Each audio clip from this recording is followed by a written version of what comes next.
Hello, Dankster, Tora, Modern Nerd, BC, and Electrica. Good to see all of you.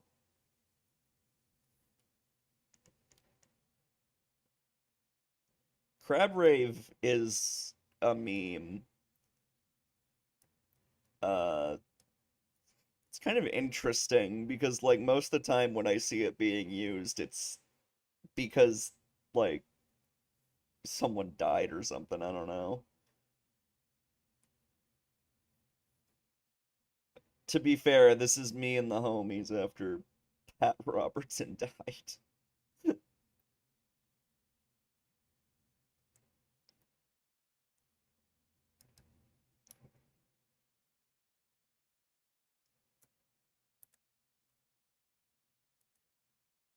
Alright. I'm also. Oops. Hold on. I'm also gonna order dinner real quick. Give me a sec to do that.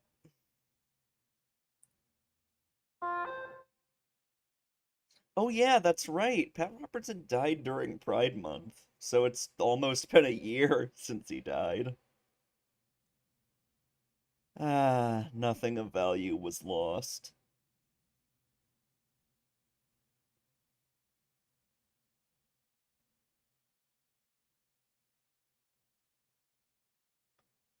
Yeah, he did die on Pride Month, which is hilarious.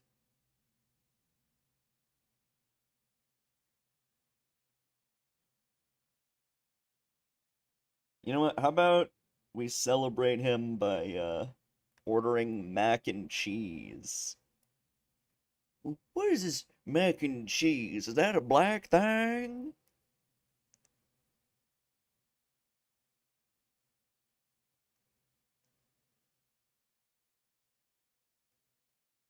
Mac and D's nuts. True. True, true.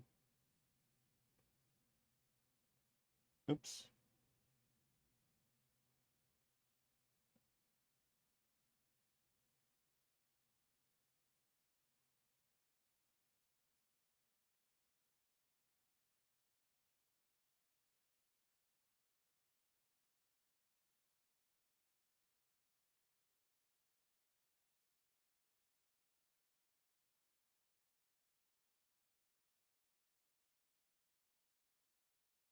Alright.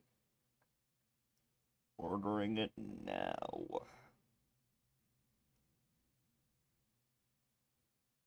You know, let's throw in one of those Mexican Cokes, too. Actually get some use out of that fucking bottle opener on my fridge.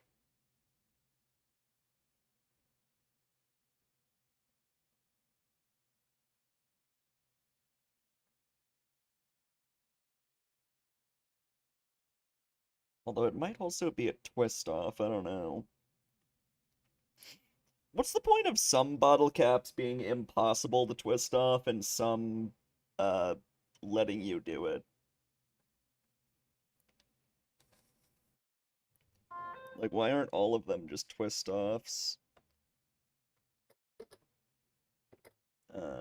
I wish we would just go back to glass for soft drinks. It was way more recyclable and also cooler.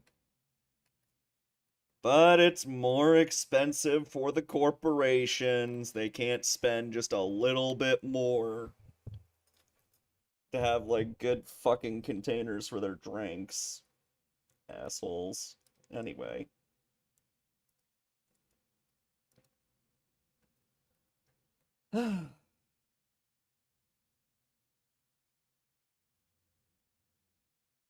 For beer so children can't take it off? Okay, fair. Although children can open beer cans, so I guess they stopped caring about that.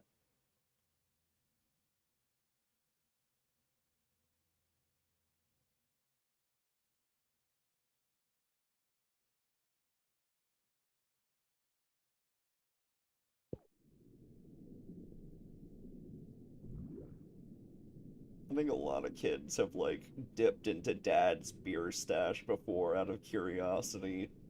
And then most of them were probably like, ew, why does this tastes bad? Why does he drink this?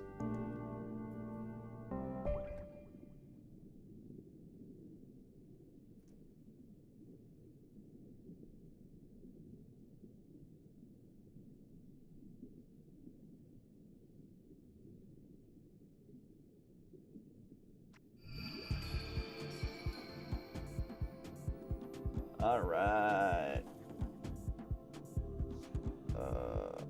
Why am I in the fort again? I think I might have been looking for something I forgot about.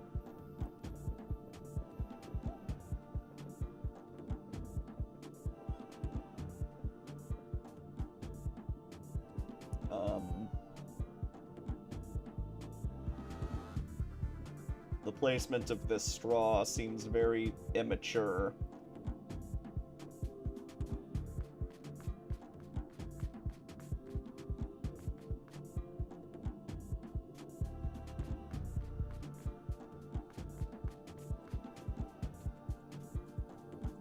Yeah.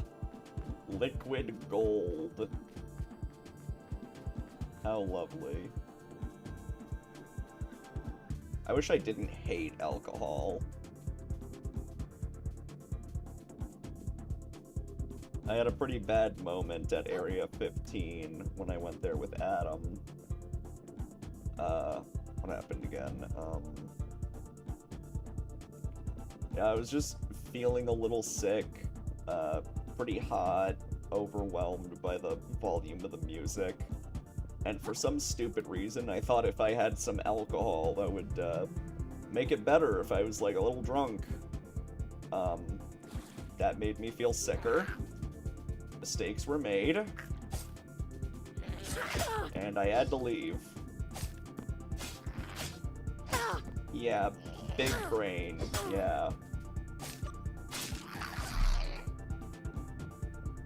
It wasn't until after that I was like, oh wait, that's stupid. Fuck, how do you heal again? I don't remember. Sorry, it's been a bit since I last played. Not circle, not triangle, not square, not X. How the fuck do I heal? I see that I have the little things on me.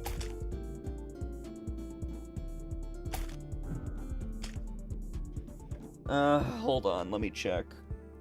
Wait. There might be something in the settings.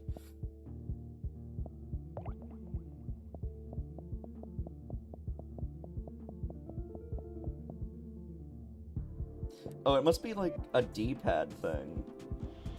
There we go. Up on the D-pad. That's it. Alright.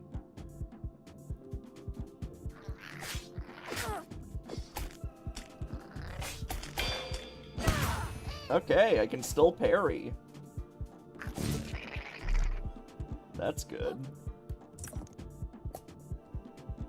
Yeah, I kind of put this one down for a bit, so I didn't really memorize the controls that well. What's this? Ooh, it's a shortcut.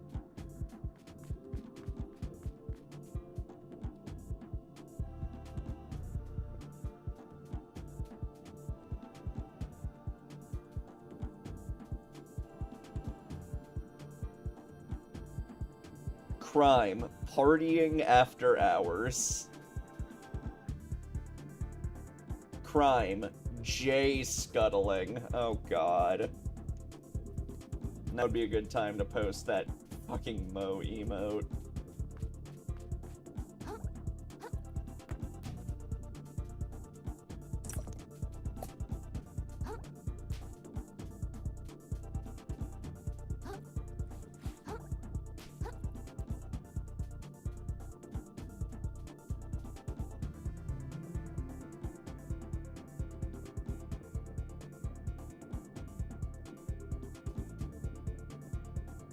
Anyone else worried they might be coming around on Mo a bit? I don't know, maybe just because he's a meme in the community. I don't feel the same hatred I used to. And also, we've met Rafa since then. Who is a much worse character than Mo somehow.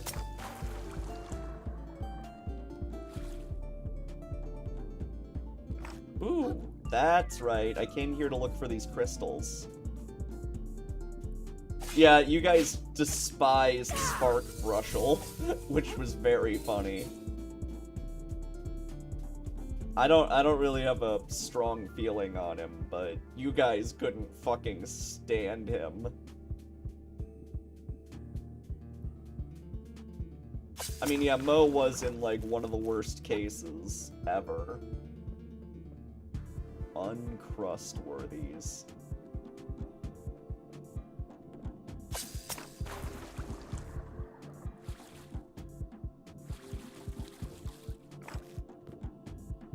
Mario.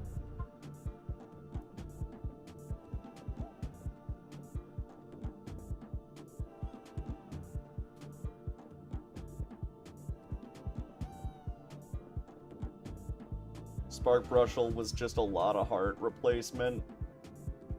A lot of heart already sucked. A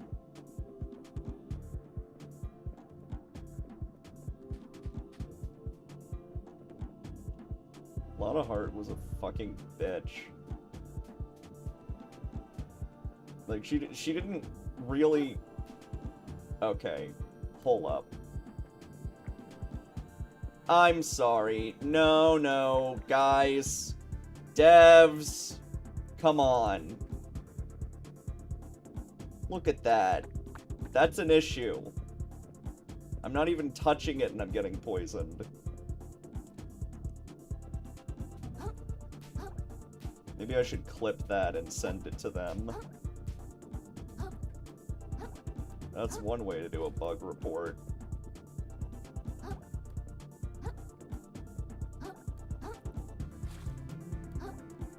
I wonder if they have a Discord. It feels like every indie game has a Discord now.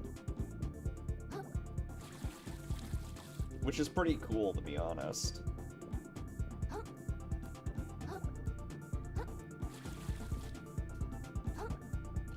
At least Wendy was supposed to be unlikable, so whenever she showed up, she was more funny than anything else. Oops.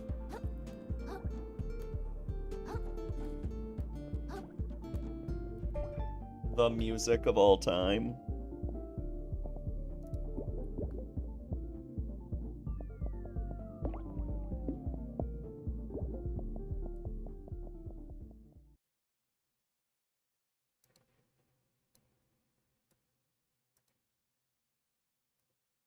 Green Star Lake, Celeste Strawberry Jam.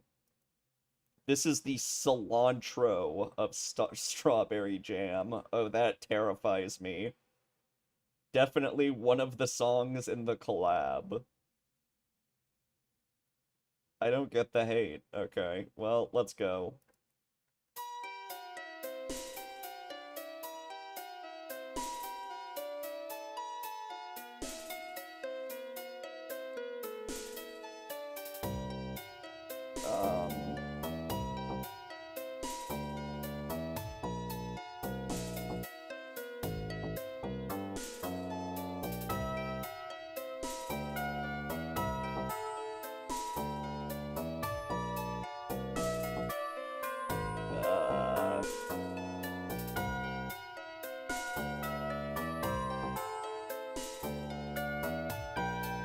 Yeah, this is not good. I definitely would mute the music during that part and just put on something better. Not to be disparaging to whoever made that, I hate the sound of it.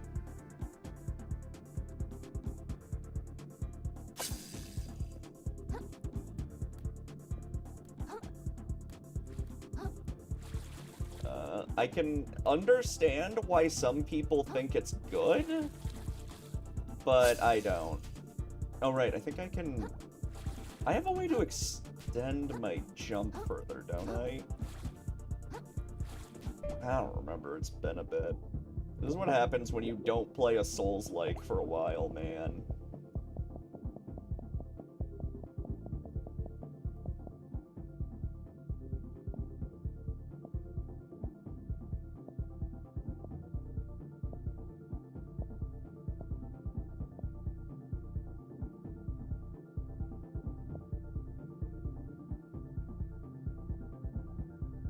Okay, umami charges, I forgot about those.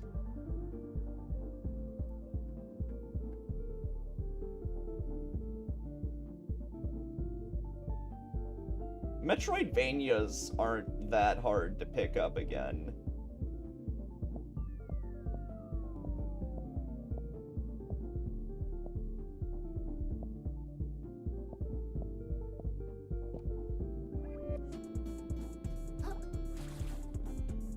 I remember I found I could extend my jump a bit by attacking. Yeah, power-ups are fair enough, but, like, I feel like I could put down Hollow Knight for a while and then, like, pick it up again and be fine.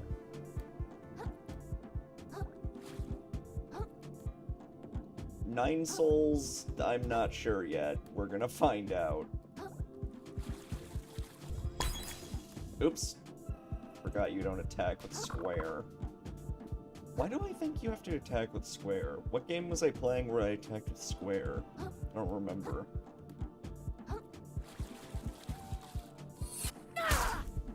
Well, whatever. I don't think I need to go up there.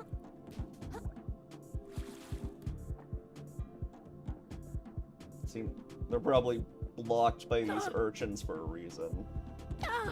God damn it. Stop.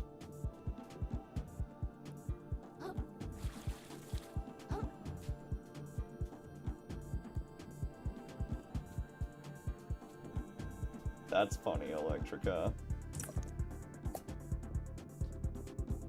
I feel like everybody has a story where they, like, wiped out a boss that they thought was going to be hard. Everybody has experienced that invincible, I thought you were stronger meme.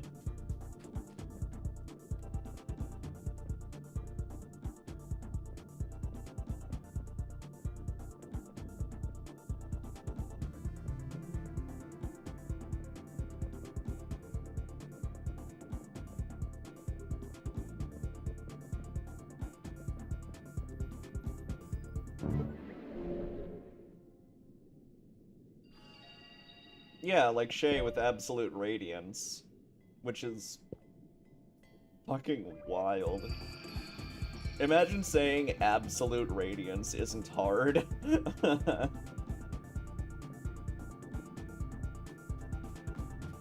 Mother of God.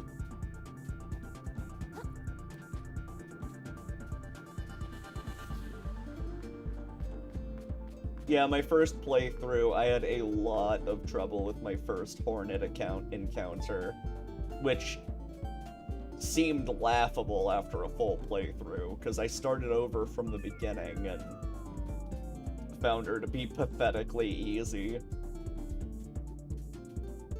I guess because I knew what I was doing. Oh, right. I think the map tells me whether or not I found every crystal in an area.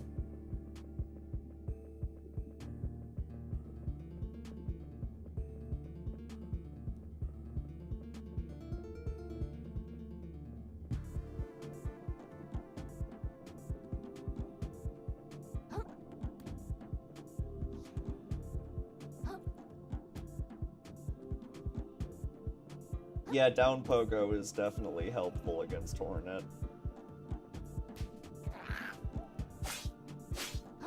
Man, this castle is pretty sparsely populated when it comes to enemies, huh?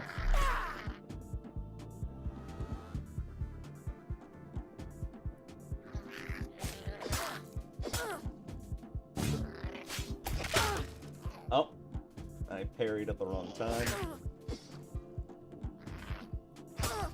Damn it. Fuck. Imagine being good at a video game. Could never be me.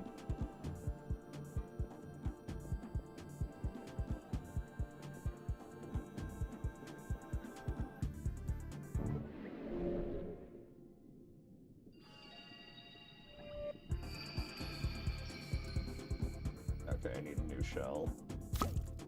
Boop.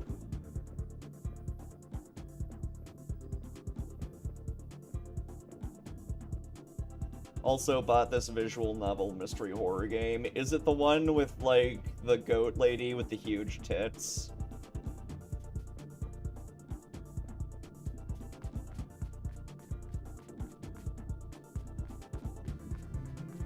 I haven't played that one, but the goat looks pretty hot.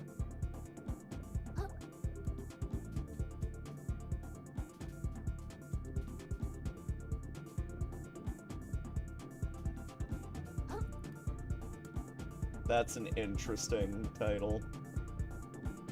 Anyway, let me see if I have all the crystals for this area.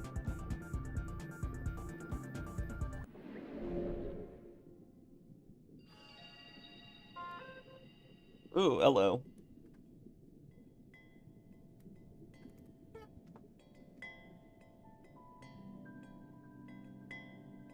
I will consume any media with a busty furry girl in it.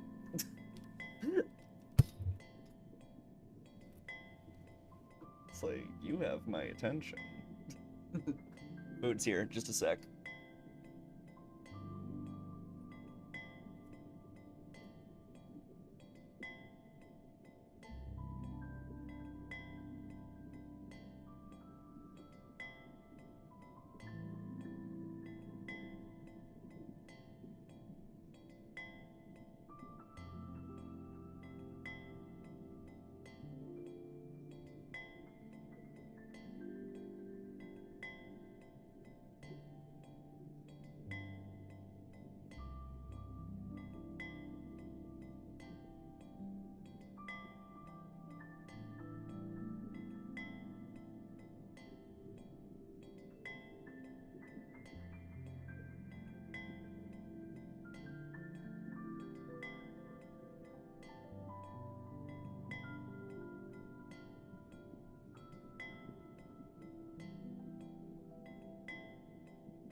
Niru.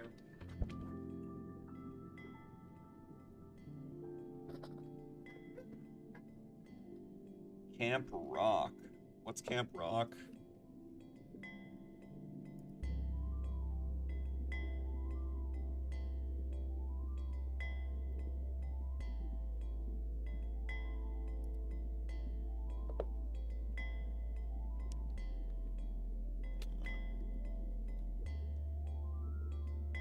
They make Creed sound like Black Flag. Who are Black Flag? I'm sorry, I'm stupid when it comes to music. Oh, what the fuck? It's not reading my gamepad.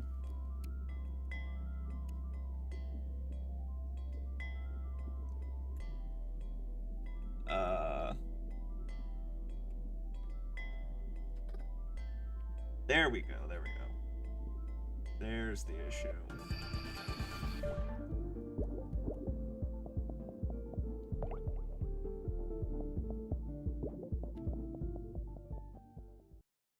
How long do I have? I'm just about to start my food break, Nero. So if you have a video for me, go ahead and post it. We'll see.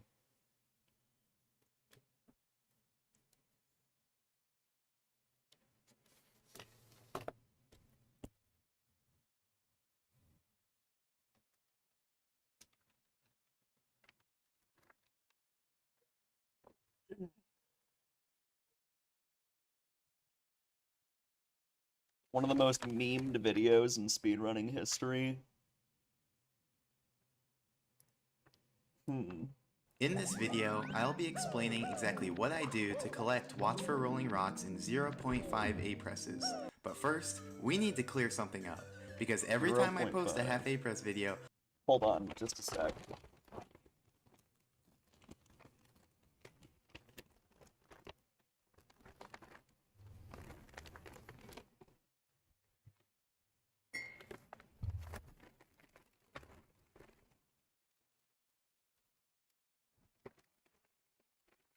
Oh. Yeah, they forgot my fork. Whatever, I figured that'd be the case. Just a second. They never remember my fork.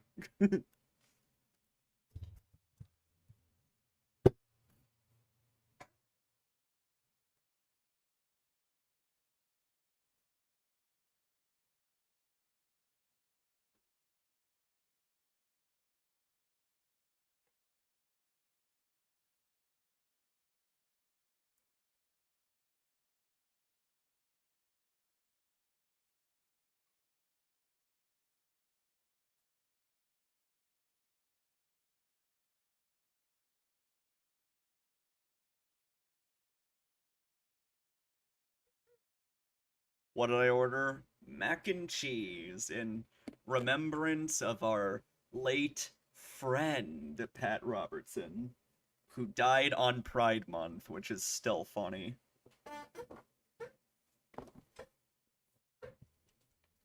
What is mac and cheese? Is that a black thing?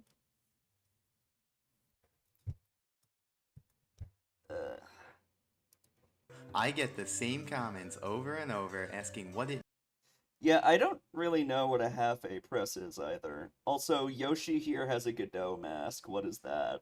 means, even though I always have a whole paragraph in the description explaining it, which even starts with, if you're wondering what a half A press is, read this before commenting to ask. But maybe what you guys need isn't a paragraph. Maybe you guys need an example. So, consider Wing Mario over the rainbow. Not even the whole star.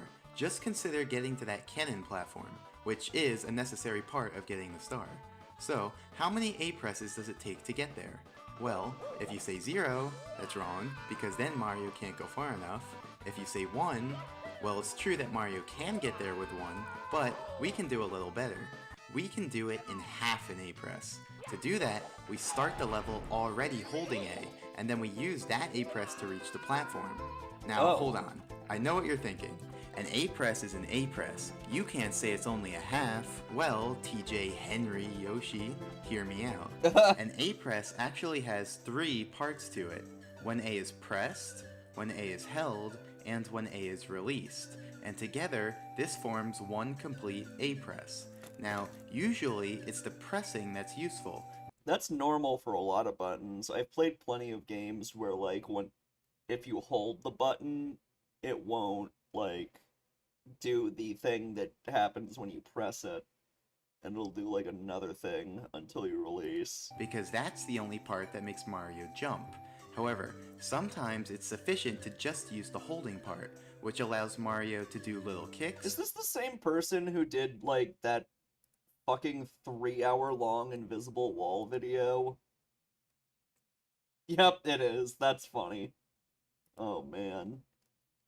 To swim in water, to fall slowly while twirling, and to fall slowly with the Good weight editing pad. choices. And as for the release, well, there's currently no cases where that's useful or important, so don't worry about that part. Now, if we map out the required A presses for Wing Mario Over the Rainbow, it would look like this. We merely need to hold A to reach the cannon platform, we need to press A to launch from the first cannon, and we need to press A again to launch from the second cannon. So, how many A presses is that total? Well, it appears to be 3, and if we were doing this star in isolation, then yeah, it would be 3. But, in a full game A button challenge run, there are other A presses that occur earlier in the run, such as this A press needed to get into the course. So, if we take that A press into consideration as well, then how many A presses would it take? The naive answer would be 4, 1 to enter the course, and the 3 within the course that we established earlier. However, we can do better. We can actually do it in 3 by... I've heard autism is different for every individual. Do you think there's a lot of truth to that? Of course it's different for everybody. There are people who are, like, way more severely autistic than me.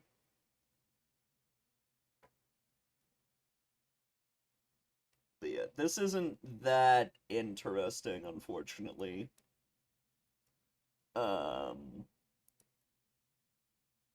autism is a spectrum.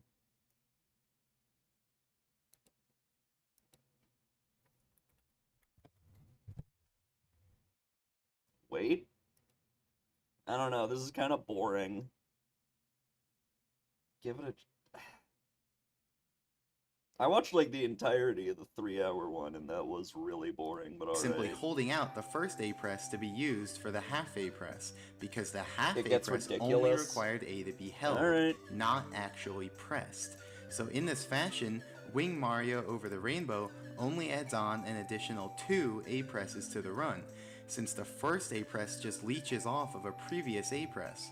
So to capture this phenomenon, we call it 2.5 A presses. On a single star basis, you'd round that up to 3, but in a full game run, you'd round it down to 2. So, in conclusion, since that first A press counts in some contexts, but adds no additional A presses in other contexts... What's weird? I swear I'm, like, less autistic now than I used to be. I feel like my case was more severe earlier in life. Maybe it was just a mental immaturity thing, I don't know. We refer to it as a half A press. So, going back to the video, you can see that I start the level with the A button already held, as indicated in the bottom left corner. And I'm sorry, what the hell is this? Jeff Kelly wants you to lower your expectations for Summer Game Fest? What? What does he mean? What does that fucking mean?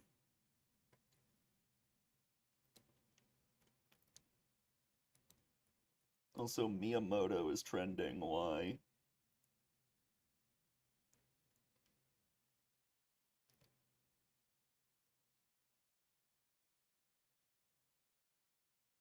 Okay, someone just posted, like, a viral tweet about him.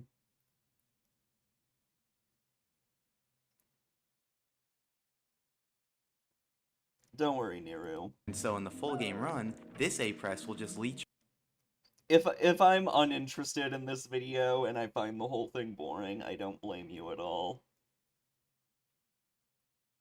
off of a previous one, and so it won't incur an additional A press. Okay, glad that's explained. Now, what am I doing in the video? Here, I'm using a trick called Scuttlebug Transportation. You see, like most enemies, scuttlebugs have a home, which is just a point in 3D space, and they'll patrol a certain radius around that point.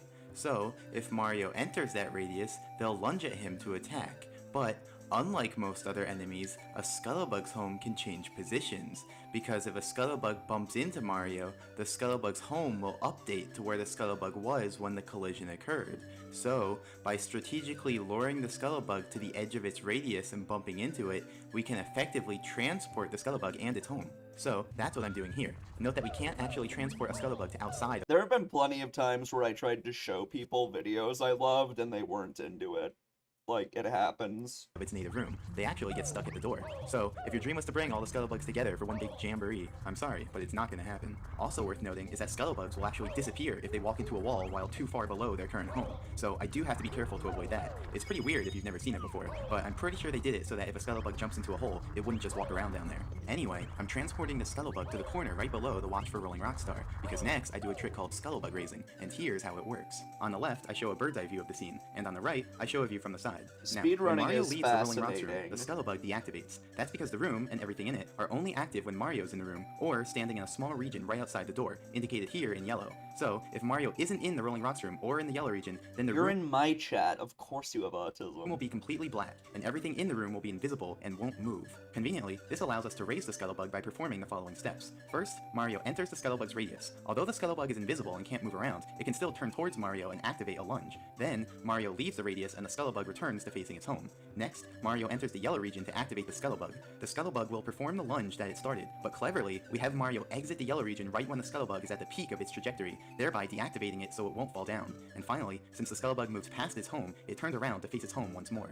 Now, we've gotten all the height we could out of the Scuttlebug's current lunge, but that's no problem, because we can just activate another lunge by repeating this procedure. Activate a lunge while the Scuttlebug is deactivated, reactivate the Scuttlebug just for the upwards portion of its trajectory, and then repeat. As simple as that. So that's what I do here, and I have a second screen to show it from the Scuttlebug's perspective. Fortunately, the Scuttlebug's radius isn't a sphere, but a cylinder that extends up and down infinitely. So really, no matter how high the Scuttlebug gets, we can continue to enter its area to activate its lunges and move it upwards. There's no limit to how high we can raise it. Now, it's worth noting that I only activate the Scuttlebug while I'm not inside its radius, so the Scuttlebug will always lunge towards its home and not towards Mario. This causes the Scuttlebug to effectively travel straight up above its home. But alternatively, I could have activated the Scuttlebug while inside of its radius, and in that case, the Scuttlebug would always lunge towards Mario instead of towards its home. So it would actually make its way towards the door and then travel straight up from there. That method's actually a little faster because we wouldn't have to wait for the Scuttlebug to turn back towards its home before each activation. However, it wouldn't work for what we're doing because we need the Scuttlebug to be right next to that corner. In fact, the top of that corner has a special property which we call a misalignment. Basically, in the game's code, there's a discrepancy sorry if between I the way ever the game make handles you guys collision checking feel with floors awkward. versus walls.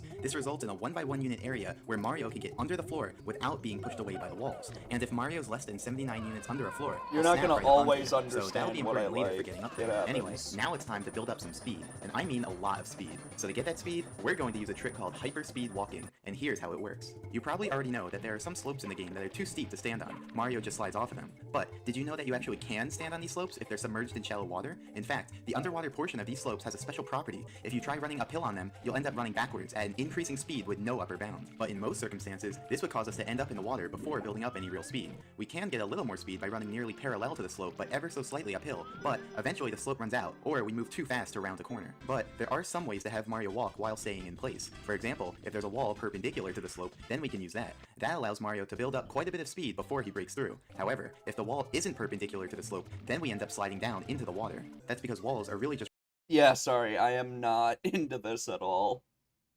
Do you mind if I change videos, Niru?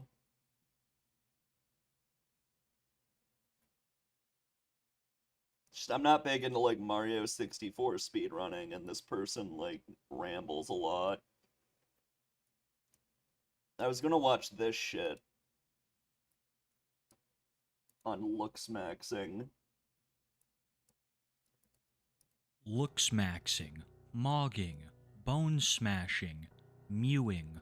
What do all of these words mean? Oh my god, that I've face. heard them thousands of times in various meme contexts, I forgot what mewing is. but didn't know where they came from. That is until researching the subject of today's video, James Sapphire. What I thought would be a simple story of a man Interesting doing name. anything he could to look better and it going horribly wrong ended up being a rabbit hole of incel forms, internet terminology, and gaslighting. Because while this video may be about James and his bone-smashing endeavors, it's also going to be about the wider looks-maxing community, an online community dedicated to doing almost anything necessary to look more attractive. And I think there is no better place to start.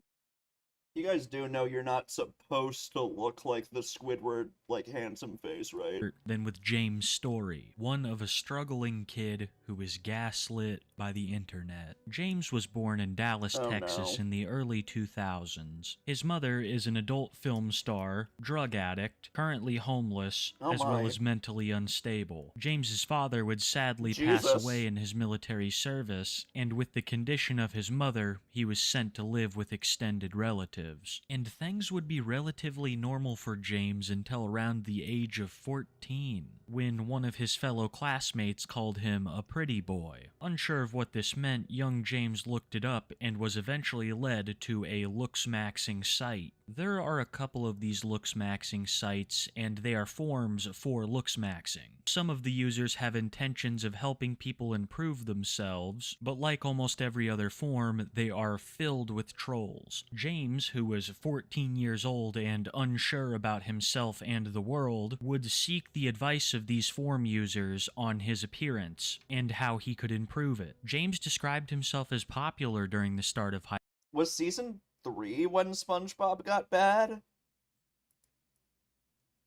I didn't realize it was that early. school. He would receive attention from girls and get invited to parties. But after falling down the rabbit hole of looks-maxing, it was all over for him. Trollsome forum users began to gaslight James into believing that he was ugly, telling him that he would need extensive cosmetic surgery as well as steroids to ever appear normal. He would spend a lot of time browsing these forums looking for new ways to increase his attractiveness. Yo, look, it's Sniper Wolf's lips. As well as absorbing the internet forums culture. He would develop a hate towards women and towards people of other races that would show as time went on. I want to make it very clear that during all of this, James was a mere child and was being influenced by trolls across the internet to do so many horrible things. A prime example of this would be the transition of his now deleted TikTok page, which started with typical dancing videos and slowly morphed. Handsome Squidward was season 5. I did not, like, pay attention to... Like, I don't pay attention to season numbers. Like, I that's not something that my brain catalogs at all when I'm watching, like, fucking SpongeBob or whatever. Into looks-maxing shit posts. And when some of his fellow classmates caught wind of his antics, they weren't too happy. They began to extort and threaten James, causing him to drop out of high school and never return. After dropping out, James would put all of his attention into social media and the production of his own music. Before things started to get very bad for James, he made a song called Together about his dream girl. The pop song produced by James became pretty popular on Being an incel and having a dream girl is a weird conflict. TikTok as a soundbite, as the lyrics were considered cringe by the wide majority of the public. As time went on, James fell deeper and deeper into these forum websites and the behavior that came with them. James became a very big troll, which is why it's hard to piece together exactly what the truth is behind him. He has made a lot of conflicting statements just for the meme, and I base a wide majority of the things that I say about him on recent. Like, those aren't his natural lips, right? He did something to them. Right? I don't think anybody has lips like that normally. Like, that's why I'm comfortable making fun of Sniper Wolf's lips, because she very clearly got injections, and it makes her look silly. Statements he has made after becoming clean and taking a step away from the black-pilled community. He was abusing a wide variety of substances from... Honestly, this just kind of gives me the same vibe as the fucking Bogdanov twins. Remember them?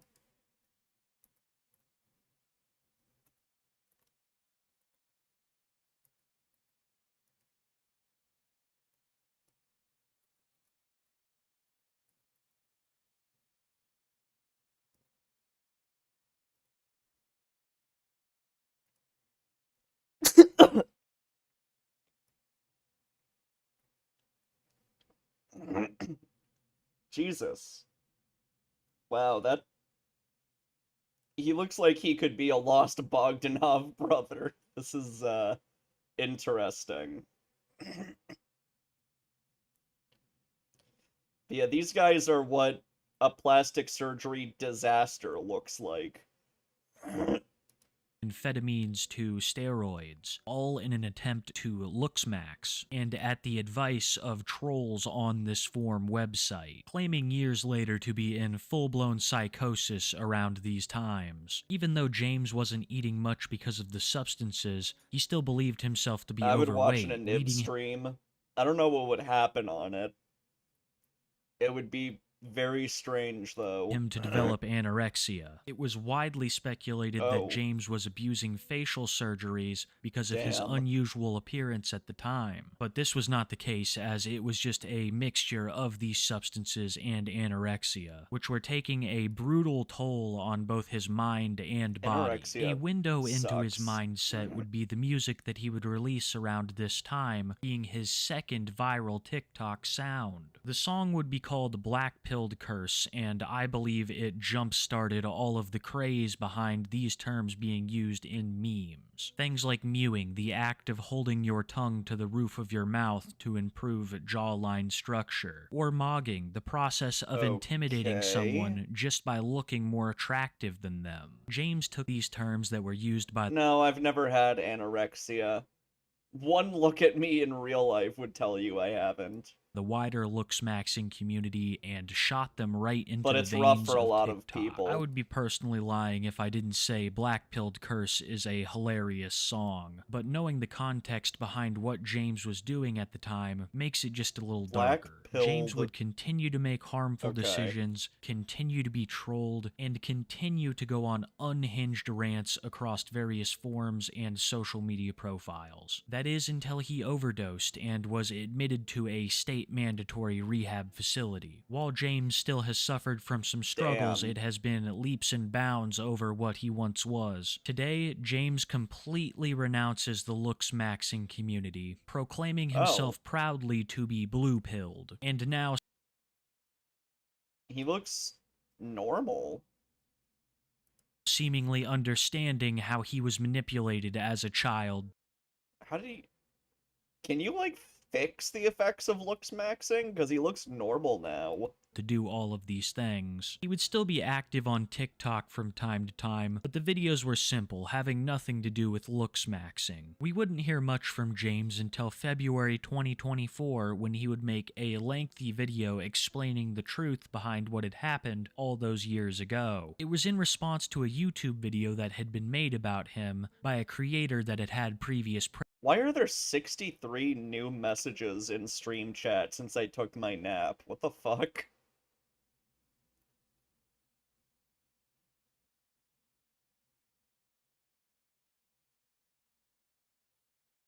Jesus, people were really chatting. Oh, Star Wars came up. That explains it. prejudice. The creator had privately DM'd James saying things like they were going to use the video to paint him like a racist incel, making a number of fabricated claims about James, knowingly doing so. This prompted James to make one of his longest videos to date at around 40 minutes, where he clears up the misconceptions about him and shares his side of the story, speaking on a number of things, from his time in the looks-maxing community to his current relationship with his mother. I hate to be making a video like this under these circumstances, but I know deep down it's the right thing to do for myself, others, and just for everyone's sake and the whole situation. It came to light of me recently that some people have been making videos about me, and I'm just here to address all that and clear some stuff up because it's gotten quite out of hand. And yeah, if you've seen the other video, To be honest, I'm losing interest in this video too. Which, whatever, I'm basically done eating. Oh well.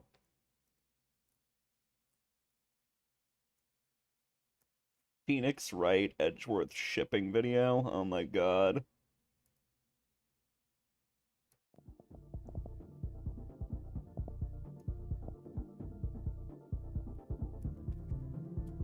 People ship Phoenix and Edgeworth a lot, which, you know.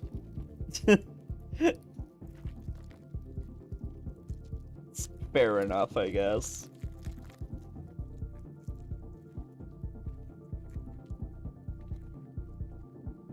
They're the kind of characters where I don't interpret them as gay, but they're pretty close.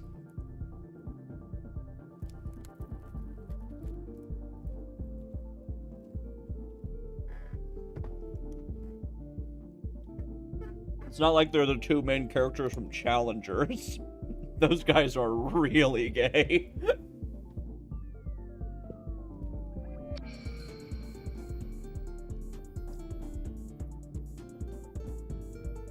Oh, right, I was gonna check the map.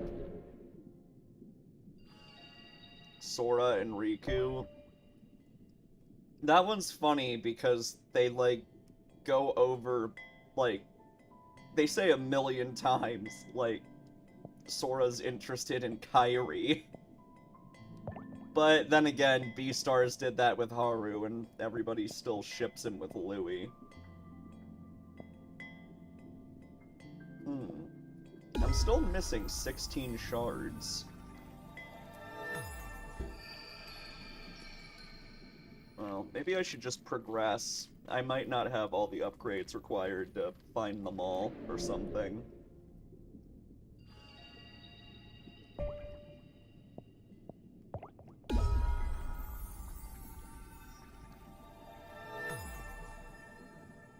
What the fuck kind of question is that, Aether?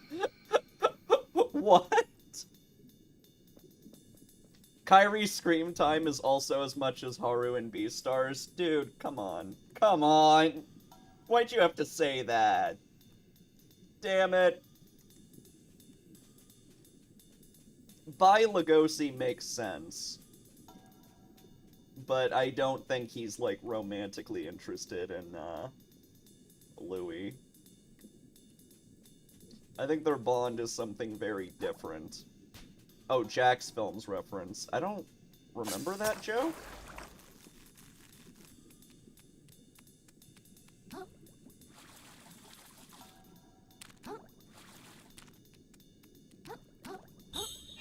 Oops. Not what I wanted to press. Oh, oh.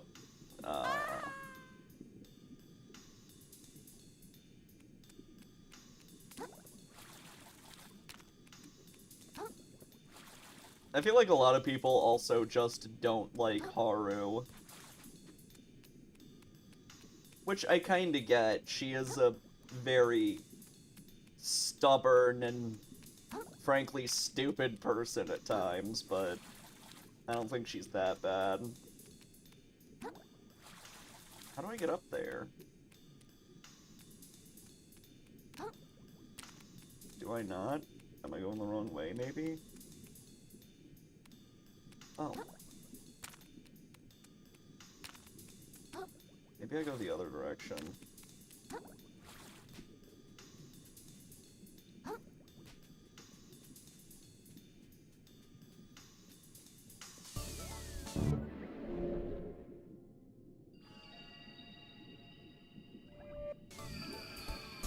I find it funny that, like, Queen Elizabeth's death drew so much, like, so many instances of people, like, shitting on her. Where it's like, oh no, we don't actually miss the Queen. She sucked.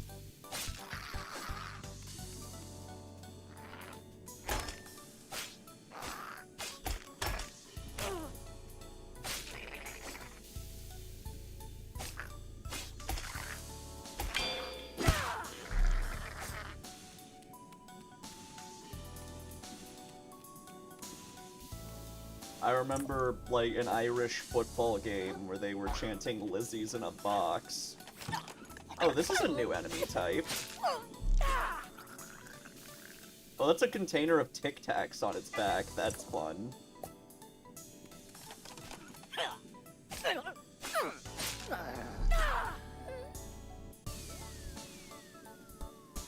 I mean, you're Scottish, right? I kind of assumed. Like, really seems like a lot of people, especially outside of Britain, do not like the monarchy. Yeah, they did air the Emoji Movie during her funeral. That was very funny. Oh, goodness. Ow.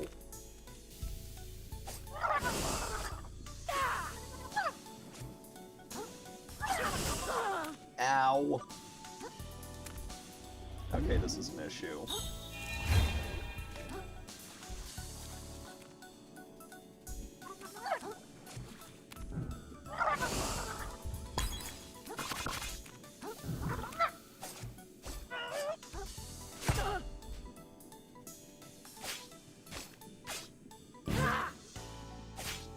God Save the Queen sucks, yeah. Although I think at the moment it's God Saves the King, because they have a male ruler. For now. I don't know how much longer he's gonna last. I feel like he might be dead on Tuesday. I don't know. He doesn't seem like the healthiest person. Ah, I'm dead.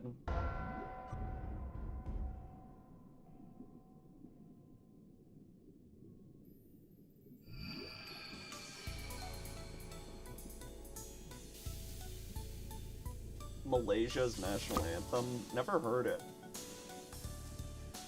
I don't know much about Malaysia.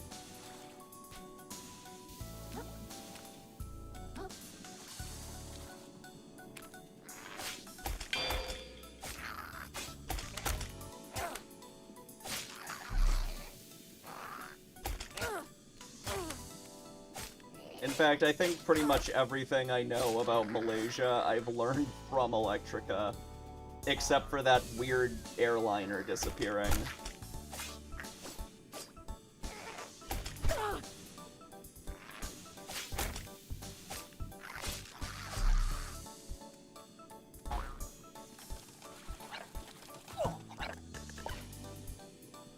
What's funny, I have something in my phone, on my phone's schedule. It's a specific date, because I think I saw a shitpost where somebody said, Prince Charles will die on this day. Which probably won't happen, but I marked it anyway. Just in case it does, because that would be wild. Because I think people have, like, accurately predicted Queen Elizabeth's death date before. Yeah, right, it was Jay Schlatt. I think Jay Schlatt made a meme about it, and then he, like, left the UK. And sometime during that point, he fucking...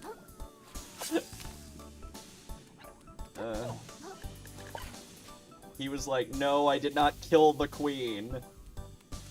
I swear to God, I didn't kill the Queen.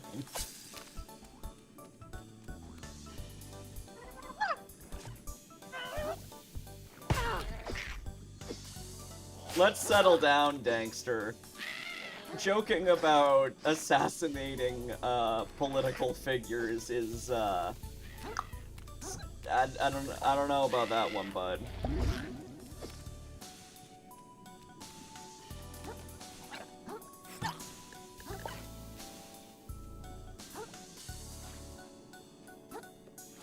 What was it? I think I remember before I took my nap that I had a question for Dankster, but I don't remember what it is now.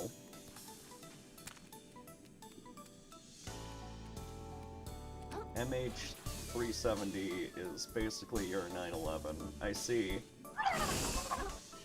So is it treated like a national tragedy? Is there like a day of remembrance for the people who disappeared? Oh, I go this way.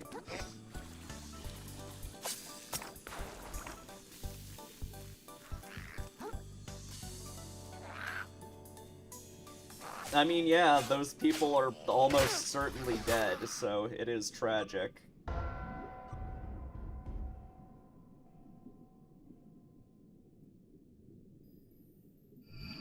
Electrica is Southeast Asian. Is Malaysia in Southeast Asia? If yes, then yes.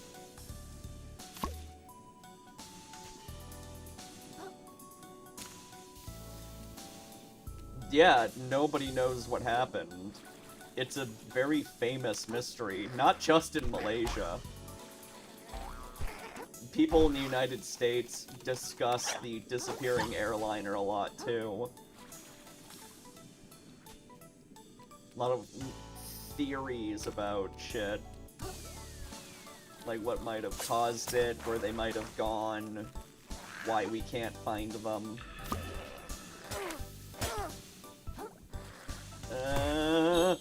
Damn it!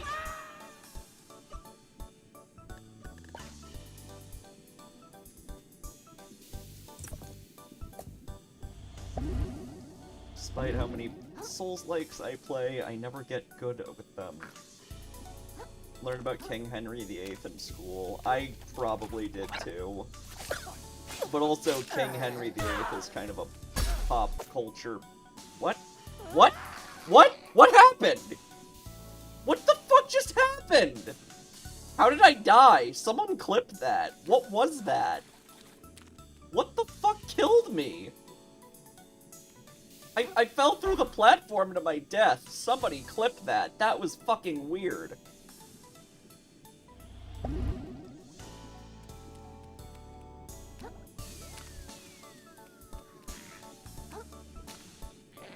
Up, I fell. Jesus, this part sucks. I keep falling off the geometry.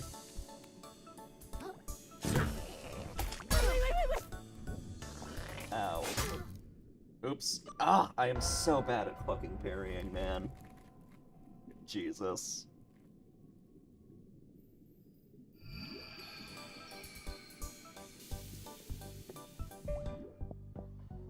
Oh my god.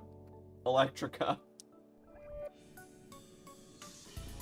Meme brain has advanced too much, because when I saw you read "you fell," my brain added the word "off" to the end of the sentence. I had to look at it a second time to realize that you did not say "you fell off." The meme brain rot is too strong.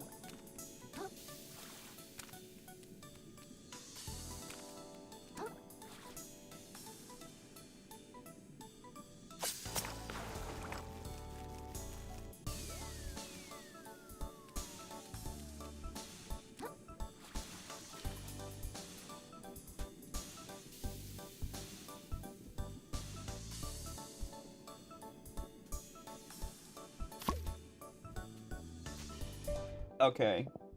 Thank you, Niru. Get good with them. Learned about King Henry VIII in school. I probably did too.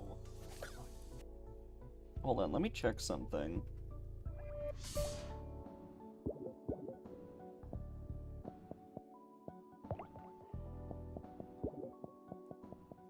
I saw a play about King Henry VIII once. It wasn't very good.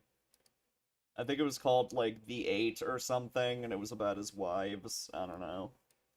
It wasn't great. Get good with them. Learned about King Henry VIII in school. I probably did too. Also, King Henry VIII is kind of a pop culture... What? What? What? What happened? What the fuck just happened?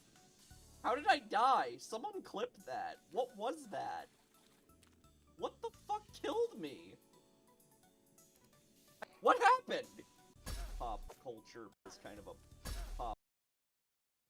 Huh. It's kind of a... What in the world?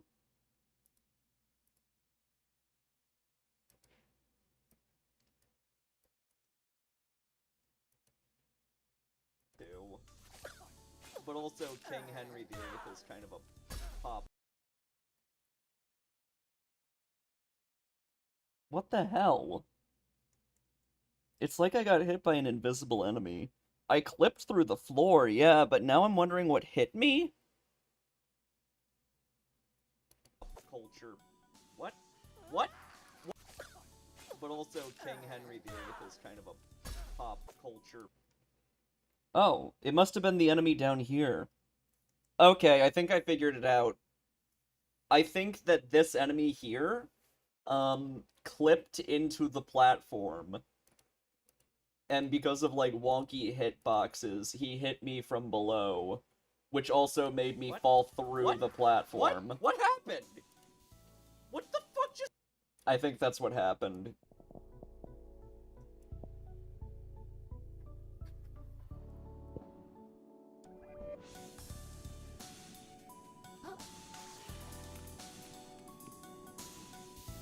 Oh, in Adam's playthrough of Spider-Man Miles Morales, he fell into the building. It was really funny, Aether.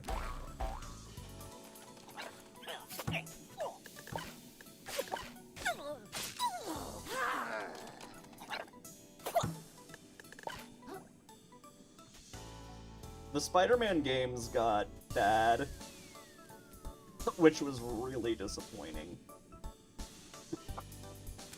I loved the first Spider-Man game. That's like one of the best PS4 titles.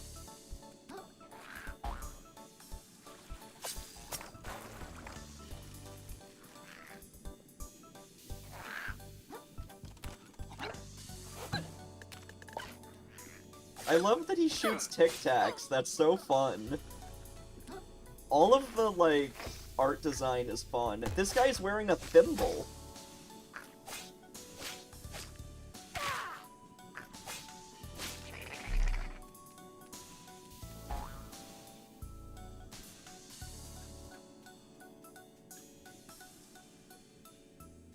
Nothing will beat I'm going to die, boom. What clip are you referencing, Nero? There's a cork here. Oh, I can sit on it. Aww. Look at the little guy.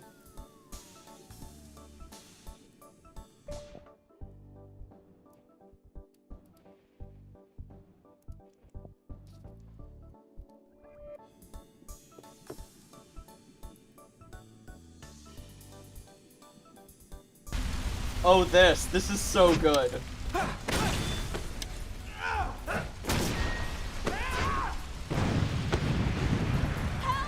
Please!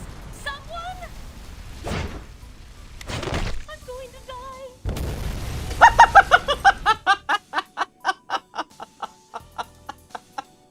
Ah, man. What a great clip. I love how fucked up her face is. I'm going to die. I'm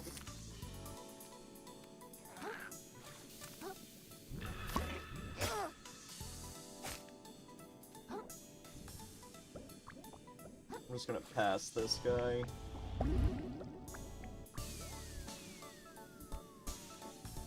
I remember there was another funny, like, QTE thing I saw on Twitter once. I don't know if I can find it again. It was really fucking funny, but someone reacted to, like, one of those QTE cutscenes in, like, one of the older Spider-Man games. And it was so unintentionally hilarious.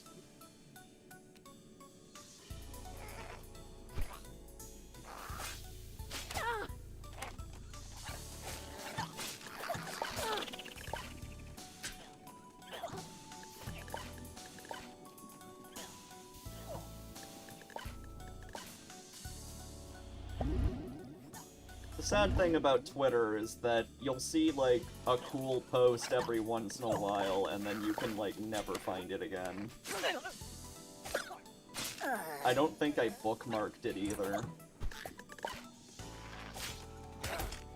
Ah, I gotta get better at timing.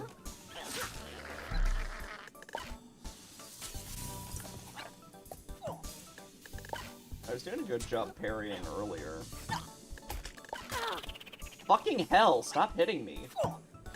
What the fuck? I went flying so far.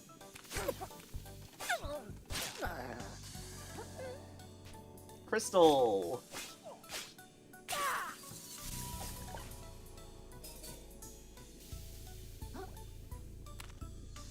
A Niv being normal. I don't know if I blame Elon for that, to be honest. I think that's always been an issue with Twitter, even before him. Yeah, the game seems weirdly jank.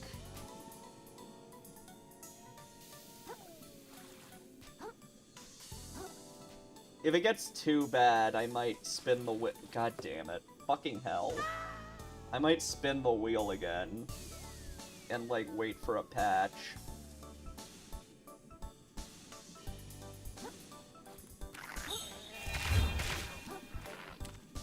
No disrespect to the devs, of course. Making a game is not easy. And they've done great with what they've accomplished. Hey, Rain, good to see you.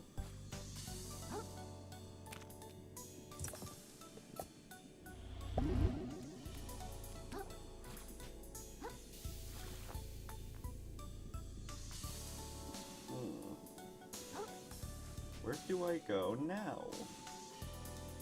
Oh, I see another crystal.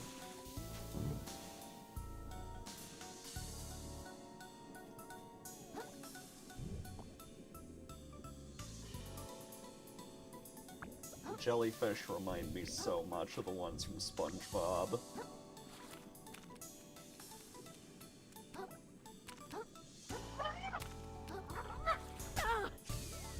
Ah! Jesus, you fucking hell.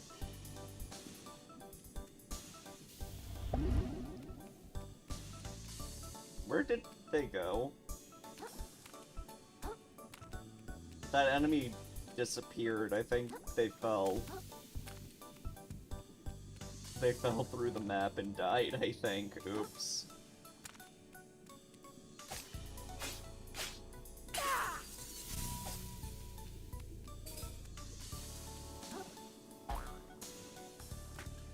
Oh, hello.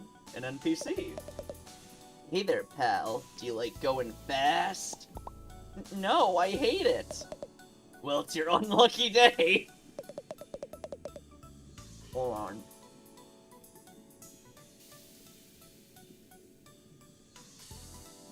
Give me a sec.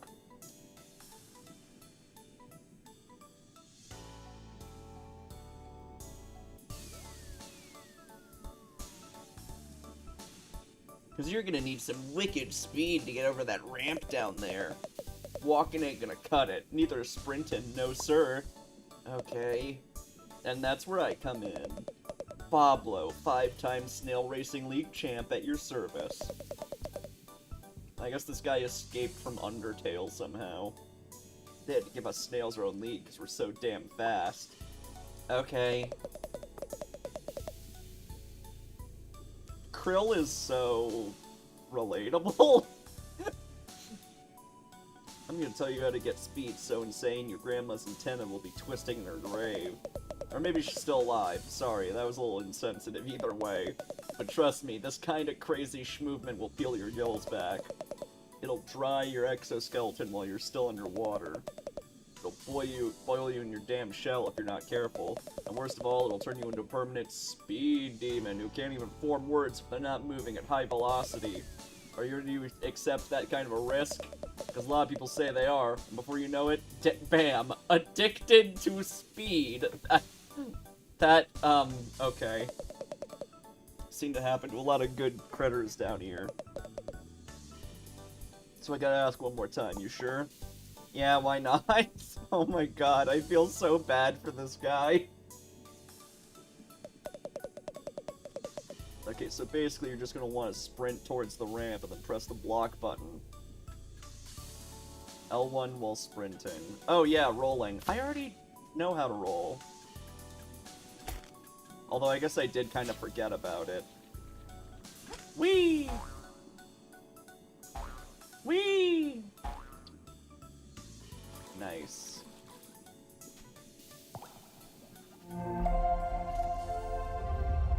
Yay! Hold on.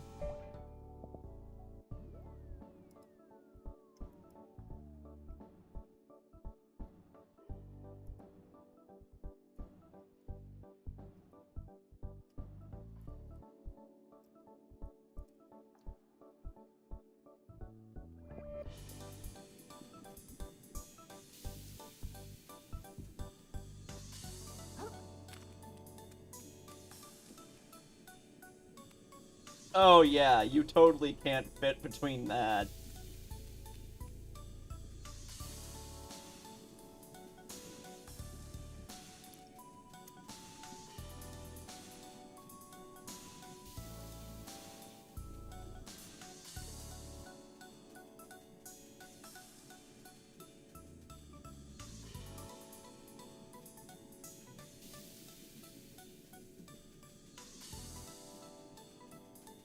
We do have, like, a Peepo sleep emote. I don't know what it is, though.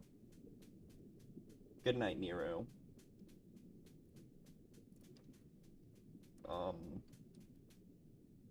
Okay. Yeah, that's it. They're asleep.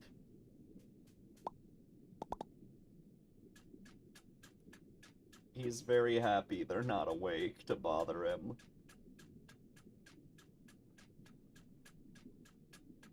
Am I going along a very long cheese grater? What is this? Also, how do these things end up underwater? Hmm? A town. A film reel. Looks like there's a bunch of images of cats.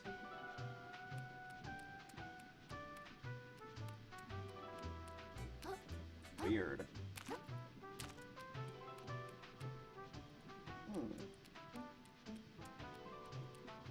Alright, hold on.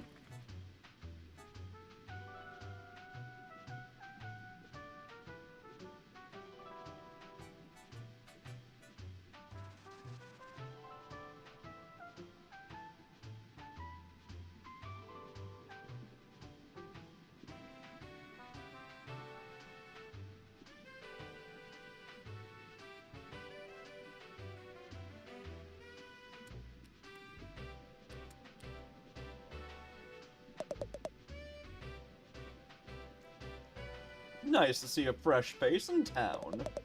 And right before trash day, too. Garbage day! What's trash day? Oh, he doesn't know. He doesn't know what trash day is. I couldn't spoil the surprise for you now. You'll know soon enough. That's threatening. And that is the long, complex history of Slaktite's trade route with New Carcinia. Wow, I'm so glad I stuck around to learn all that lore. Thanks, Uncle Addy. That's very funny.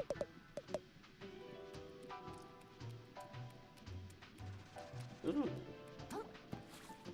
Saloon's made of playing cards. Oh, let me check my graphics settings.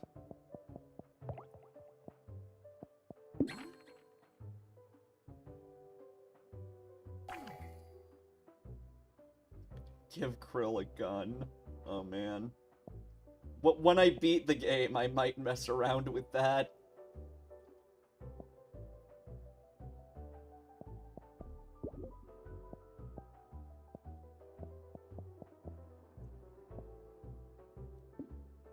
I already have texture quality set to highest. Damn.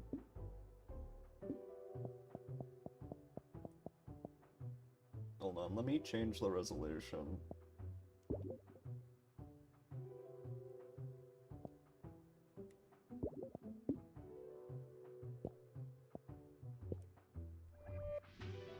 Much better.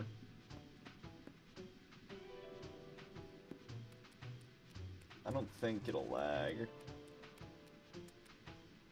CND Pharmacy. Must be a parody of CVS. Shop in... it's so blurry. Oh well. I like that it's receipts, though. This place is huge. Enamored with the sight of our fair city. I can honestly say I've never seen anything like it. You should go and explore, but I'd stay topside if I were you. Seabed can host some pretty sketchy characters.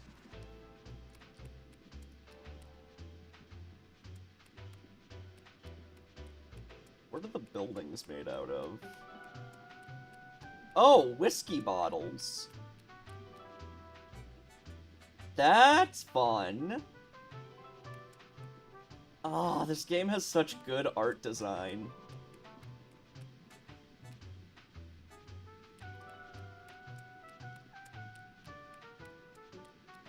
Fido.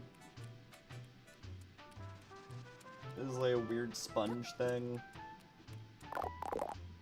Welcome to New Carcinia, a beacon of civilization amongst the harsh violence of the sands between. Why is your name Tortellini? A testament to the prevailing power of industry. The city of dreams, the big crab apple, and the defining pillar of the trash economy which supports all of crustacean society. How did I get into this conversation? My name, you ask? Tortellini, the town greeter, at your service. Yeah, I was kind of wondering the same thing. I never started a conversation. I'm beyond excited to greet 2 new visitors in a single day. Is that a lot? Not at all. We usually get 20 or 30. Then why... Wait, did you say 2? Was the other one a shark carrying the coolest shell you've ever seen? Oh, a friend of yours?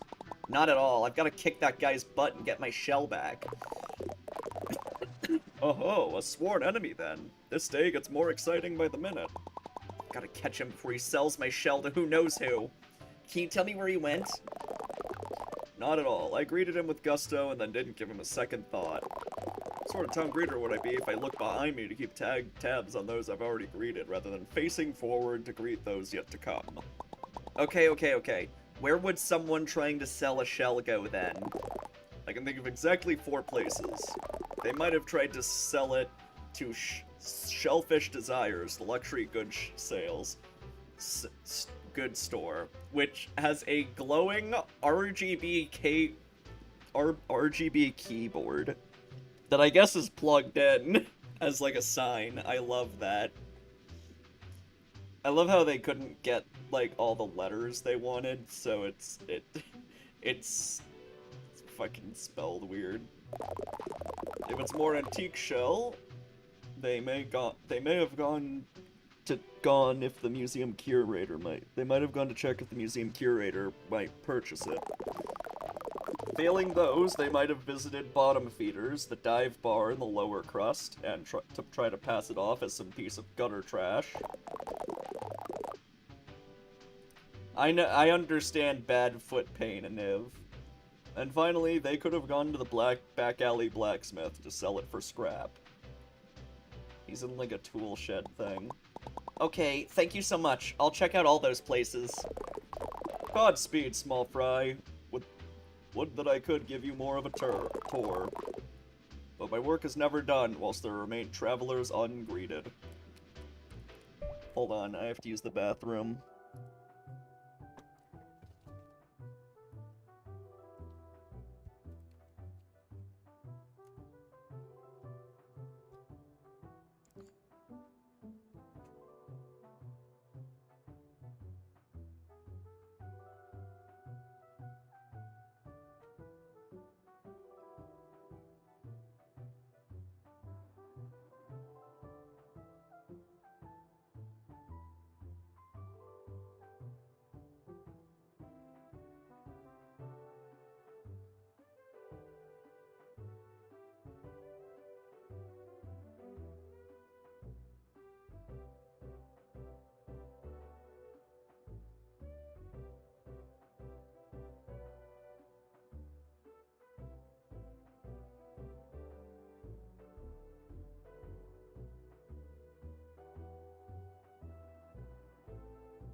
have a bruise on my knee, and I don't know where it came from.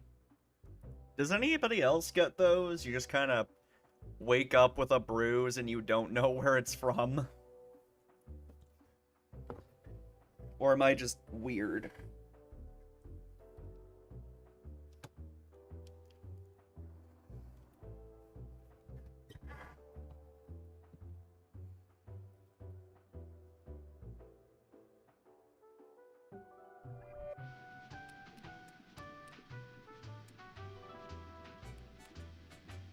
Okay, let's go.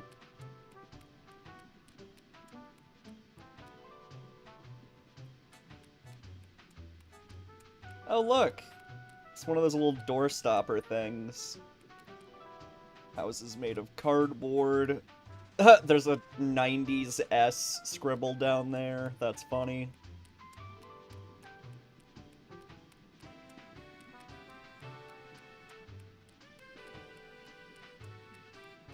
Look at that liquor bottle.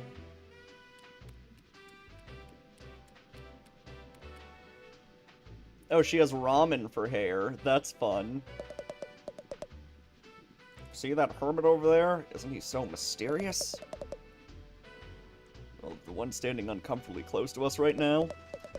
Heavens, no, not them. The mysterious blue one over by the bar. Oh, please tell me you don't mean Firth. Tilapia went on a date with him and he tried to get her to invest in sand dollars. You deserve someone better, Delty. Some hard-working crab who will treat you right. But he's just so mysterious. Oh, this is like one of those little cocktail umbrellas. Dominoes for stairs. The art direction is so good. I love it. And of course, corks for seats, as we've seen before. I've just been unable to stop thinking about that awful business happening in the Grove. Would you hush up and enjoy your kelp, Benedict? All this bleeding heart nonsense is ruining brunch. Okay. Sponges? That's fun. Oh, there's that guy. Another hermit crab. A spool.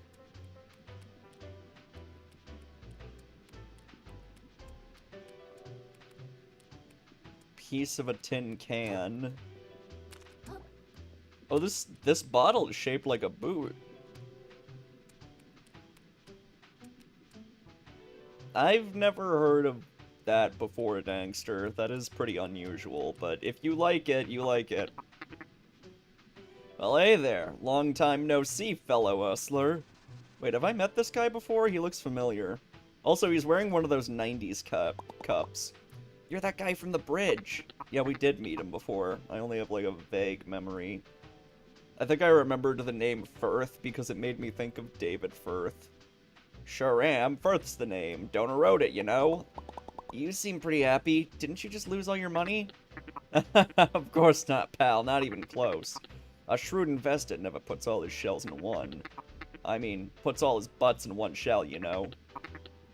And that's my goal in life. I get butts into shells. Specifically my butt. And specifically the fanciest, flashiest, most impressive shell I can possibly find. You feel me? Not really. I'm a shell trader, kid. That's a hermit's lot in life. Always looking to upgrade. Swap out the old shell for a better one. If you're smart, you'll get into the business too. A whole ocean of opportunity could be passing you by, you know. Okay. Oh, I can't go inside the boot.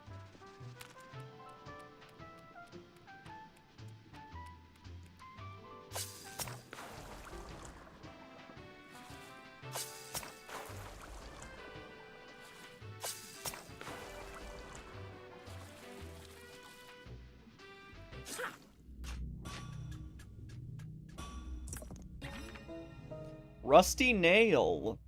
A sharp-corroded blade more fit for an insect than a crab. Raises attack by 4, but lowers MSG by 3. Shut the fuck up, Electrica.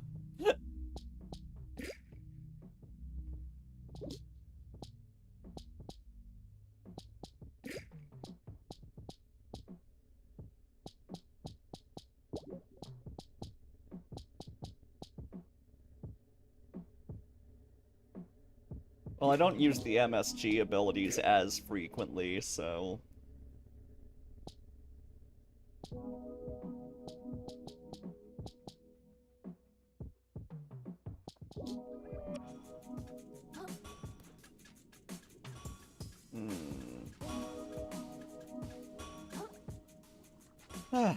Okay, here's that blacksmith he was talking about. Let's get a look at this guy. He's working on an iron. I love that. He has what appears to be salad tongs. He's got, like, clothespins. Oh, I can't get in his thing. Christmas lights. Cool. There's that S again. Ooh, toy car.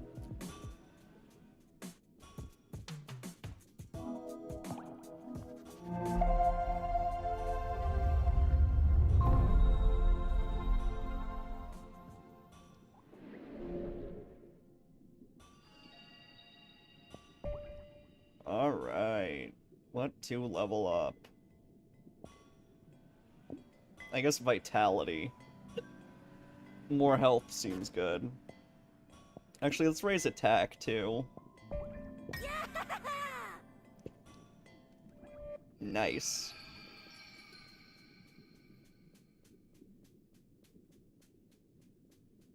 Alright. Oh. This guy's audio broke. Alright. His mustache is paintbrushes? Oi there, Scrap. Just found a piece of metal in your claws there. Lots of promise. Care to make it shine with me, Scrap? He kind of looks like Eggman. I almost don't want to ask, but did a big jerk shark come here trying to sell a shell for scrap? It would have probably seemed crazy to you because the shell was super gorgeous and cool. He came by, turned that shell to scrap as soon as I could. Oh dear. Oh dear, oh dear. Oh yikes. Oh, my avatar is lagging. I guess I have to lower the resolution again in a bit. What? Are you serious? Sure as seafoam I am. Hey, wait, you said a shark? Scrap that, my mistake. No sharks came by, nay. What? What did you think I said? You almost gave me a heart attack! No need to shout, Scrap. My ears work just fine.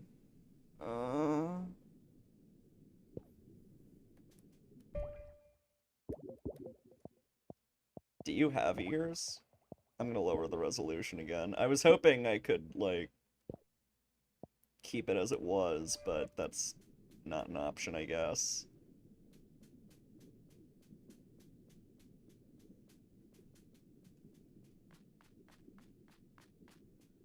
No for gay. The doctor said I can go back to work if I'm not coughing up blood. Cool. Have fun with that. I can't talk to these people, apparently.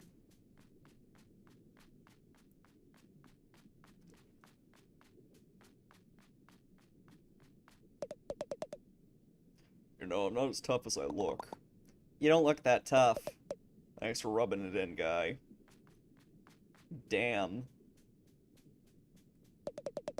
Roughing it in the city ain't easy, but I'd rather be struggling down here than dead out there. We get news of more towns getting polluted every week. Count me out for that kind of vibe.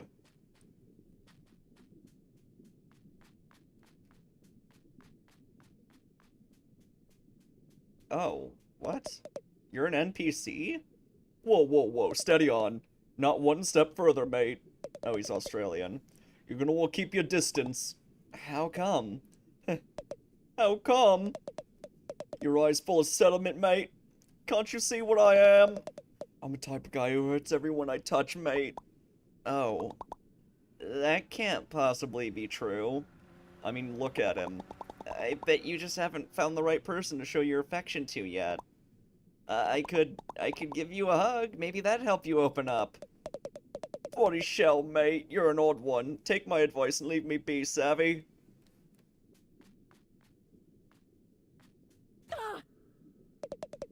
What'd I bloody tell you, mate? Everyone's got the same story. Old Eric can't be that pointy. They got such a sense of humor. And then what happens? You get poked just like the rest of them. Can't say I didn't warn you, mate. I won't give up. What? I won't give up! I'm gonna hug you, no matter what it takes. What? Look, mate, I appreciate the effort, but I wasn't being metaphorical. You see the spikes, right? The physical spikes, mate? The spikes what'll spike you? I've been through worse. It's your funeral, mate. Alright, great joking around, mate. But seriously, stop it. This is a mite embarrassing. I'll never stop. I can't leave you like this. Look, I'm doing fine, mate. Trust me. I was just being melodramatic. I'm sorry I said anything. Just be on the merry way and forget this ever happened, alright? God, I can't bear to watch. You gotta stop doing this to yourself. Can't you see I'm no good for you? You're wrong about yourself. Look, mate, I understand your desire to fix me. Perhaps you see something in me that you want to fix in yourself, eh? But there ain't no getting around it. The two of us are fundamentally incompatible, savvy? Ain't nothing healthy about two folks who can only hurt each other trying to stay close just to fill some kind of perceived void, mate. And it ain't no act of kindness to force yourself into someone's life when they've made it real clear it ain't the right call. I'd love if it could work, but you just gotta move on. Sometimes there ain't no happy endings. You ain't normal, mate. This weren't no act of kindness to begin with, were it? You're some kind of masochist. Either that or you just get off on watching my reaction as you fling yourself into harm's way over and over. I won't be enabling you no longer. Poke yourself to death for all I care. I won't so much as bat an eye.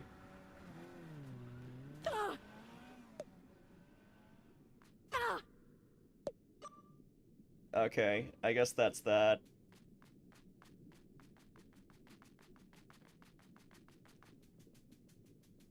Hey, Aaron. Good to see you.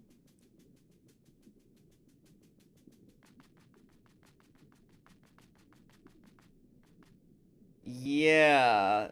Maybe I should try that. He said he won't care, but...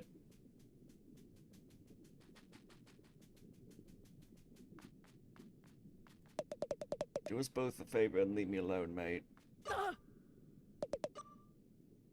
The ellipses got longer.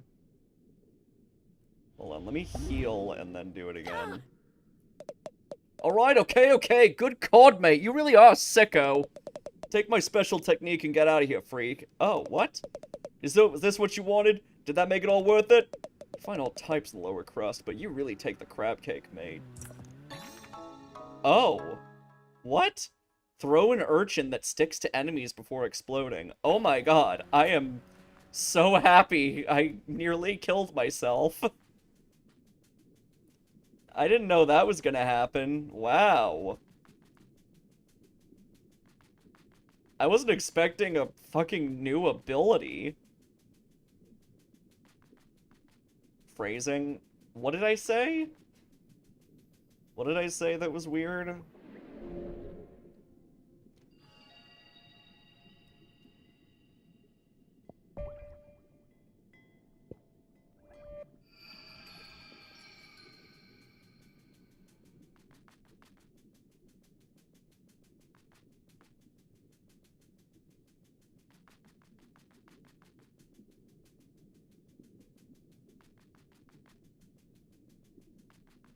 I'm so glad I nearly killed myself. Yeah, fair.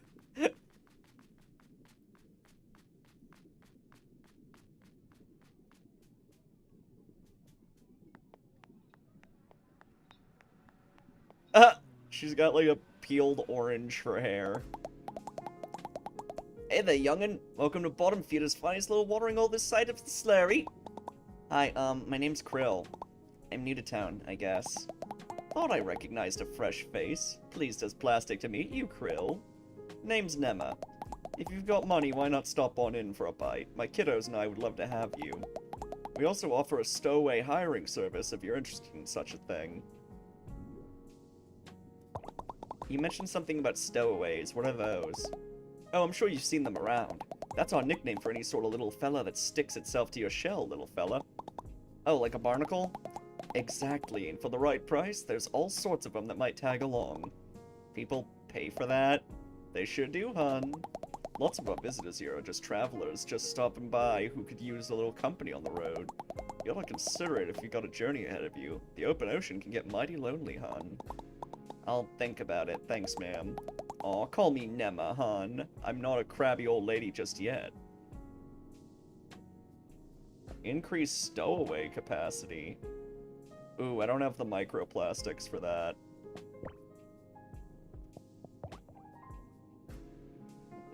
Razor blade. Neg 33% attack, but increased attack speed. Interesting. Lug nut. Plus 33% attack, but reduced attack speed. Oh, interesting. You've got a little dichotomy here.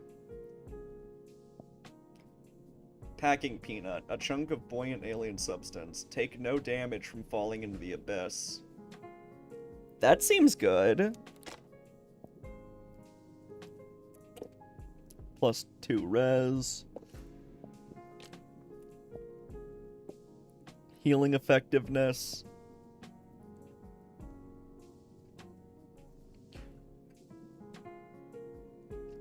Plus 3% health drain. Requires 28 attack.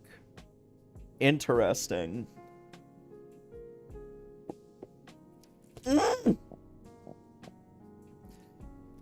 Increases microplastic rewards. It's the fucking covetous silver serpent ring. God damn, I gotta get me one of those. Tiny little snail with a surprising affinity for umami. Attacks deal additional balance damage. Yeah, I gotta get this fruit sticker. Hey, if it's not too much of a bother, I'm looking for a shark who took my shell. Any chance he stopped by here?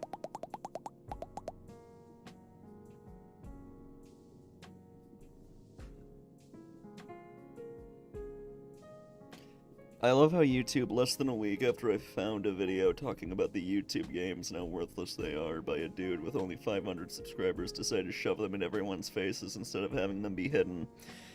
Yeah, that's weird. I don't know what the deal with these YouTube game things are. I noticed them, saw Cut the Rope, played Cut the Rope for like, I don't know, 5 minutes, and then went to bed. I don't know.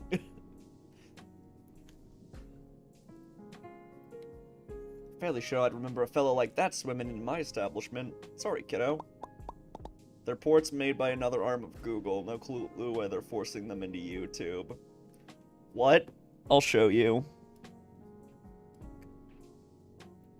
If you go to the YouTube homepage, you will run into this. YouTube playables. Bunch of different games. Like I said, Cut the Rope is on here. Which is an old, like, mobile game that was really popular.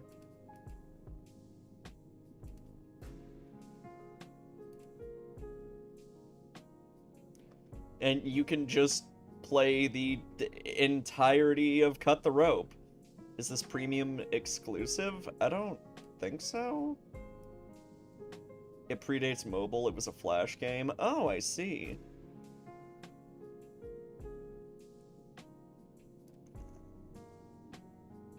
Yeah, that's weird that they're putting, like, games on here. I like Cut the Rope. Me too. It's not bad. It's a pretty decent puzzle game. From the era before microtransactions were the standard. You know, like the Angry Birds era. Or pre-Angry Birds 2 Angry Birds, anyway. Anyway, I'm here to play another Crab's Treasure, not Cut the Rope. That's okay. No worries.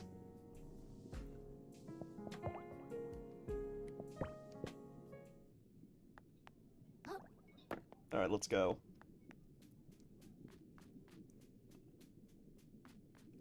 need to get some microplastics. I'm gonna need some... Angry Birds was just a Crush the Castle clone. I've heard that before. I'm not familiar with Crush the Castle, though. But I do like Angry Birds.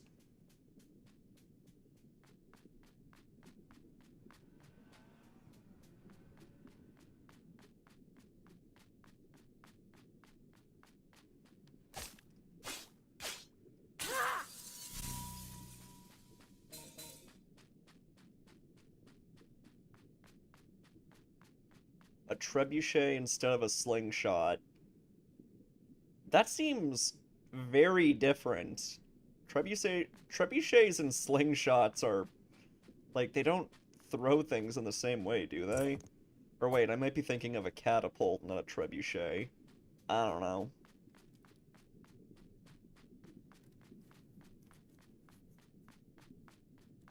I don't care. I like the funny little birds.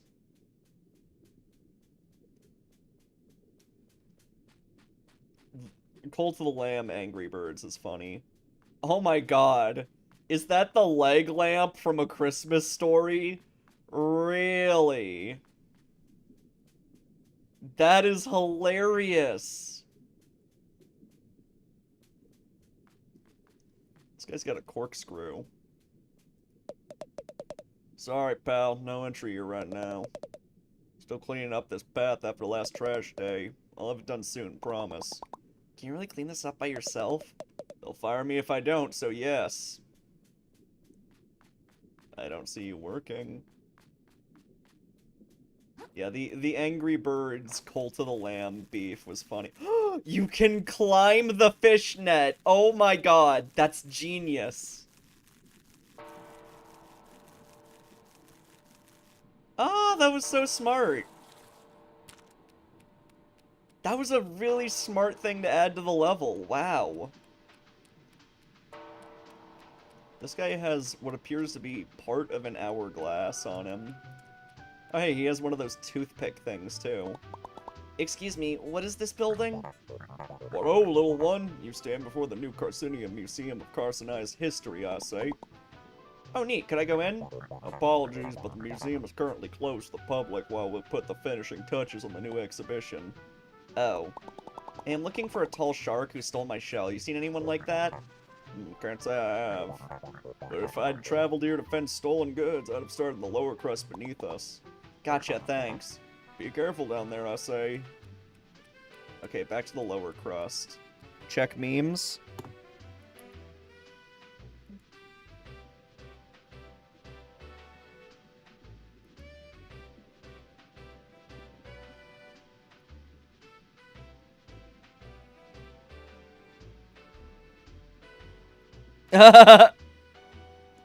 I showed this to Adam in Vegas, and he found it very funny. He's like, oh, that is a hilarious thing that exists.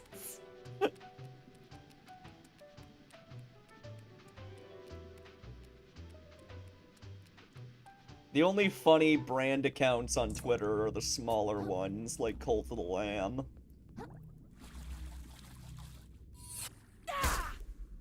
Oh. I didn't mean to hold that, I meant to tap it, but I don't think I would have reached that ledge anyway.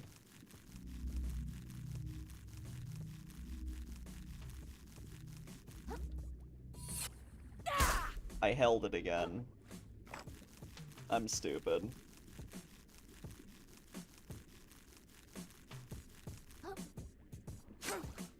Ah.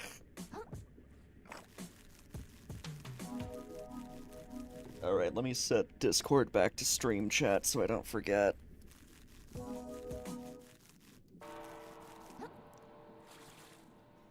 Henry VIII was, like, well known for his weight, Aether. He absolutely was overweight for his time.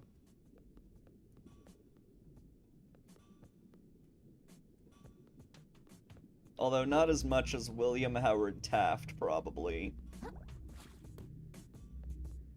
I like how Taft has been dead for such a long time, but he is still the butt of fat jokes today.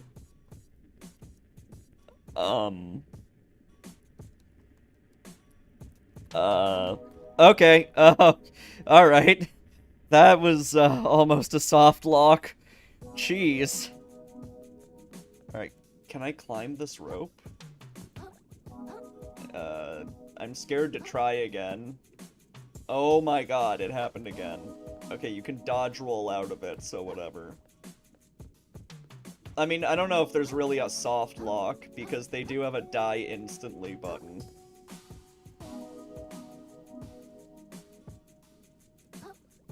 Yeah, that's weird. EA definitely could have, like, taken the fucking mobile market. They basically make mobile games anyway. With the way they shovel microtransactions into them, even though they're like full-priced fucking $60, $70 games.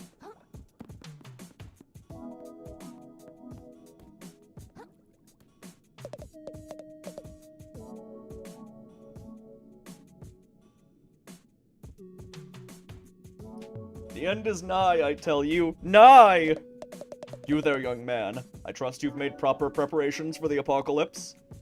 This guy's wearing a ravioli as a hat. That's cute. The apoca what? Oh dear, oh dear, oh dear. The ignorance of our youth. The apocalypse, the end of all things, big and small. Cities collapsing, crabs devouring crabs, fish learning to drive. And of course, the gunk. The gunk? That must be the blue shit. Oh yeah, Plant vs. Zombies. Oh right, EA had fucking Dungeon Keeper Mobile, didn't they? Yeah, that was like a really exploitative, shitty fucking, like, mobile game that EA made. Nobody liked it though, because it was very aggressively monetized.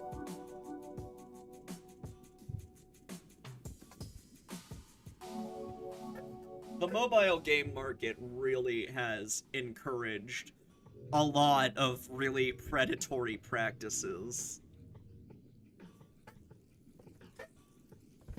Which is also evidenced by mobile game ads, which are, like, really fucked up for some reason.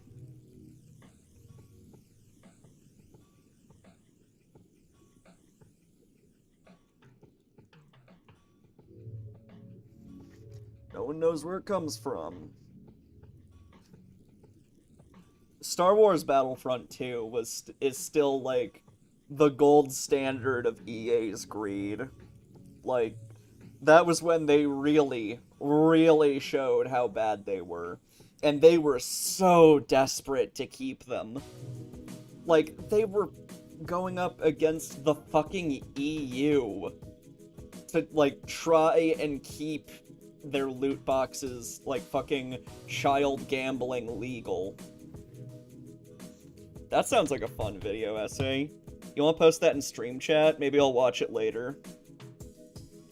Indeed, no one knows where it came from. It can appear wherever all crabs call home, and chokes the life out of wherever it spreads. And surely before long it will cover even this city. That sounds horrible. What should I do to repair? Yeah, there was a Star Wars Battlefront 2 for, like, PS2. And they just gave the new one the same name because the industry sucks. What should I do to prepare? I have no idea. I was really hoping you did. That's why I approached you. Huh. The tragic demise of Plants vs. Zombies. Alright, I'll watch that later. Are you sure you know what you're talking about? I don't see any gunk in the city. Calling me crazy, are you? You'll see. You'll all see. I mean, we have run into gunk, for sure. It's a good video. I bet it is. I will watch it later. Hey, Manta? Yeah, Coley? What are we doing? Like, right now? Like, right now? We're hanging out by the crystal. Hanging out by the crystal. Yeah. Wanna do anything after this? I know another cool crystal on the other side of town. We can go hang out by that. You're the best. Yeah, sorry guys. You don't get to keep this.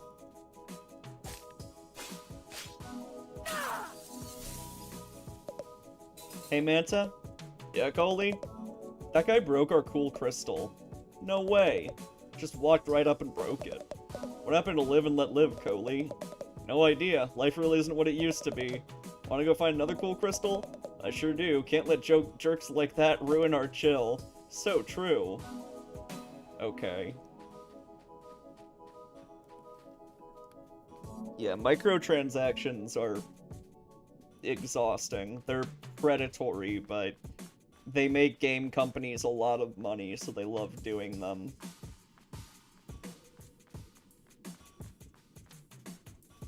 Yeah, they literally went, oh no! Anyway.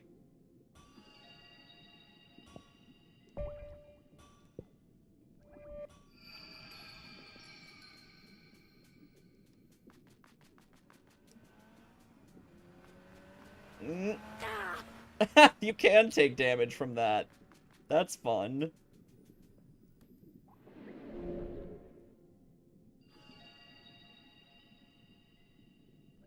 They're a reference, but I can't quite remember the duo's name. Okay, interesting.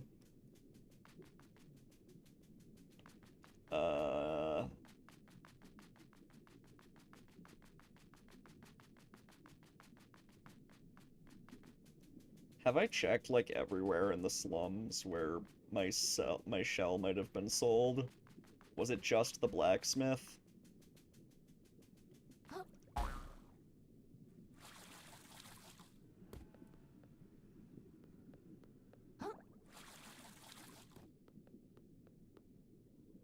Some stoner duo that's not Jay and Silent Bob or Harold and Kumar.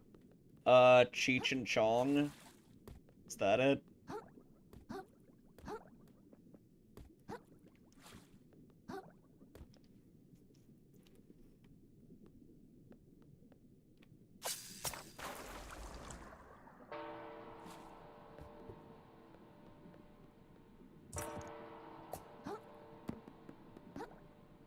Cheech Marin and Tommy Chong.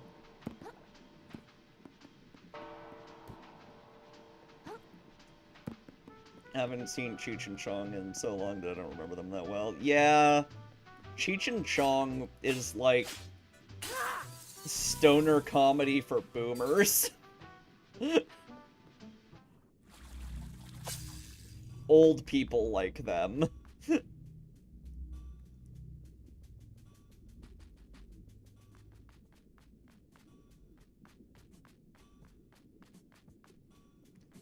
Honestly, I remember Cheech best for playing Bonsai, to be honest. He did a pretty good job.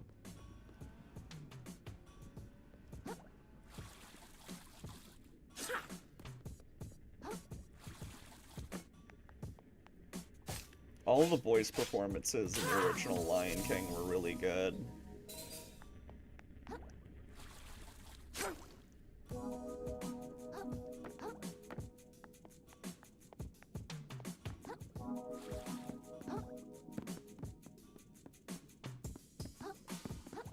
Are those condoms that maybe it's pasta, but it also looks a little like a condom? Actually, I think it's just ravioli. Yeah. Again with the 90s S, they really love that thing.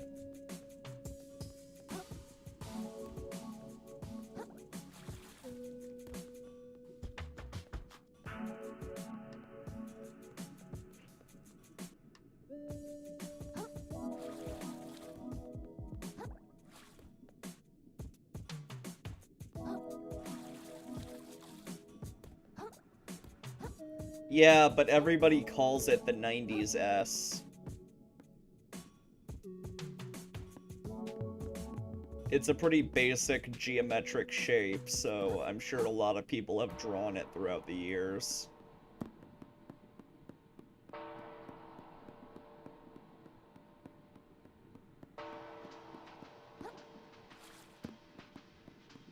Oh, there's a pawn shop. Prawn shop! Cute! I can't go in. Okay, this would be like the #1 place I would check for like if someone sold the shell, but I guess we can't go in. Also, it's a recycle bin, which is fun.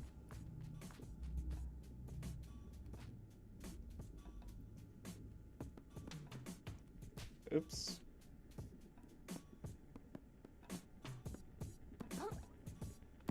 Oh, I can't climb that.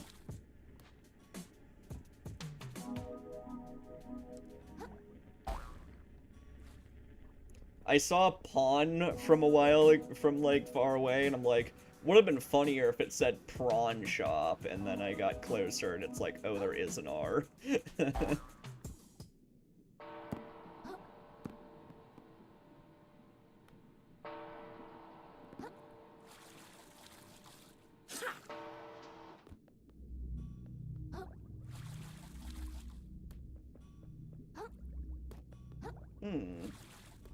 Not sure where to go. Oh.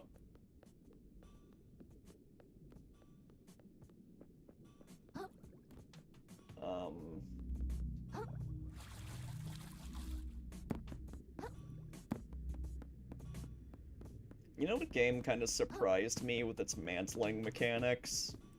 Fucking, Cyberpunk. I'm surprised how not finicky it is. A lot of, like, mantling mechanics in games work a little weird. But Cyberpunk, it seems to work fine. You can grab a lot of shit.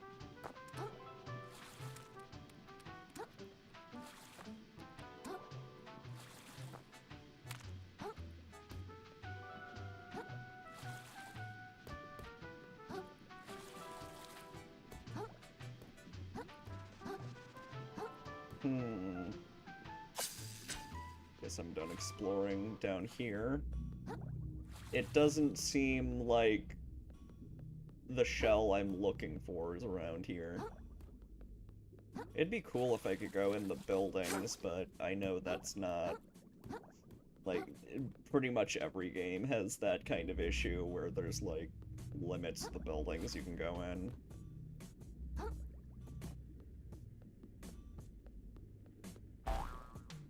Yeah, you're completely correct about that. What they did was really, really shitty. I had pretty mixed feelings about buying Cyberpunk, after the fact, after they patched it.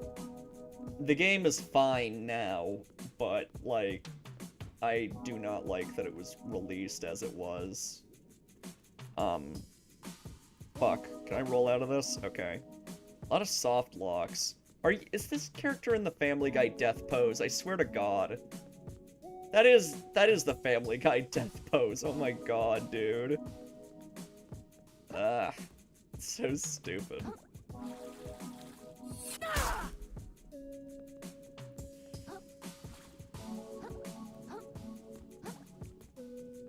Yeah.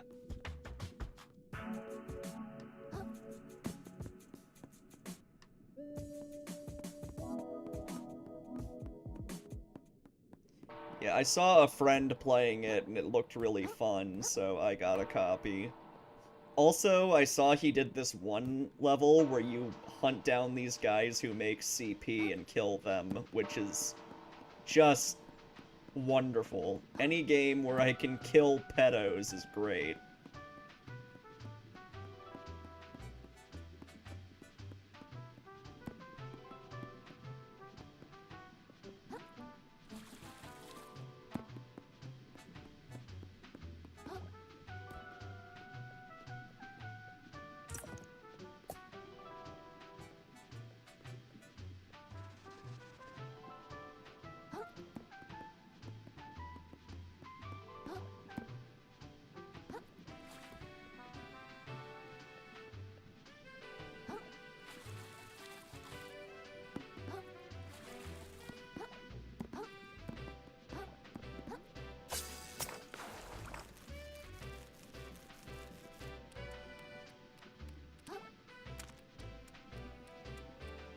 Oh, there's another moon shell up here.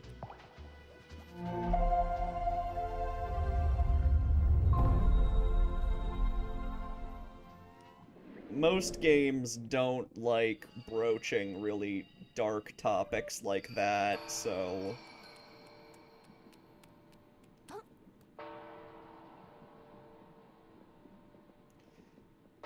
Yeah, false advertising is very common in the industry. It's pretty sad.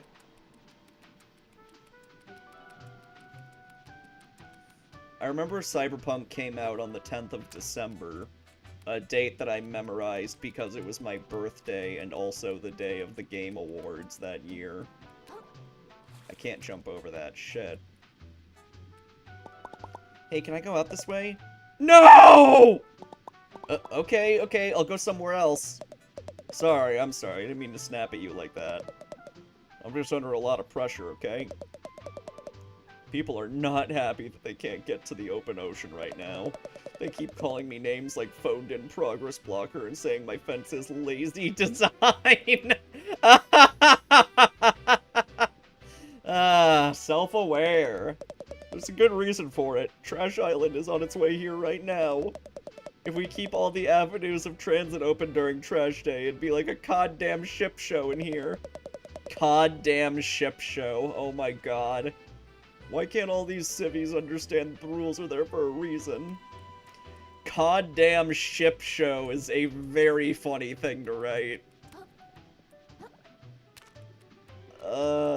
Every time this game does bad puns, it's funny.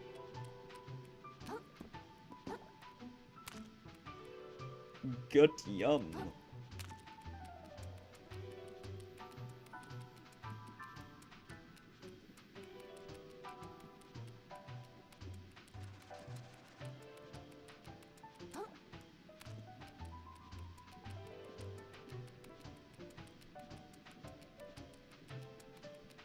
Yeah, I'm glad that the devs fixed the game. Where were all the places? Oh, wait. I just noticed the compass. Okay, I think the game is actually telling me where to go, and I didn't notice. Oops. Yep. The compass was pretty tiny.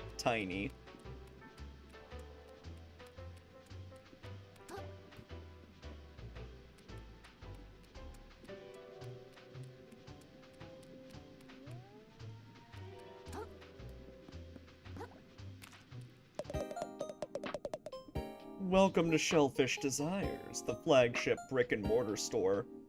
Brick and mortar? I don't know about that. Store of shellfish core. How goes it, my visibly financially troubled friend? Is it that obvious? It is. I suppose you've come to the upper crust for a bit of window shopping. No shame in it. Plenty of folks pause on their way through town to take a look at our luxury shells. This person has like a chopped up apple. I like that. You've got 5 minutes before your pause becomes a loiter, so enjoy them while they last, my friend. Did a big shark come into town and try to sell you a shell recently? Oh, he sure did. I told him to get stuffed. We don't do trade-ins here. And even if we did, I'd never take the kind of beat-up junk he sold me. Hey, Tall Trees 420. Not a clue where he went after that. Does nobody in this city pay any attention? Okay, I can purchase shells, which is interesting. No. No! Among Us!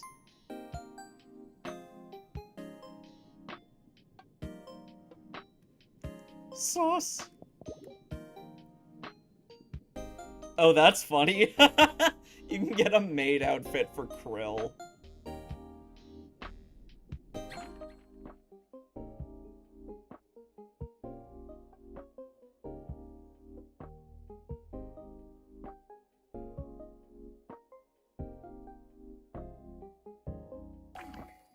Okay. It's gotta be somewhere. I just gotta find where that shark went. This city is so big. How am I ever gonna find my shell? Exactly, Electrica. Aw, you're sweet. Hello, human resources? This city is so big. How am I ever gonna find my shell? This place is so stupid. And it's loud. Why couldn't everyone just leave me alone? Everywhere I turn, someone's trying to take something away from me. Or sell me some kind of scuttle right up, fellow citizens! Pronathan. That's funny. God damn it, I knew it was gonna be here. Now I go to the fucking pawn shop? Or prawn shop? It's the grand opening of the prawn shop, full of legitimate shallow-made wares. Why is it that Ace Attorney puns are so unfunny? Like, it's silly when this game does it, but it's infuriating when Ace Attorney does. It's the grand opening of the prawn shop, full of legitimate shallows-made wares. We got plastics, we got metals, we got packing foam. We got garbage you ain't even heard of yet. What the...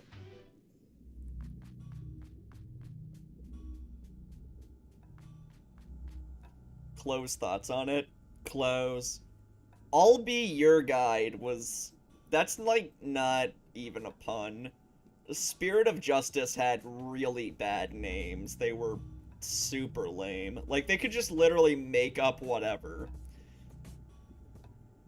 At least the other pun names had some effort put in. The Spirit of Justice ones, not really. That's my shell! Are you serious? This guy's still following me? Oh wait, is this the shark somehow? What the fuck was that car doing? Alright, play it cool. I don't know what you're talking about. Seriously, give that back. It was stolen from me by a jerk shark. Well, first off, that shark seems super cool and chill to me. Second of all, he, sold it to me fair and square. If you want it back, you gotta buy it like everything else in the store. That's how the prawn shop works, baby. Well, how much? And, what can I actually pay with? Depends what you got, pal. I've got a few microplastics, I guess, and some string. Look, that shell's really important to me. Can I work it out? Can I work for it or something? I'll do anything. Anything, Yeah, and I guess I could probably come up with some arduous and meaningless time sinks for you to partake in and earn your shell back. The fucking, like, self-parody, like, game criticism shit. For starters, why don't you scrape the barnacles off my sweaty... Wait, did you hear that? Hear what? Belay this conversation, kid. Trash Island is here. This always catches me off guard. I gotta get ready before I miss out on some... What the fuck is with that car? I gotta get ready before I miss out on some prime plastics. Hey, I'm not done talking to you!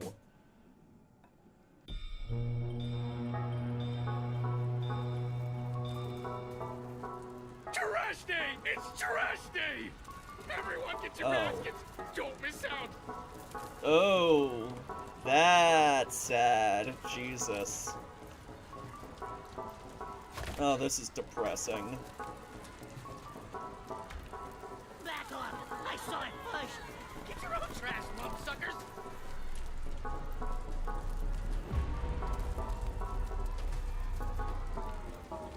That's really ominous, honestly. Oh, a cereal box. Glorified What is that crunch. I've never seen anything like it. Oh no, the It's a 2001 message music. from the captain! It's got his face right on it! It's gotta be! Excuse me? Excuse me, please. Well, kinda. Pardon me. Excuse me, young lady. As New Costinia's official historian, I'm sure I can Maybe shed that's some not light what on... it is. My God! If I'm not mistaken, this is part of a map! A map showing the way to a most valuable treasure, I say. If someone were to find its missing pieces and decipher them, why, they'd be rich beyond their wildest dreams, I say. Rich? I like the sound of that. That treasure's as good as mine. I'll Oh, be able that's to your afford voice? the flashy shell in the ocean, you know?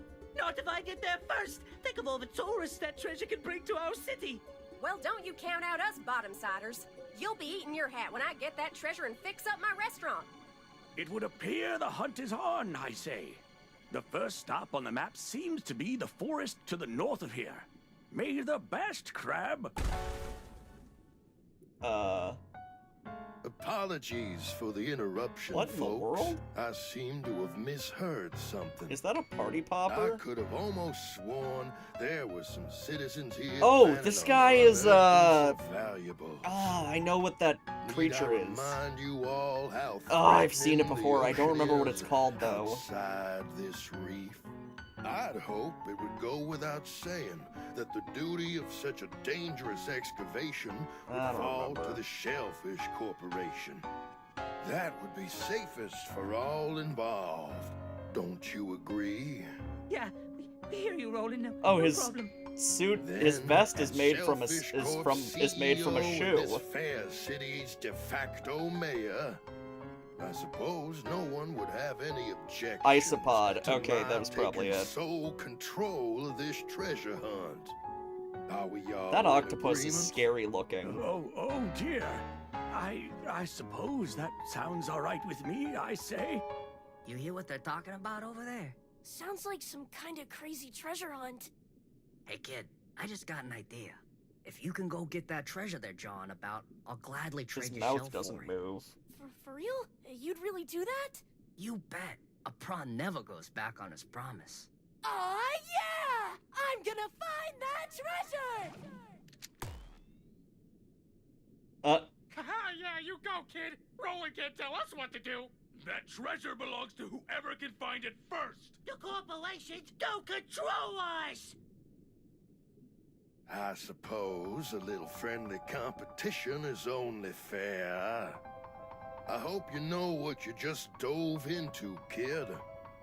See you in the open ocean, treasure hunters. Hey, Quidgy that one of those people is wearing a silica gel thing. Dang, that was crazy with a capital Z. The hunt begins. You really stepped in it now, kid. That squid that hangs around Roland doesn't think twice about disappearing people. You told me to! Hey, I recall making a suggestion, pal. But the offer still stands. If you can get me that treasure, the shell's all yours. Okay, well, where do I start? Weren't you listening to that old dude? It's off in the grove, way north of here. You got a bit of a walk ahead of you. Great, well, I have no choice now. I'm on this treasure hunt whether I like it or not. Yeah, I really like this game. It's very aesthetically interesting. I really like a lot of the art design choices that they've made in terms of, like, what everything is. Like, I do really love how, like, they use trash to emulate, like, things you see in real life. Like, buildings made out of liquor bottles or whatever. That kind of shit is really cool to me. That was one of the things I liked about, like, the second episode of Amazing Digital Circus, where it's like, oh, they used, like, wafers to make the bridge. That's cute. Oh yeah, one more thing. If you found any of the junk out there, I'll take it off your hands for some microplastics. Fair is fair. Okay, this must be where I trade in shit. Sell junk. Wow, look at all this. Hmm?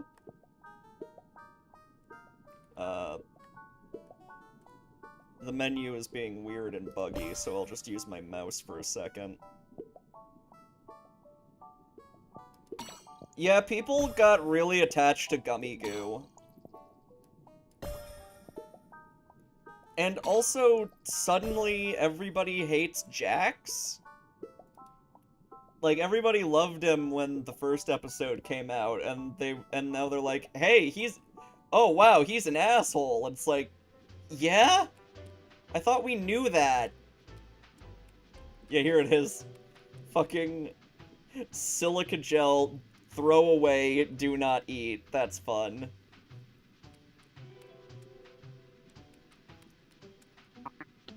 Oh yeah, this is gonna rule. Oh, he's wearing, like, one of those badminton things for a shell. I like that his shell changes like ours does. A real chance to go up against my idol, Roland. Your idol? You like that guy? Of course I do. He's a business genius, you know. I like how he has trash bags for eyes when he's, like, greedy. Roland came into this town with nothing save the clothes on his back and a trash scavenging empire that goes back generations. And he built that empire into a somewhat bigger empire all on his own. Why go after treasures if you think he's cool then? You don't know the first thing about business, kid. Sure, I respect Roland, but we're in the same market, and that makes us rivals. The free market demands I do my best to one-up him. That's the spirit of healthy competition. Okay, I need to talk to you. Just drifted into town and you're already making waves, kiddo. Oh right, you have a southern accent. If it wasn't for you, we'd all have just rolled over and let Roland step all over us like usual. So we're all going after this treasure then? Seems like it. If that old-timer who runs the museum ain't pulling our claws, whoever gets that treasure is gonna have some serious pull around town. But honestly, as long as someone gets it who ain't Roland, most of us will be darn pleased. Who's that guy anyway? Why does everyone hate him so much? Well, he's a CEO, so hating him is pretty fair. Roland, only the CEO of Shellfish Corp, the largest trash scavenging operation out there.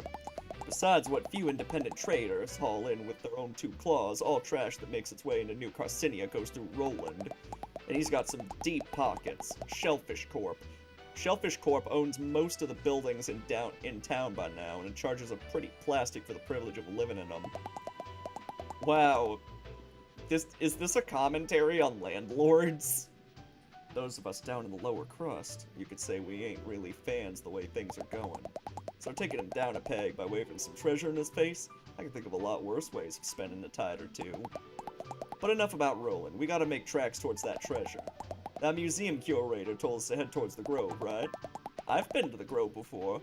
Meet me just out of town if you need a nudge in the right direction. I need to buy something. Let me buy from you, you fuck!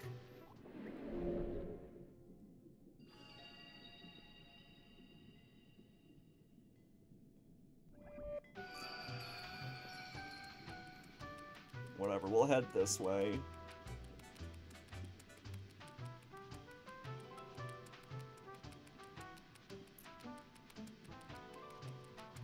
Thimble hat. I love that the walkway is a receipt. That's so funny.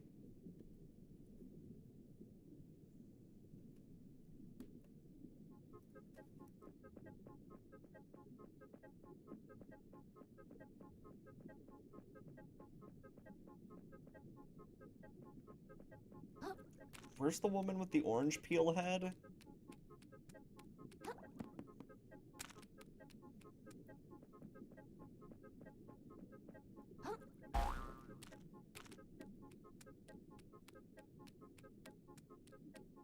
Like, I guess she's not gonna be at her shop.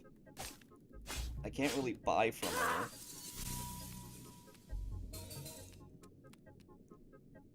Hold on, I'll check the shop real quick, but I don't think it's gonna let me buy from her.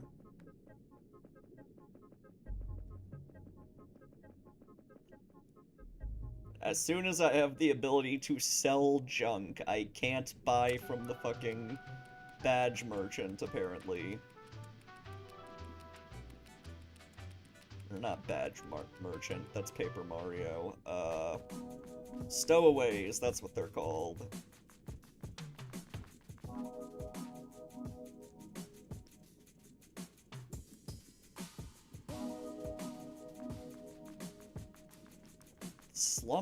I like how the upper crust is like glass bottles, and everyone in the slums has like cardboard instead.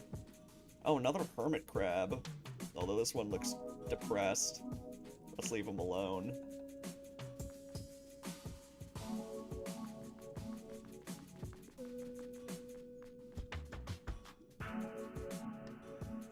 Yeah, there's definitely a capitalist critique going on. Oh, these guys... Oh, okay, they have replacement merchants. Good.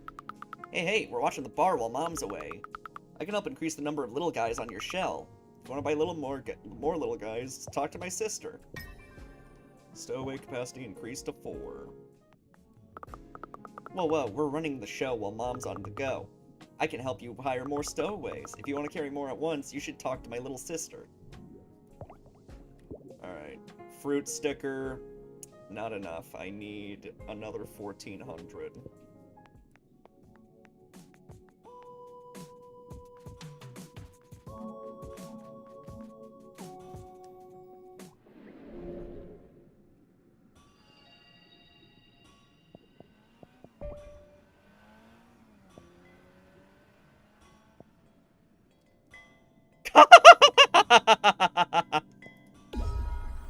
Oh no, Dangster. Oh boy. The unfortunate thing about the Nair guy, there were some comments that alerted me to, some past actions of him. And, it's bad things involving minors, unfortunately. I don't know how true it is, but there seem to be a lot of allegations. Hey, femboy.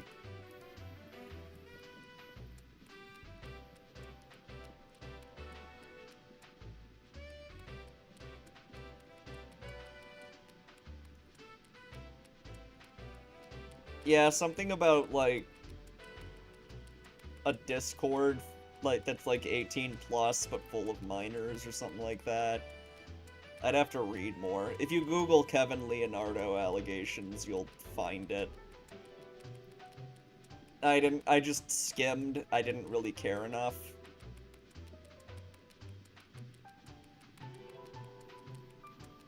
It's always Discord. Yeah.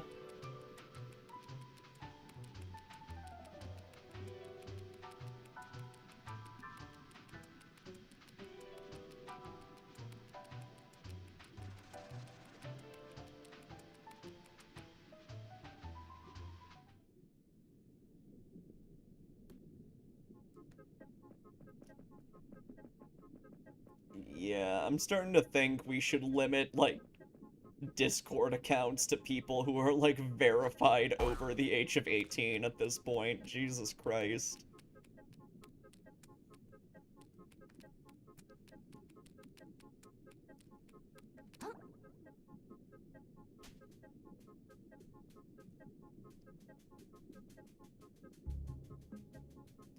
But yeah, again, take what I said with a grain of salt, do your own research. I honestly don't know how true the allegations are. I could have found misinfo. Hagaris the Ravenous? What? Is there a boss? Oh. Over there. Cool. Anyway. Up.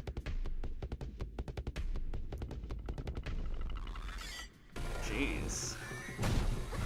Ah.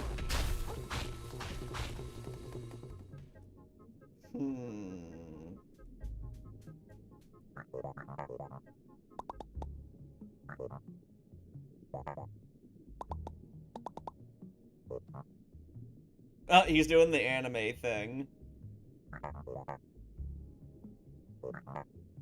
Yeah, sorry, I'm just skipping over this. I'm getting a little tired of how many NPCs I've talked to. To our north is the Enchanted Grove, reclusive village of spiritualists. East of here is Flotsam Vale, the company township. Wouldn't go west without good reason. Okay. Okay, so we're heading north.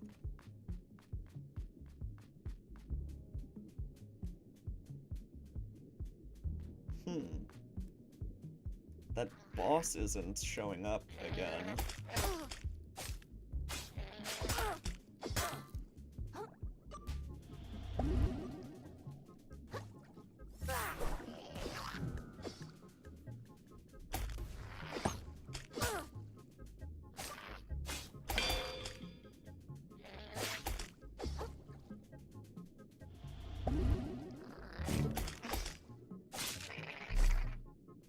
Alright.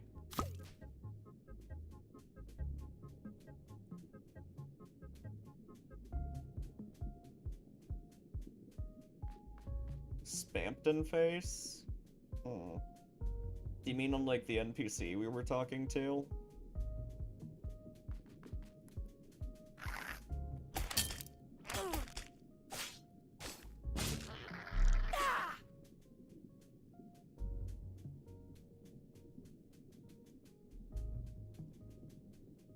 Oh, a solo cup.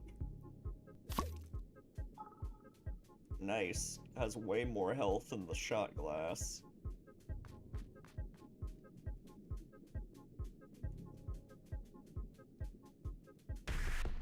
Oh, there's that ravenous guy again. Somewhere.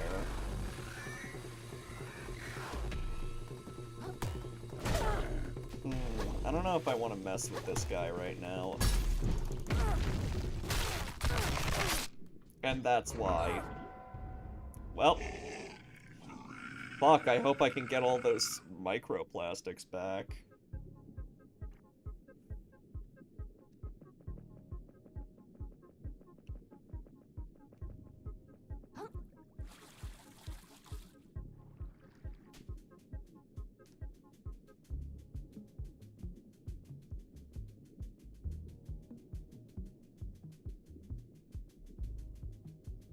Really not fond of bosses with insta-kill moves.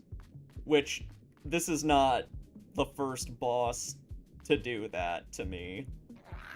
In fact, the very first boss in the game had an insta-kill grab.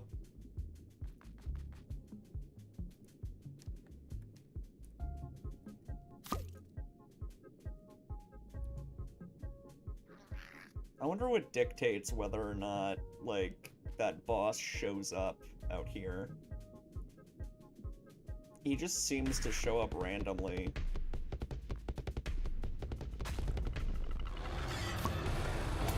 Ah, fright. He inflicted fright on me. Uh-oh, uh-oh, uh-oh. Let's go, come on.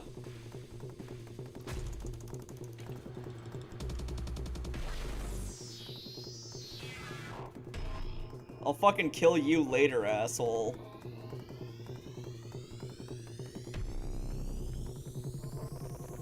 Damn, he's faster than me. He catches up so quick! Oh god!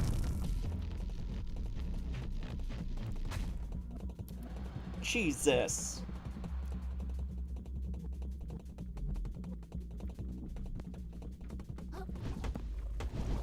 Ah! Tackle pouch. A satchel perfect for holding fish gear.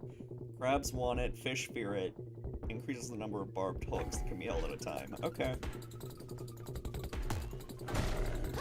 Ah, he's so fast! I hate it!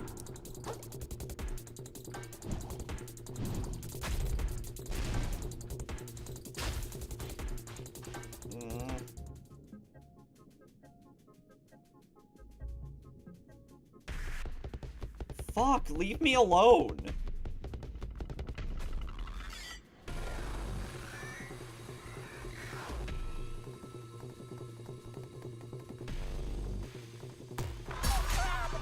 What? What the fuck? Jesus! Ah! Shit!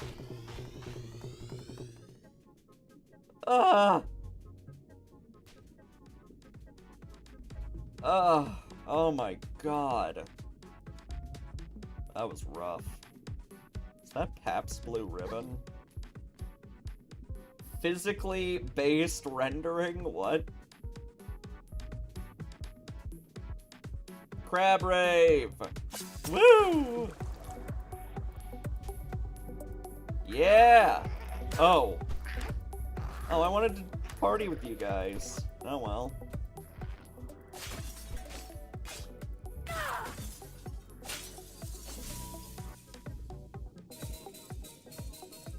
Just becoming a zombie crab doesn't change liking music. I forgot we had a Crab Rave emote. Also, this is fun.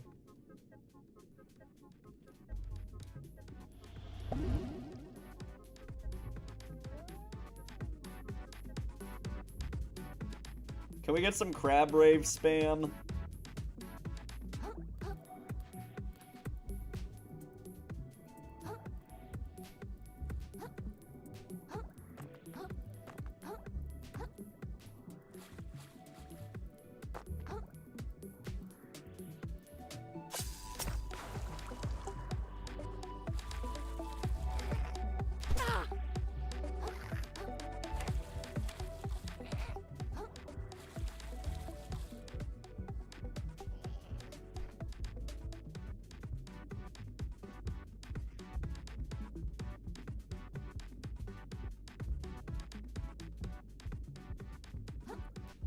Nice.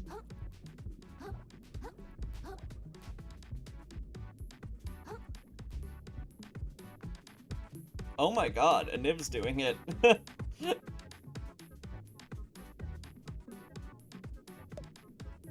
Hello! What?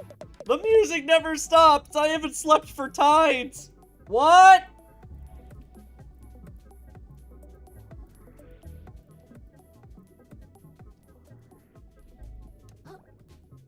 I like that they have tides instead of days.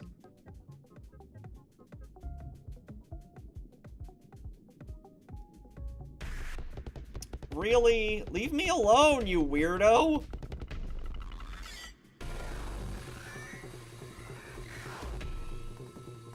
Quit stalking me!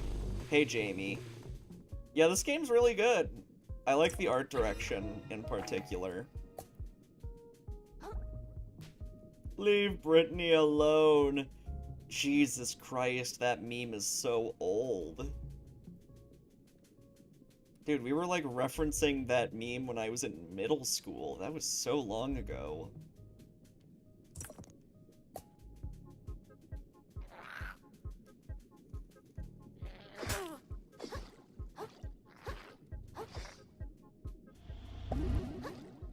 Oh, he's got a fucking olive on a skewer. Or a toothpick, I mean. I like that that's the weapon. Ah, the art design is so good. Yeah, I saw Iron Pineapple play this before it came out, and I'm already into it. I wonder how popular Nine Souls is getting. I'll have to check. I saw Fireborn play it, but I already knew he was gonna play it.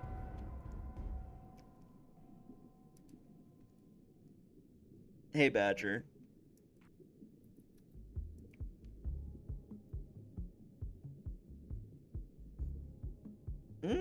Mithy Moo has a video.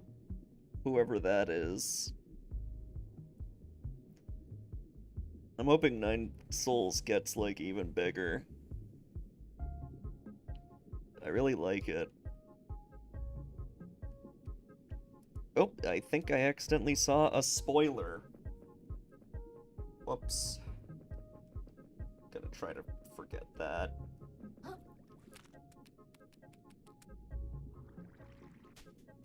I hate when spoilers are in thumbnails.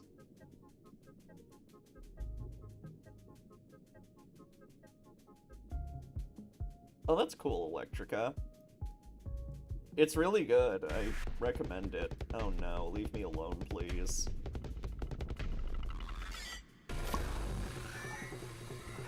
If I die before I get my microplastics back, I am going to scream, dude.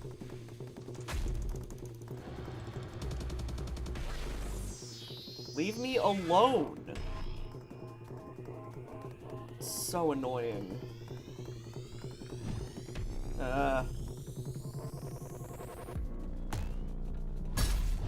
No! No, no, no, no, no, no, no, no, no! None of that, none of that. Okay. Panic Alt F4. Whoops.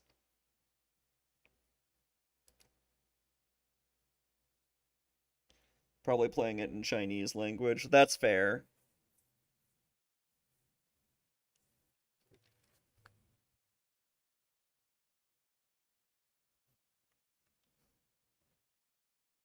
Although you seem pretty damn fluent in, like, Mandarin and Chinese. Or, not Chinese, I'm an idiot. English. Crabs look like spiders sometimes. That's not great.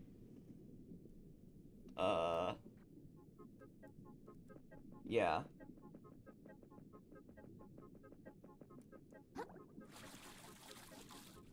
But, they don't usually freak me out as much as spiders. You're more fluent in English than in Mandarin. Interesting. Wait, what do they speak in Malaysia? Fuck you. Oh my god. Where's my... Oh no. Is it gone? Oh no, I lost my souls, didn't I? Or my microplastics. Malay? Is that what they speak? Malay or Chinese? Interesting.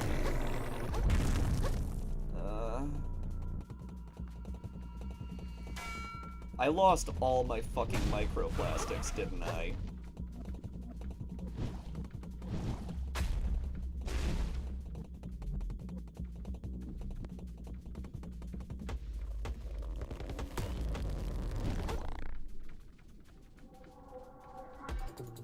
I haven't listened to many Death Grip songs. I think I listened to Tachyon once and was like, not for me.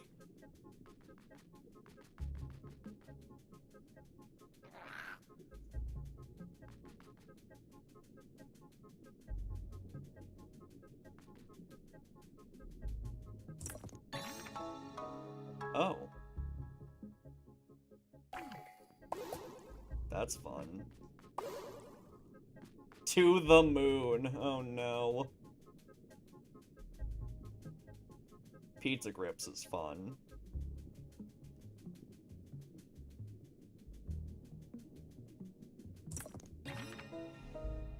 Traded in for 2,500 microplastics. Well, at least that's a lot. Still mad, though. I don't like losing souls.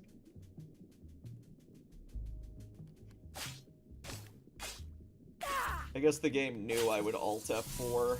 Oh well. Whatever. Wait, 6,300. Did I get them back? But I didn't even collect them, I just Alt F4'd. That's weird.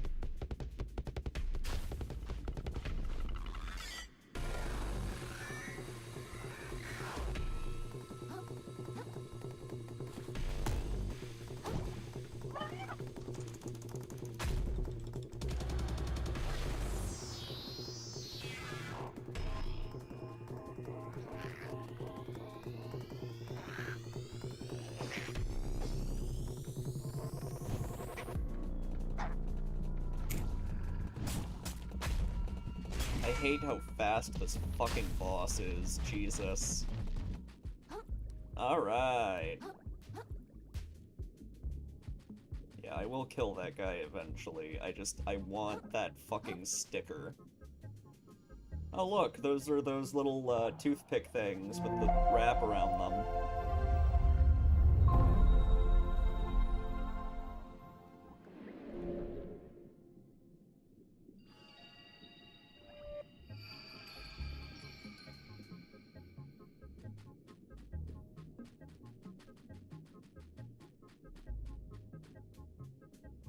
Well, apparently I didn't lose my stuff.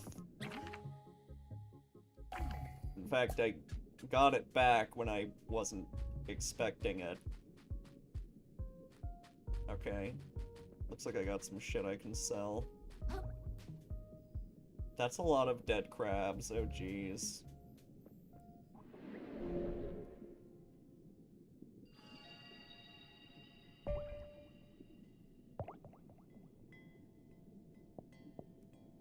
I guess I did. I wasn't looking for one.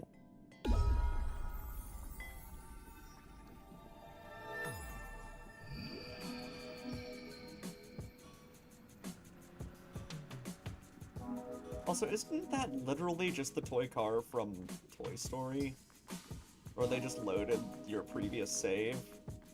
That's weird. Souls likes autosave, like, non-stop. Hold on, where the fuck do I sell my junk? Where's the damn prawn shop?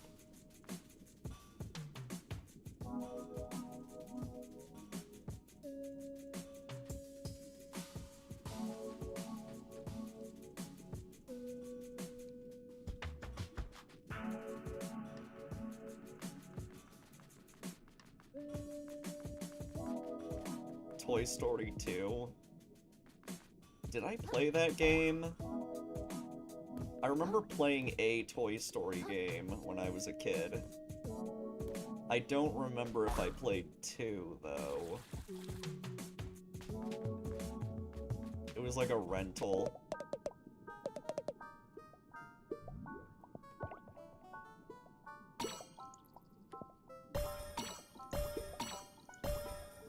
$10,000. Nice.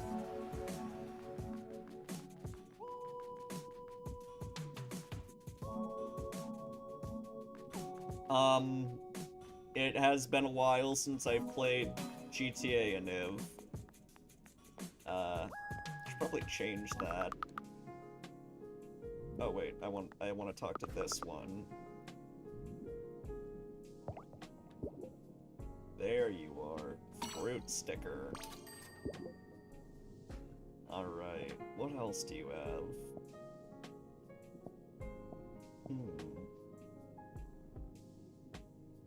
The legends say these can grant any wish. They're wrong, though. That's funny. I like that. This game's funny. The dialogue is, like, really good. I like how humorous it is.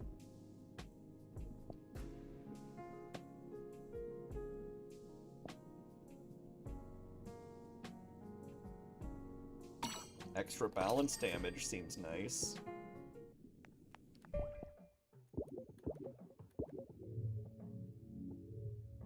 Oh, right, this.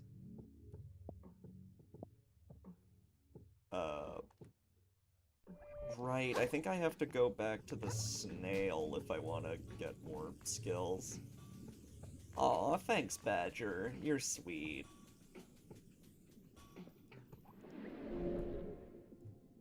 I have such a nice audience.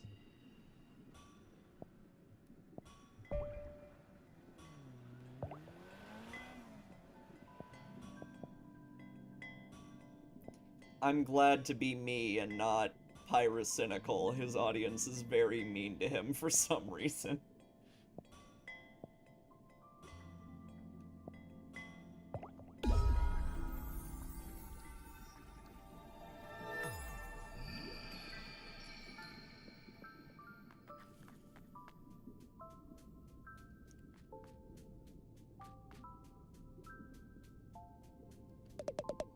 His spirit full to bursting, blah blah blah.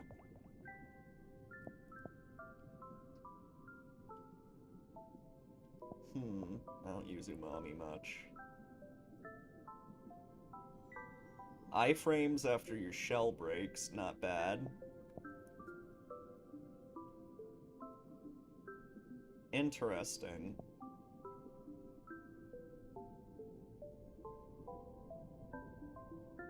Ooh, that looks really good, Ebb and Throw.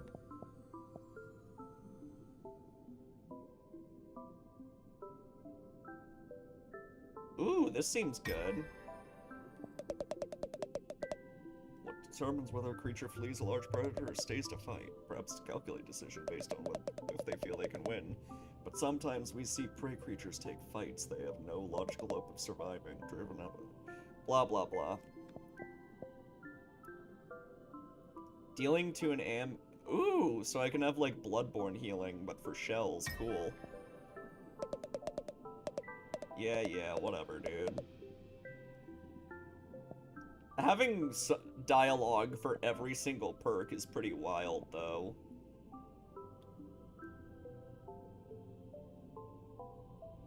Okay, I can reel enemies in, like Lies of P.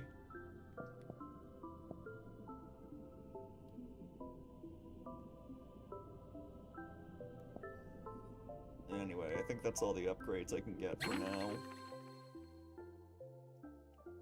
Hold L2 to aim, then release it while aiming at an enemy to reel them in and massively damage their balance, at the cost of a barbed hook.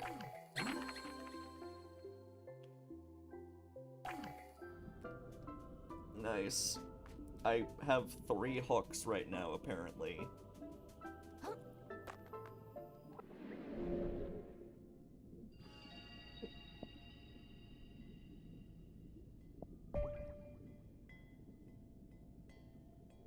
Okay.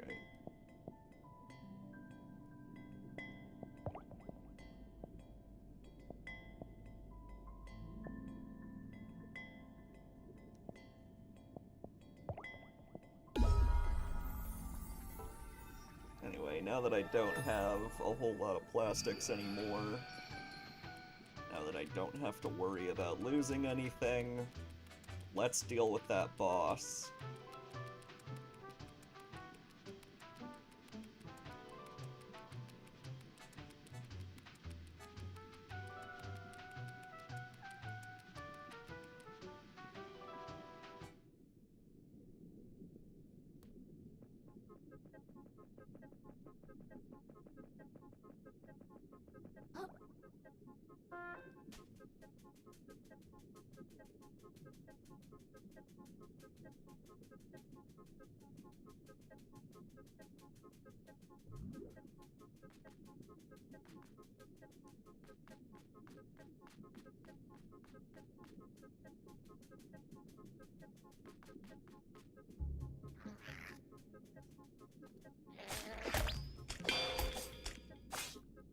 Oh, being able to get shell health back is so good.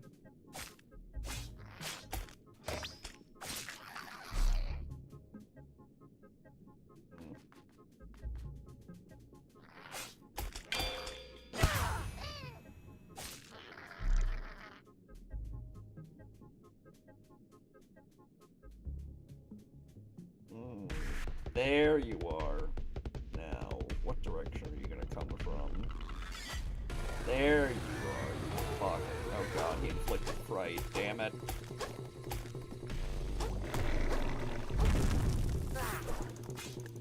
Oh.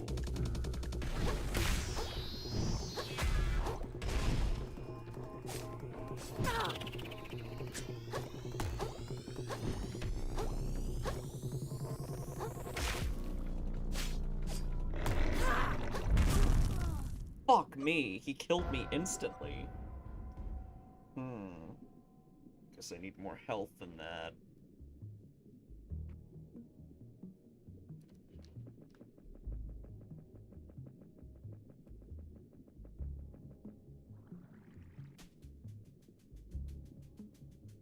Whatever, I still might be able to take him.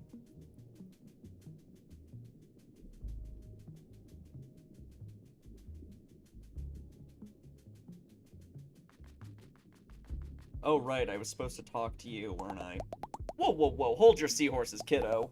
Look, we're technically rivals in this treasure hunting thingamajig, but that don't mean I want to see you get devoured before my eyes. Oh, did sheep watch me die? What'd I do wrong? Look, there's rules to exploring the sands between. Namely, steps you gotta take from preventing him. Okay, so there are ways to keep the boss from showing up. From slurping you right out of your shell and eating you whole. See these arches? Folks who commute from here have done a pretty good job of scenting routes to nearby areas. Scenting? Yep, laying down scents that he ain't a fan of. No matter how tasty you are, you won't pass near the path. Wait, who are we talking about? Who is this guy? Look, just stick to the arches, okay, kiddo? And if you get chased, make your way back to one as quick as you can. Can do. Okay, so that's how that works. Good night, Dankster. So if I go straight to the next arch, he shouldn't show up, right? Although apparently he killed me right next to an arch, so... whatever.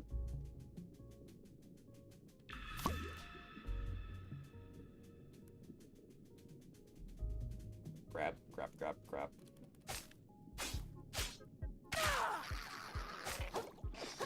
I just realized I forgot to equip my stowaways. Oh, I take so much damage.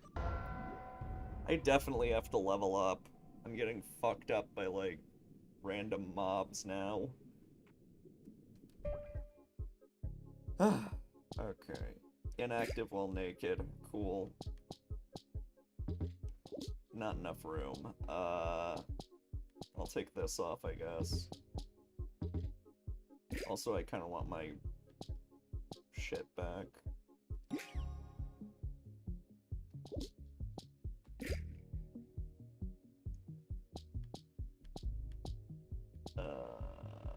Don't have enough room for that.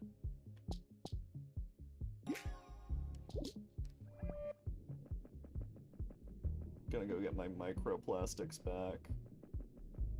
I'm gonna have to expand my stowaway capacity a bit more. Don't know how much that's gonna cost.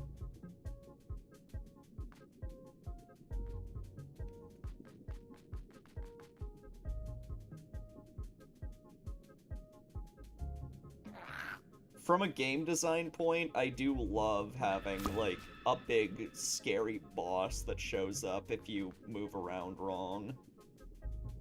I think that kind of thing is really cool.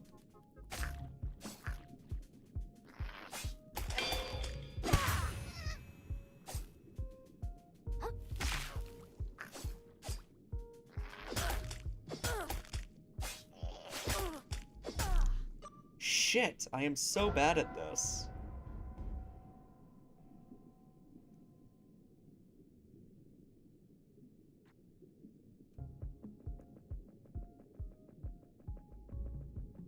Doesn't matter how many Souls games I play over the years, I never get good at them.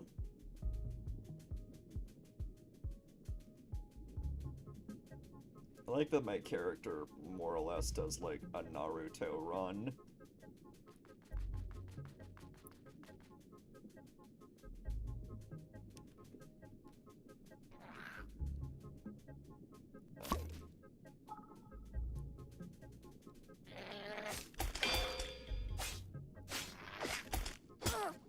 Damn it.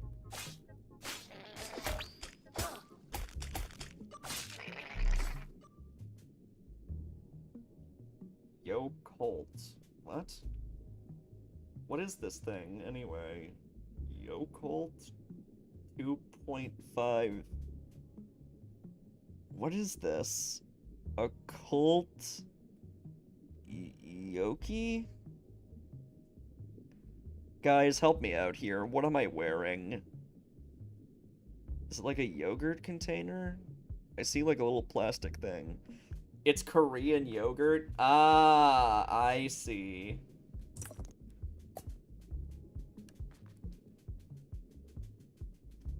I'm not that familiar with Korean food, so...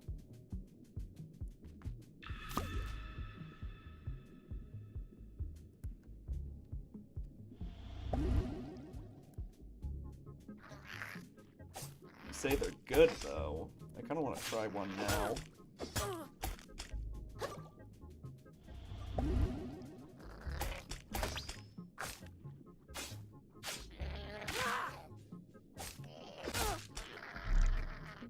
I do like those little fish pastries, though.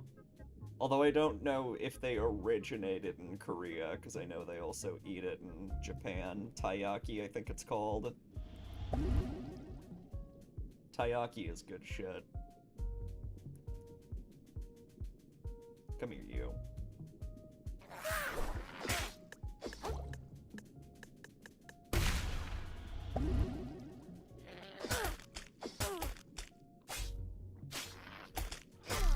Oh, I'm so shit at this.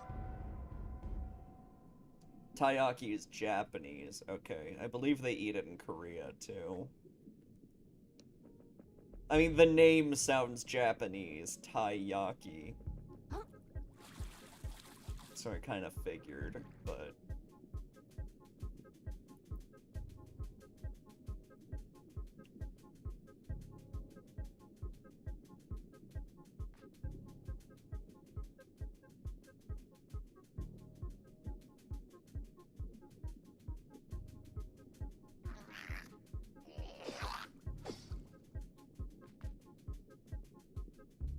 Japanese is a fascinating language. Every word sounds very different when it's, like, converted to Japanese. Okay, he does run away when you're at the arch. Okay.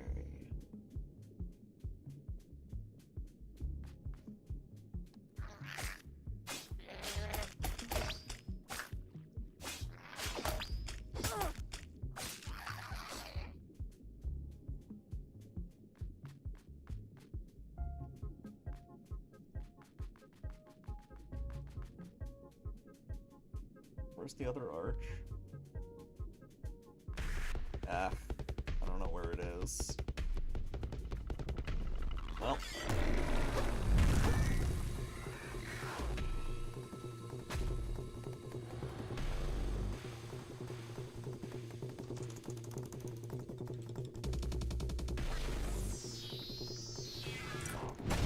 Ah.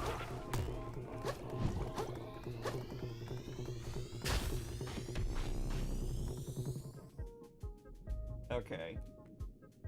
Ooh, crystal. Oh! It's got one of those parasite things next to it.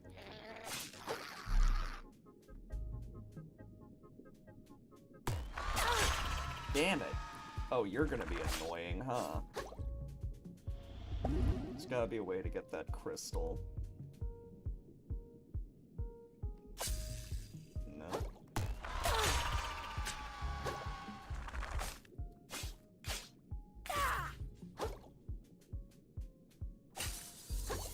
Nice. Damn it. How do I hit you? Oh, whatever.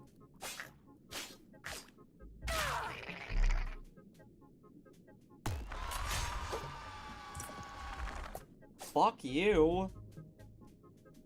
Burrowing enemies are so goddamn annoying, man. I hate them.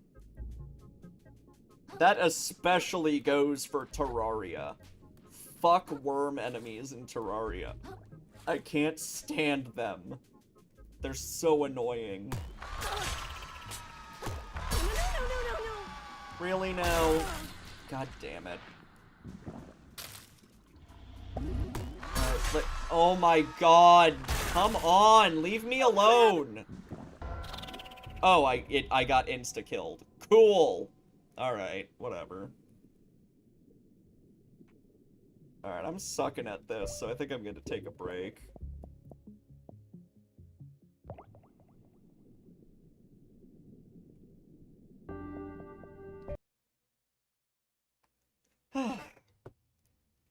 Woo. Jeez, it's almost midnight already. I guess I did start streaming a little late. Okay, what is this? The woods, they're vast. You need to get through there. I need to take my meds. Through this, you need to go. Don't be stupid. You'll die here. You'll die here as a failure. Oh. Think. Senua's Don't trust Sacrifice? They will see through you. They have will a see us. sequel They coming won't out, trust you. right? Right. You're forced to hold a conversation with them. Yes, They're the only Quidgy people Bo. who know you, even understand you. They've always been with you, always been there for you. You force yourself to keep going, even if your limbs scream with agony and tiredness. You can't afford to rest. You can't afford to even take a breath. You live on borrowed time. They live on your time. Your friends. Quidgy Bo.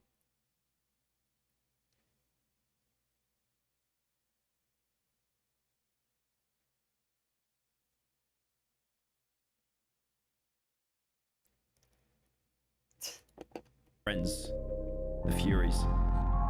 Now, if you're The unaware, furries. on the 21st of May, Senua's Saga Hellblade 2 was released. Don't Okay, be it came surprised out. if you've never heard of that game or didn't hear anything about it, because frankly, no one did. A lot of people loved the first Hellblade game. So, was it just kind of a shadow drop? Senua's Sacrifice, which came out in 2017. Now, that's been about 6 years. I saw a and trailer finally, for the it story's been once. picked up again. I do want to focus on the immense undermarket How have I never heard... Like, I didn't know this came out. That's so weird. of this game to the point that there's probably a It's so weird how, like, undermarketed so much shit is, man. Like, corporations recently really love relying on word of mouth for some reason. Which, sometimes it'll work out. It worked out with Puss in Boots. But, I don't think it's that effective, really. Hold on. I've never watched Tubi, but it kind of seems like the streaming service all the crap ends up on. Like, I wouldn't be shocked if I found Cool Cat Saves the Kids on there.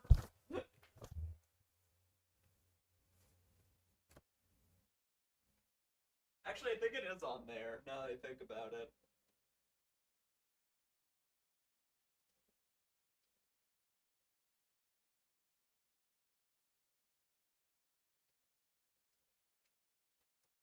Yeah, I think I remember Derek bragging about that. Yeah, it's the kind of movie to be on Tubi. Is Tubi like a free thing, or do you have to pay for it?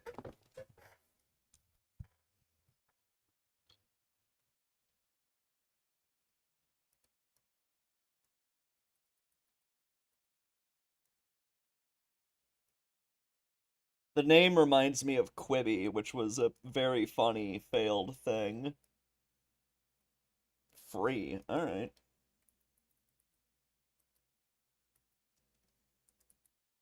Cool as ice, really? Yay! Director's cut. Oh. Cool Cat Saves the Kid. Director's cut. Okay, so this is one of your George Lucas versions. Huh? Derek? Fucking asshole.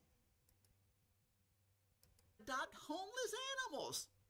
Oh no. Oh, this is the redub! Oh no! I didn't know the redub came out! He's an anti-bullying hero. Thank you, Daddy Derek and Glenn. But you know what? I gotta get inside because Maria's coming over to help me. Oh, the redub is so embarrassing. Hey, stop! Stop, Butch! Stop! Oh no! Here comes Cool Cat! Hey, give me your fish! What do you... Oh my god, I could still hear Jason Johnson's voice for a second. Hold on. Did you guys hear that? Bonehead? That's a perfect spot. Oh no! He's about to graffiti our neighbor's wall, and it's not cool to paint on somebody's wall. I need to stop him. Stop! In the name of anti-graffiti! Cool Cat to the rescue!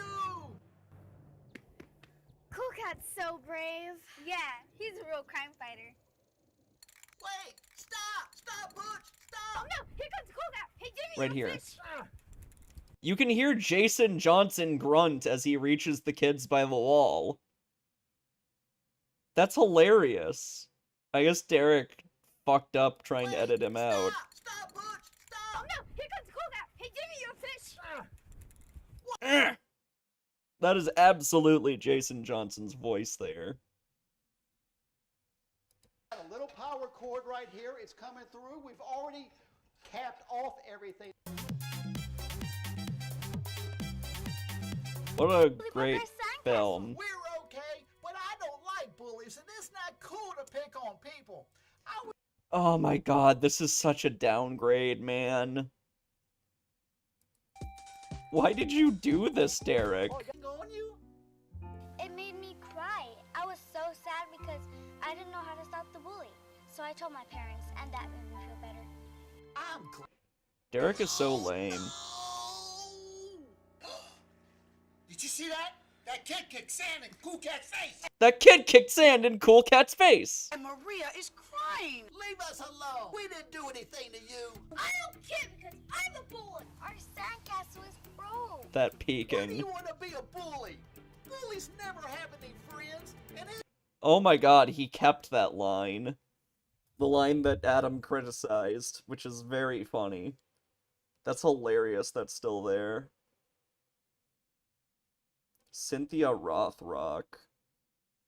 That's Mama Cat, right? He didn't dub over Mama Cat, did he? Because I know Mama Cat's actor wants nothing to do with him, too. And someone is calling. Nope, that's still her. But that was another person he, like, drove away with his petty behavior. Conspiracy theory that Microsoft are basically trying to kill Ninja Theory, the studio that made this game. But I really just want to clarify that, like, no one knew about this game being released. Now, this game is about 5 to 6 hours, separated into 6 chapters. And some of the people that did play it were so unengaged with it, they didn't even want to finish it. I mean, if you want an example, look at Critical. He started streaming the game, and to this day, he still hasn't picked it up since. The game begins with a recap of the first game that came out 6 years ago. You learn of Senua's adventure, how she challenged the gods and accepted the voices, her psychosis. It looked kind of boring from, like... Right. Hey, let's look at the Pyro tested my awards 18th ad. birthday yesterday. There is one thing that would make me the happiest, and that would be if you were to show your toes again. Oh god. You see what I mean about his fan base? I'm trying to remember the game now. It's all a bit of a blur. I know that she has schizophrenia. There we go. So she would like, she'd hear like voices. She'd hear like her own voice, basically roasting her. Skip it. I want to know the lore at least. Like I played the original, but the original game is like 6 years old. Why is it shaped like that? Why is it shaped like that, man? Oh what my. are they thinking? Oh my Why goodness. is it shaped like that? What were they Come on. thinking? Dude, I'm gonna get demonetized now. That sucks. Senua was always someone that had connections to other planes, and because of that, she would hear voices. Yeah, in her head. Helldivers Imagine the did really concept of- well. And had some great Steam reviews until, a certain incident. Of the angel and devil on your shoulder, but a lot more complicated. These voices would mock her, tell her if she's doing something wrong, but also congratulate her if she made some kind of accomplishment. She is strong. You are powerful. She is stronger than this. These are dubbed in the game as the Furies, a symptom of Senua's psychosis. But what's interesting about the first game is, even though she does have psychosis, it's hinted that it almost gives her special abilities, with her seeing visions in very clear detail and even being able to communicate with the dead, with her being able to have vivid visions to the point that she's transported to completely different realms. The devs Ninja Sony Theory purposely sucks. make it ambiguous if the entire... And it's funny because, like, what they did with Helldivers is nothing new. They did something, not identical, but, like, similarly shitty with Fortnite. Like, Fortnite is obviously available on a lot of platforms because it's a massive, massive game. But Sony was, like, trying to restrict people. Like, if you signed into Fortnite, like, your Epic Games account on your PS4, you couldn't play on PC, Switch, or Xbox anymore. It locked you out. And Sony's logic was, we have the best console, why would you play anything else anyway? Which is so unbelievably fucking out of touch, man.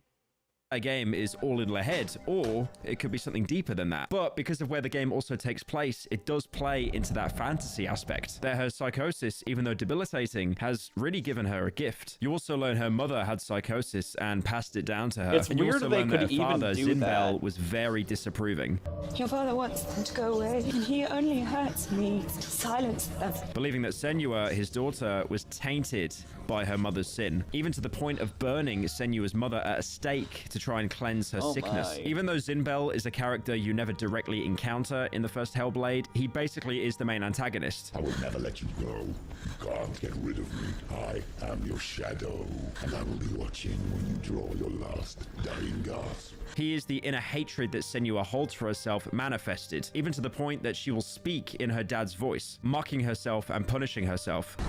What are you doing? You're showing weakness. You're a disgrace. I should We also probably learn play about Senua's Helldivers. love, Dylan, who in the past freed her and eased her pain and the voices in her head. Eventually, though, mostly because of her dad, Senua was tricked into believing that anything that went wrong in the village was because of her. She was spreading a plague to everyone, so she exiled herself from the village with no one to accompany. Okay, I'm not... 50 minutes. Oh yeah, because I'm not watching that. I don't know if I care that much. Okay, bad posters. Hey, what's up, Let's guys? go. How are you all doing? Today, we're going to talk about JPEGs. Only the most interesting topics on the channel, of course. I want to start off by saying this video was inspired by the poster videos from Dr. Skipper and Astrosys, because just like every poster There's a lot of designer, bad I've shameless- posters. There was like a really bad one for one of the X-Men prequels. Hold on. I think it was Future Past. Maybe? I don't know. Where's that awful X-Men poster?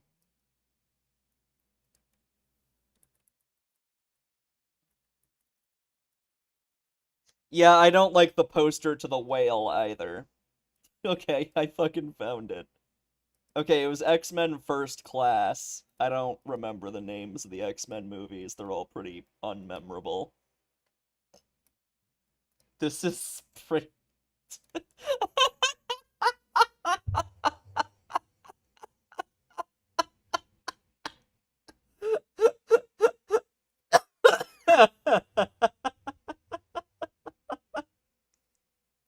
You don't have Helldivers, I'll gift it to you on Steam. Are we even friends on Steam? But yeah, I don't have it. Famously stolen their ideas so I can use them to make something much worse. But neither of them brought up the Cybermutt poster, so eat shit, guys. I'm not really sure if movie posters are really a thing that people think all that much about anymore, because if we're being honest, they're marketing, not art. I'm not saying they can't look good, but the priority... Yeah, I like Malignant's poster. That one's fun. And Everything Everywhere. I actually have the Everything Everywhere poster. Oh my god, you're actually friending me? Okay. Well, I'll accept the friend request, but don't feel like you need to buy me shit, alright?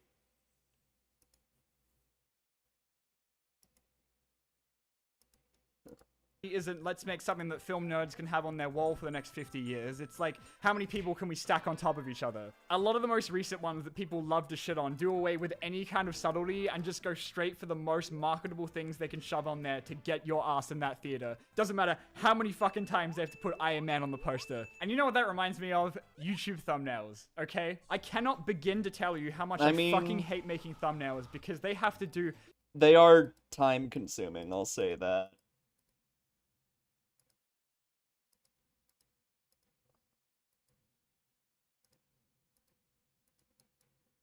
My thumbnails are relatively lazy, although I guess people like them.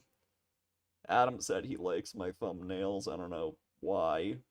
They're not so good. many things at once, okay? You guys don't get it. I mean, yeah, all you have to do is put a bunch of shit that's gonna make people want to watch your video, duh. But you're competing for attention, so how do we do that? And the answer is the Rotten Tomatoes logo every single time. But plus, it's gotta follow a pattern so people know it's from you, which either means like putting a character you've got or a face where you're screaming in agony. And you gotta get the whole vibe of the video across as well, so people know it's gonna be fun and not make your movie controversy video about Sonic the Hedgehog look like a serial killer documentary. But it can't be too overcrowded because it's gonna be on an image that's this big, and I am already losing my fucking mind. Or you can just do a zoomed in image of Megamind. The best resolution for thumbnails is 720p, so 1280 by 720. Face and still get 2 million views. It's fine. And I just think that's funny. A zoomed in image of Megamind's face and still get I like that he's using a shape-reel as thumbnail. a serial killer documentary, but it can't be too overcrowded because it's going to be on an image that's this big, and I am already losing my fucking mind. Or you can just do a zoomed in image of Megamind's. That's kind of funny because that's the same thing Adam does. Adam's like really lazy when it comes to thumbnails, which I don't blame him. Face and still get 2 million views. It's fine. And I just think it's kind of funny that even with millions and millions of marketing dollars later, movie posters still have the exact same cover.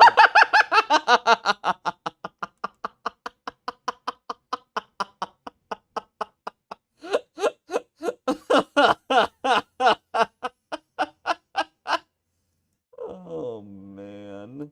Except they're made by qualified professionals, I think. So it makes a lot of sense as to why they just kind of do the same thing over and over. Like, anytime you hear people talk about movie posters, you're gonna hear them bring up floating heads within, like, the first 5 minutes, so I didn't want to break from tradition, you know? But just wait, before we get into it, it's ad time. This video is brought to you by Dragon Mania Legends, a free-to-play dragon simulator trailer. People walk over to drop on the dragons, load the Dragon Bolt O Dragon. I got this is kind of guys, don't worry. Thanks again to Gameloft for sponsoring this video, and let's get back to JPEGs. Posters have kind of just turned into a way for them to brag about who they paid to be in their movie and nothing else. Like, this doesn't tell me what the movie is actually about. It just tells you which of these 87 poorly photoshopped faces are an actor you might really like, you know? Are they boring? Yes. But are they also very effective and make a lot of money? Also, yes. I know everyone brings these two up, but you cannot get a better example of the problem here than with the difference between the posters for Dune and The Northman. Look at this shit. Why? These two posters for the Batman are so good. So why the fuck does the actual one look like this? This does not make me want to see the movie. It just looks like it smells. And everyone is copying this style now. Like, even this random DVD I found for a movie called Corrective Measures, which might be the greatest thing I've ever seen in my entire life. The worst example of all of these is the main poster for Spider-Man Homecoming. Because I just think it's really funny that they couldn't decide between putting... Oh my god, the Homecoming poster is so bad. Tom Holland looks like he smelled a fart and is trying not to say anything. This poster is awful. Between putting Iron Man and I've always Vulture in hated their this suits or his poster. big dumbass head, so they just did both. And I actually think all of the MCU Spider-Man movies are in competition with each other to see who can have the worst poster. Look at this Nick Fury one. This movie made $1 billion.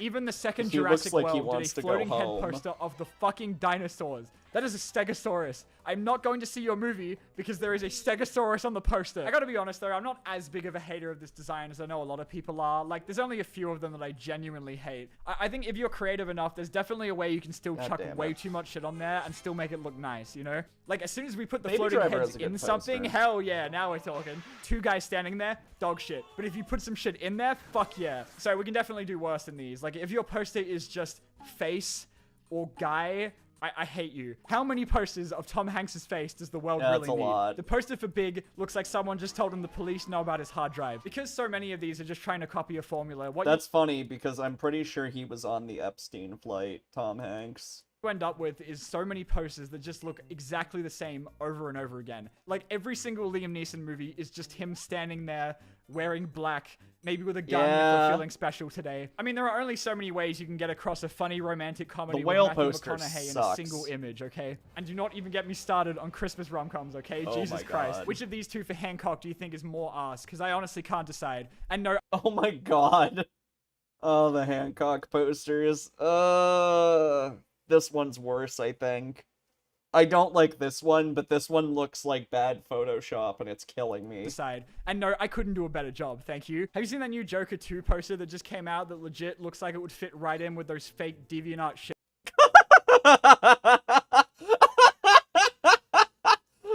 Finn Wolfhard is Martin Luther King. That's not Finn Wolfhard, that's Adam Driver.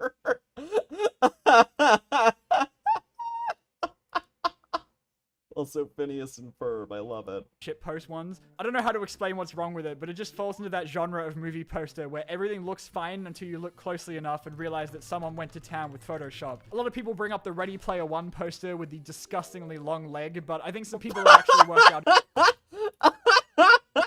People bring up the Ready Player One poster with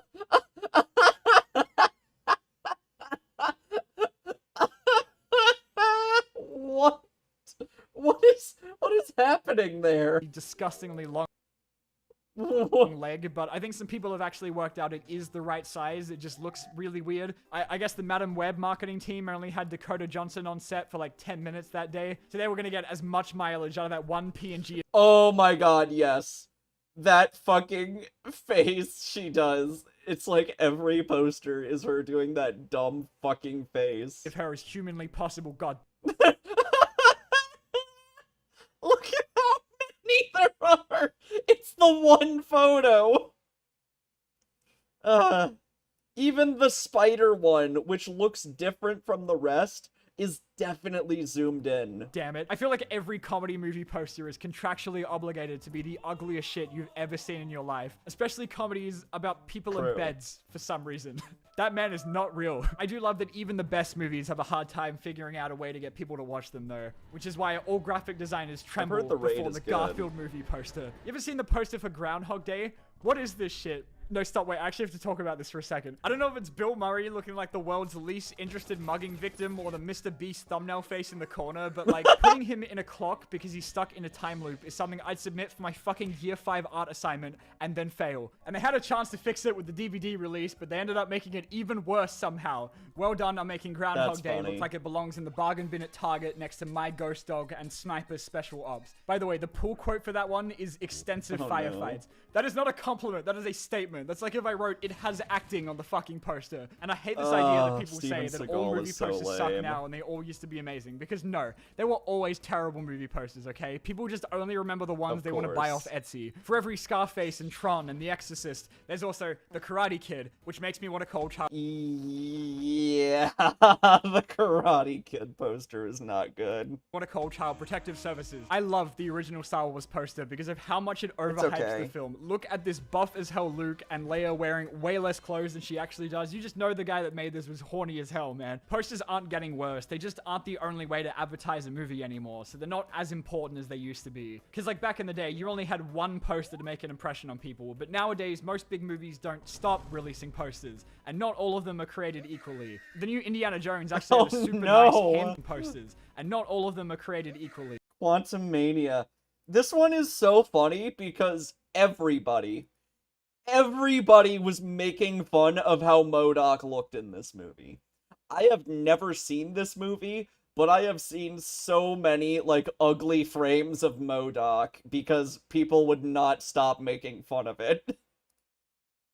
The new Indiana Jones actually had a super nice hand-painted poster, but then you also have this one where Harrison Ford looks like you've just told him he has to do another Indiana Jones movie. There's still so many clever designs being used for movie marketing. It's just such a shame that none of them are ever going to go as hard as the one for Killer Bean Forever. The posters, I think, can end up being way better than the final product sometimes, because the only reason they exist is to be like an ad for the actual poster. None of these are excessive enough to sell you. I hate this poster, this Star Wars Phantom Menace poster. This one's so bad.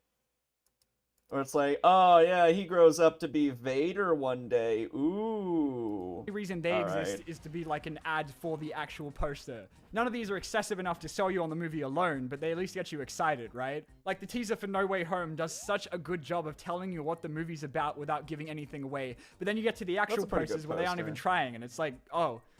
Is that the Green Goblin? The Cars 3 teaser is fucking legendary because it's just of Lightning McQueen dying.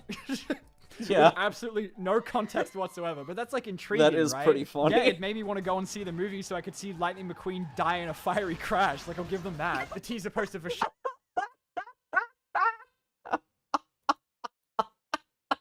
Great see edit. the movie so I could see Lightning McQueen die in a fiery Oh, I love that. I love that edit. Oh my god. That's so good. I gotta watch more of this person. I'll give them that. The teaser poster for Shin Godzilla is so fire that all they did for the final one was just move him down a little bit. And the posters for Ant-Man are definitely the most anyone has ever been paid for a 5-minute job. Can you imagine the balls on this guy to submit this as a final draft? What an absolute legend. There's still some really lazy ones that bring the whole team down, though. Like here we the go. teasers for X-Men First Class. Yep. The one I was just talking about. These posters are legendarily bad. With the pregnant Magneto and Professor X. Horror movies are kind of the only other place you'll still find this old style of poster being done, but more because they're kind of forced to, since, you know, there's nothing scary about floating heads unless we're talking about Woody Harrelson on the Venom 2 poster. They kind of have to be creative without giving too much away, so we still get some really good ones out of it, like Barbarian or the Boogeyman or Shaggy Dog with Tim Allen. I hate the Shaggy Dog poster. Though, seeing how quickly they give up if it's like a franchise or sequel where the killer or monster's already been given away, though, because, like, look at the poster for the 2007 Halloween remake, and then Halloween 2. Like, yeesh. Wow. The original Halloween poster is just a fucking pumpkin with a knife, and it's so dumb, but so creative, you know? It tells you everything you need to know without giving anything away. The poster for The Thing literally has nothing to do with the actual movie, but that shit is so iconic that it's even got it is a very iconic poster, for sure. its own action figure now. Even the really bad ones stick with this kind of Unfriended dark web. Oh dear. Oh, this one looks really bad. Why does this look photoshopped to hell? design. Like, I feel bad for the person who went this hard on the Slender Man poster and then found... Yeah, the Slender Man poster's not bad.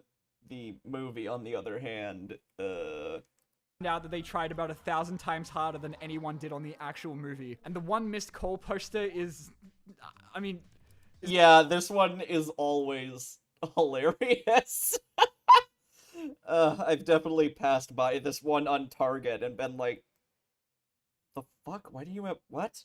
Is this good? I can't decide if this is good or No. not. Well, we haven't even talked about text, by the way. Text on posters is kind of weird because all they do is make them look way worse, but they legally have to have a bunch of credits that nobody has ever read or 12 actor names that never fucking line up. Did you guys ever see that one Ninja Turtles poster with them jumping from an exploding building and that would have been totally fine if not for the release date? I do think a good tagline can make a...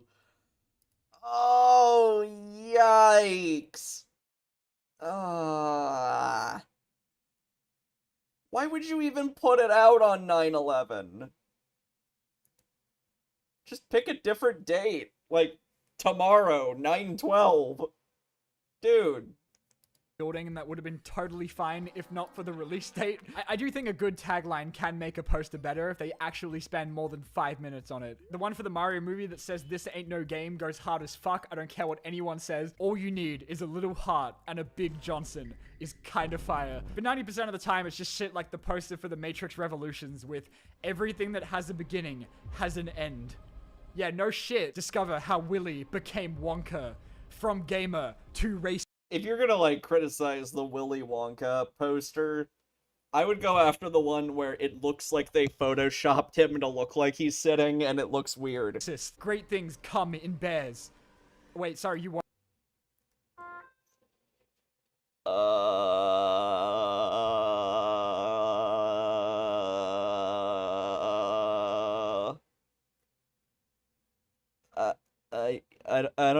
I don't know about that tagline, man. What? You know, I really wanted to have, like, a nice conclusion to this video where, like... We don't need a Shane Dawson approved tagline. Wrapped up whatever point I was trying to make, but now all I can think about is fucking Yogi Bear raw dogging Boo Boo. So anyway, I think that's about as long as I can talk about JPEGs for. So thank you guys so much for watching, and I will see you all. Yeah, this guy seems pretty good. I can watch. When more you think of the worst sequel ever made, what is it that comes to mind? Is it one of the 47 the worst Home Alone sequel ever made? That's a good question. Yeah, I guess he's not bringing up the whale poster, although that one is uniquely terrible. Worst sequel ever made? There's a lot of shitty sequels, so... I don't even really know. movies? Is it like Cars 2? I liked Home Alone 3 when I was a kid. I had bad taste. Is it like Transformers 2? Didn't like Home Alone 4, though. Which, now that I think about it, would have actually been a really good one to cover, damn it. My original idea for doing a video like this was just going to be going off like an... Friday the 13th Part 8? Which one is that? Neverending Story 3? I've never seen that one, but it looks real bad.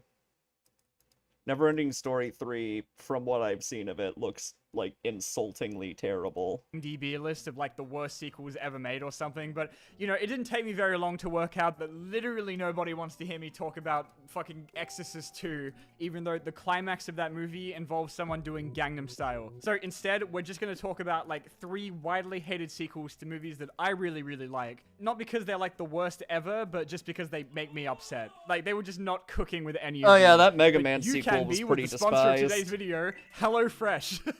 Oh, come on, you gotta let me intro shopping. What time 50 can be... Yeah, So finally with A24 HelloFresh, usually has God, I'm decent so- and posters. this is the I don't know why the whale Oh, it might sucks keep so the description hard. 5 minutes. Anyway, we're gonna start with Megamind 2 because I know. And now let's get back Yeah, to me Megamind complaining for, versus like, the Doom 25 Syndicate. minutes. People anyway, we're gonna hated start this with shit. Megamind 2 because I know that's what people really want to hear me talk about. I always thought that DreamWorks never made a sequel to Megamind because the first one was so peak that they just didn't know how to top it. But nah, it turns out the first one just didn't make a whole lot of money because of that stupid fucking Minions movie that had the exact same plot but beat them to the punch by like 3 months. I read somewhere one time Lovely. that DreamWorks said they're not really big on doing like parody movies like Megamind or Monsters vs. Aliens anymore because they don't land as well overseas, which is basically their way of saying that nobody wants to buy a toy of a guy with a fucking goatee. By the way, did you know that Megamind doesn't have his facial hair in most of the posters for the first movie? Oh, he What were doesn't? they trying to hide? What? So, you know, it's not exactly a mystery why Megamind never got a follow-up. The real question is why after 14 years, they've decided now was the perfect time to dredge up his corpse when most of us were finally ready to move on. For anyone that hasn't seen it for some reason, Megamind's a movie about a supervillain who accidentally murders his arch nemesis Metro Man, and so has to like I work out haven't what to seen do it in yet. a world without him for a whole like 2 days before he just gets bored and makes another one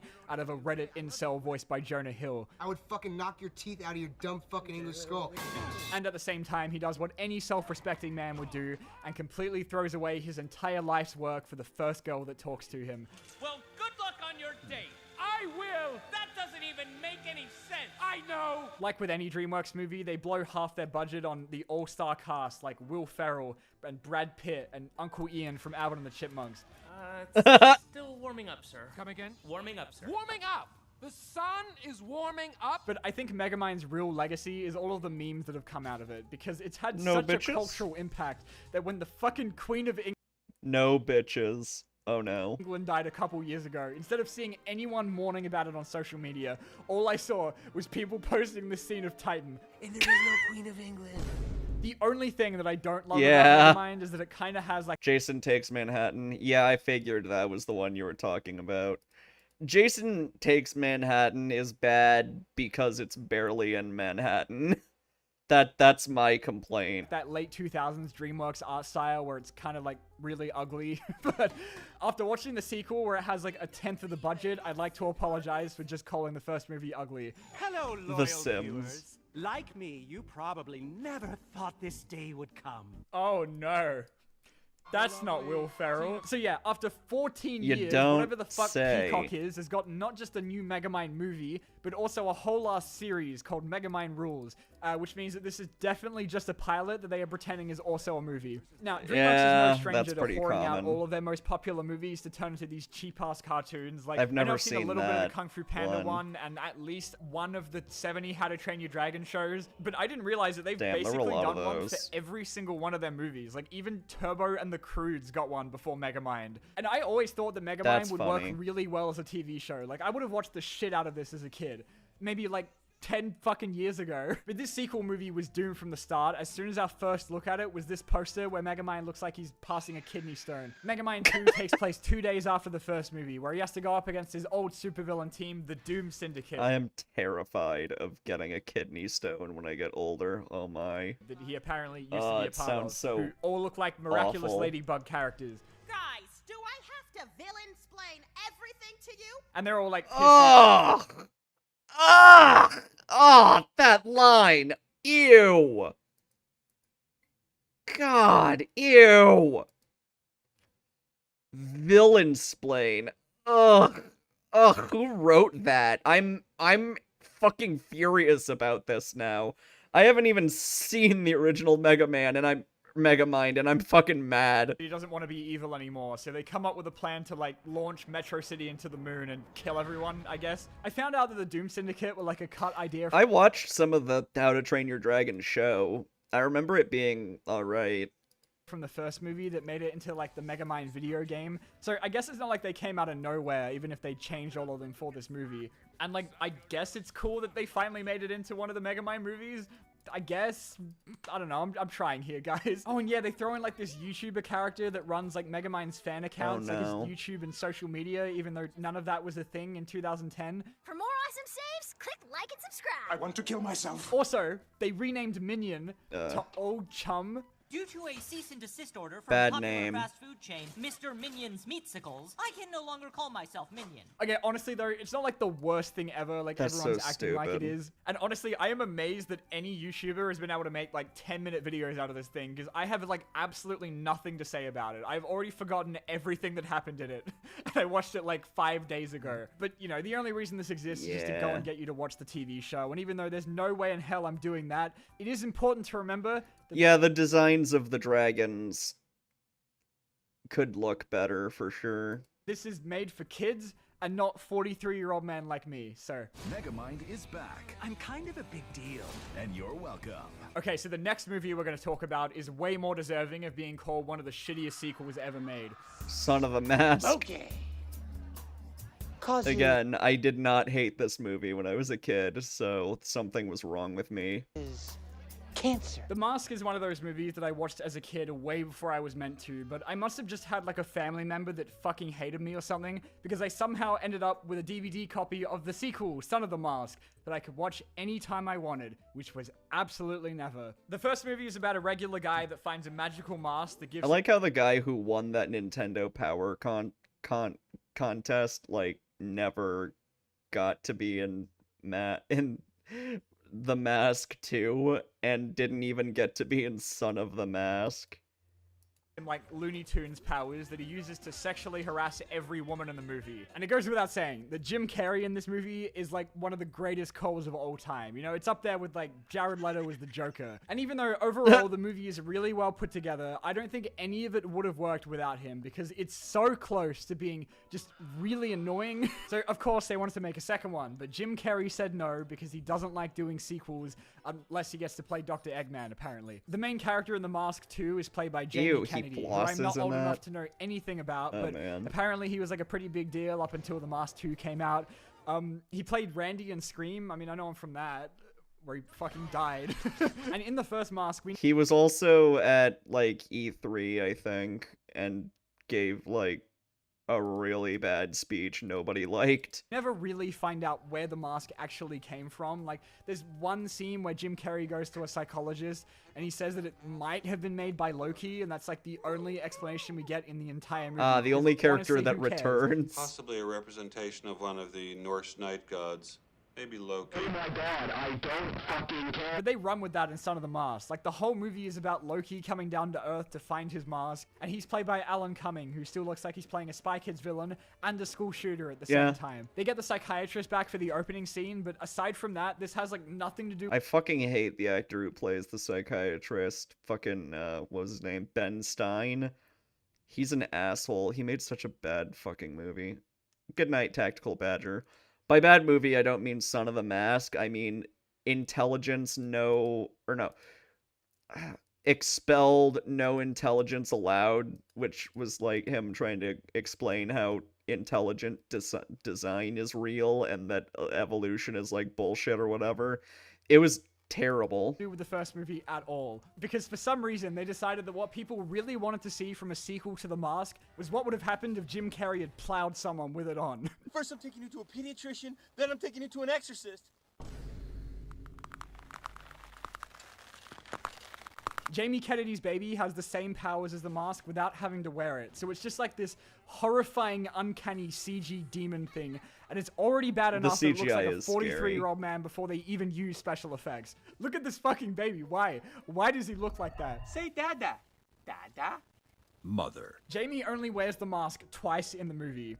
He uses it once to do one of the worst musical numbers ever Oh my put to God. film, and then slam his wife, and then one more time at the end to fight Loki in one of the worst fight scenes ever put to film. Which honestly is maybe for the best, considering that they made him look like this. Like, that was a conscious decision that a bunch of people made. In the first movie, there's a scene where Jim Carrey's dog Milo wears the mask and uses it to piss on a guy. Yeah. And they must have thought that was like the greatest idea ever, because the dog in this movie uses the mask more than he does. Like, Jamie's dog spends the entire back half of this movie figuring out how to murder the baby. And like, That's like most of the movie is like the dog and the baby fighting. It's so weird. You can kind of see what they were trying to do with like the Tom and Jerry thing to lean more into the cartoon stuff, but I just kind of wish they didn't. The Mask 1 had a budget of 18 million, but for some reason they gave the one without Jim Carrey a budget of 80 million. And like, you can see where it went at least, because like every 2 seconds in this movie they bombard you with all of this shit that looks like bowling alley animations, and it just doesn't stop. Like,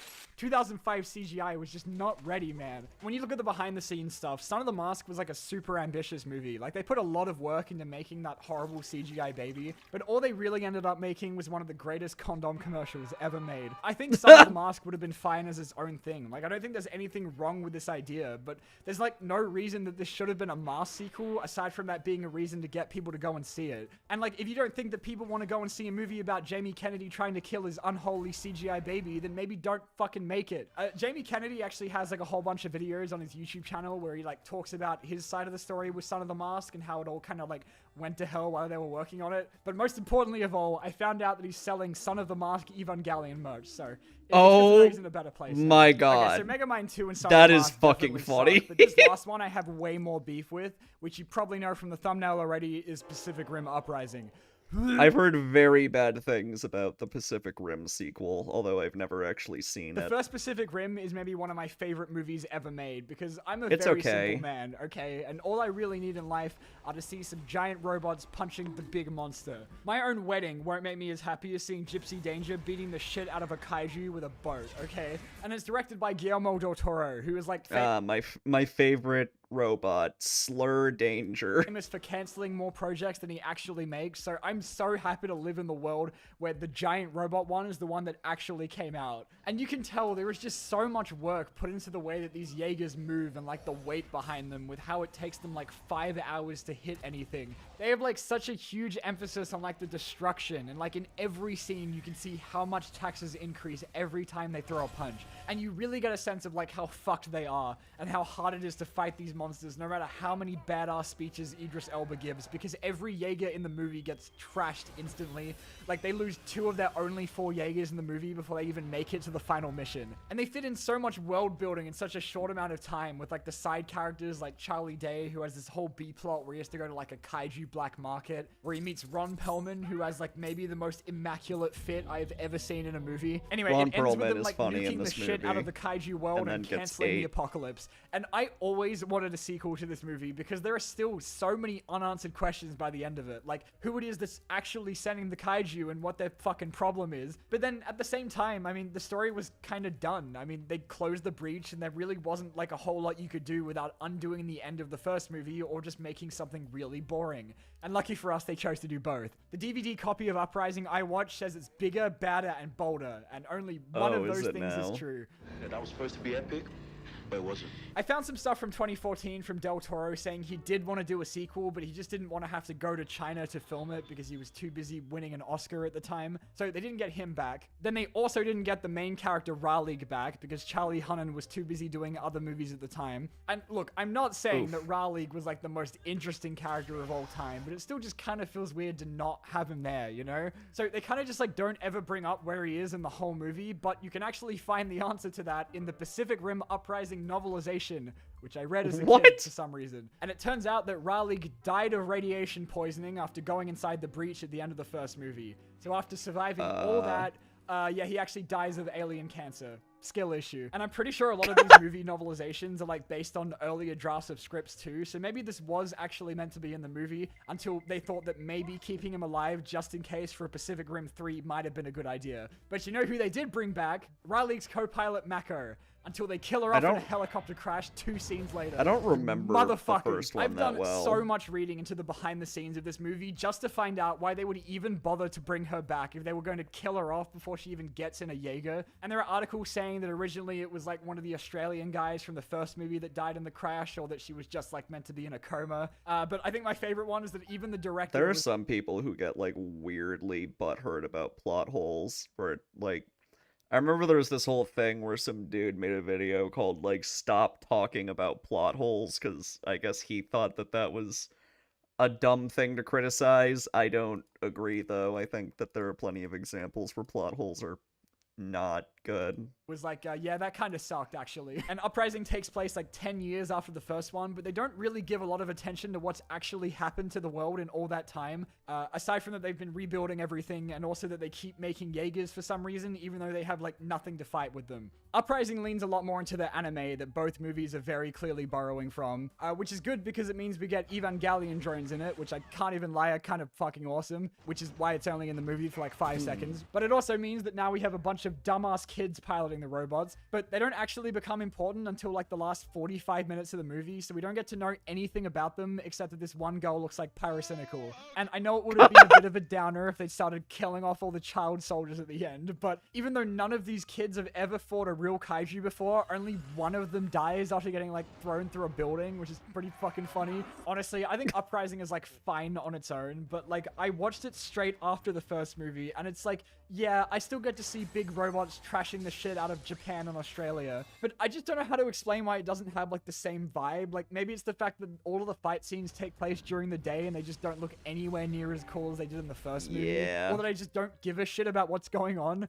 I think maybe it's because they're all like too fast in this one. Like, okay, I know this is approaching like Cinema Sins level of nitpicking, but like, hear me out, okay? They do such a good job of distinguishing between the Jaegers in the first movie. Like, one has 3 arms, one looks like shit, and one is Australian, which is why it's the best one. But like, in Uprising, all of the Jaegers are like brand new, so they all look and move exactly the same. And I guess in universe it makes sense, but I guess it just really makes you appreciate how much love they put into the first one when it's not there anymore, you know? Pacific Rim Uprising somehow feels like one of those shitty legacy sequels that comes out like 20 years after the original. Like, the after credit scene is literally copy pasted from that other terrible Independence Day sequel that came out the same year, where at the end they're all like, we're gonna take the fight. I forgot to them. about that. Fuck yeah. Oh no. I know there are definitely worse sequels out there. Like, again, Exorcist 2 is really fucking bad, but I don't think I'm ever And made going by to be someone over who didn't like the first one, actually. Pacific Rim 2. Which is anyway, thank you guys so much for bizarre, letting me complain to about say shitty the movies. least. This video is brought to you by War Thunder. What's up, gamers? Welcome to Bad Sequels. I don't know why you would get to someone the who Squeakle. didn't like The Exorcist to direct The Exorcist 2, but fuck do I know?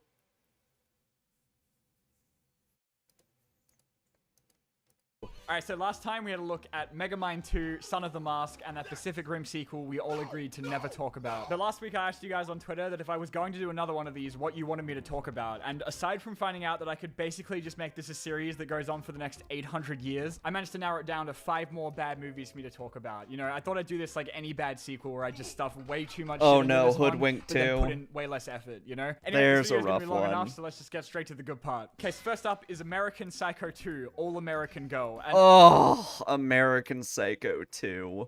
That's like one of the worst scores I've ever seen in a fucking movie. Ugh.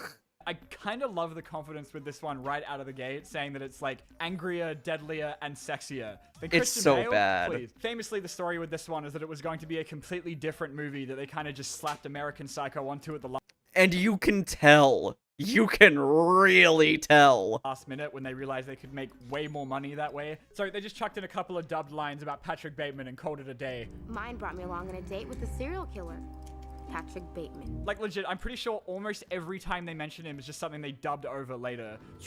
Meg from Family Guy killing Patrick Bateman is so awful. I hate that this film exists, to be honest.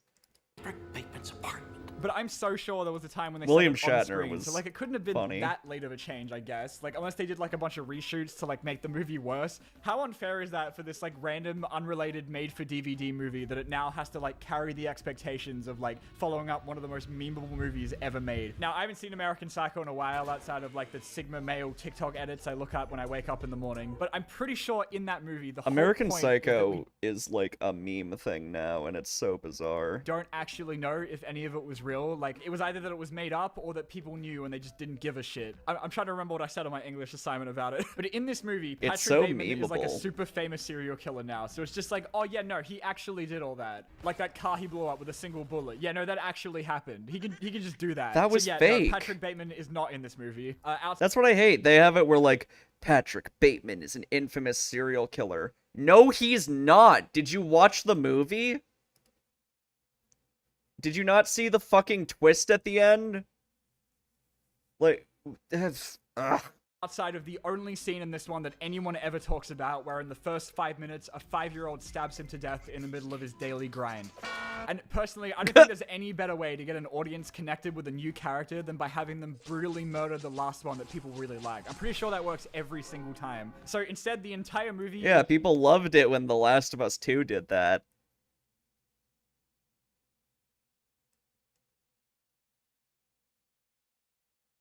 It's about Meg from Family Guy trying to become William Shatner's teaching assistant so she can get into the FBI. And her plan to do that is just to kill every single person that she doesn't like this one teacher that very nicely told her that she might be a bit too young to apply for the position, so she goes to her house and microwaves a fucking cat. Honestly, kinda based. But don't worry though, she's doing it all for a good cause, apparently.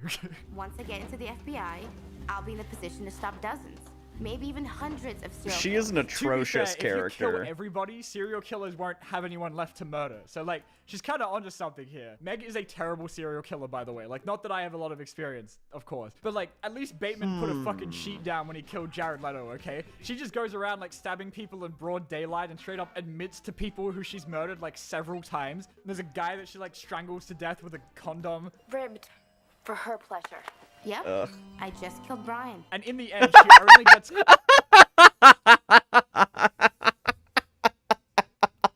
Oh my god, I'm so glad they named that disposable character Brian now. That's really good. For her pleasure. Yep, I just killed Brian. And in the end, she only gets caught because she tries to run over a police officer with a car, but crashes into a lake and fucking dies. Can't fucking believe I picked this over Mean Girls 2. Anyway, before we move on to the next I movie, forgot it's time there was for a Mean everybody's Girls favorite 2. part of the video. Ew. War Thunder's back, baby. That's right, even the ads are getting sequel. And play my grand up to have valid at least 6 months across. Unless I've seen it, I'm suffering. In 7 days of a premium account. Thanks again to War Thunder for sponsoring, and let's get back to suffering. Okay, so I thought while I'm doing a video about Come shitty on, sequels, I please might be as well matching finally face cards. Talk about Hoodwink 2, which I definitely haven't been putting off for like 5 years on purpose. For anyone that hasn't seen it, I'm gonna pitch Hoodwink to you as basically being Hoodwinked 1 wasn't good, so like Knives Out, but with Shrek characters. And believing it is as awesome as that sounds. The way like most of the movie is just them retelling the same story from the perspective of different characters, and you get to like slowly find out how the fuck they got into the situation.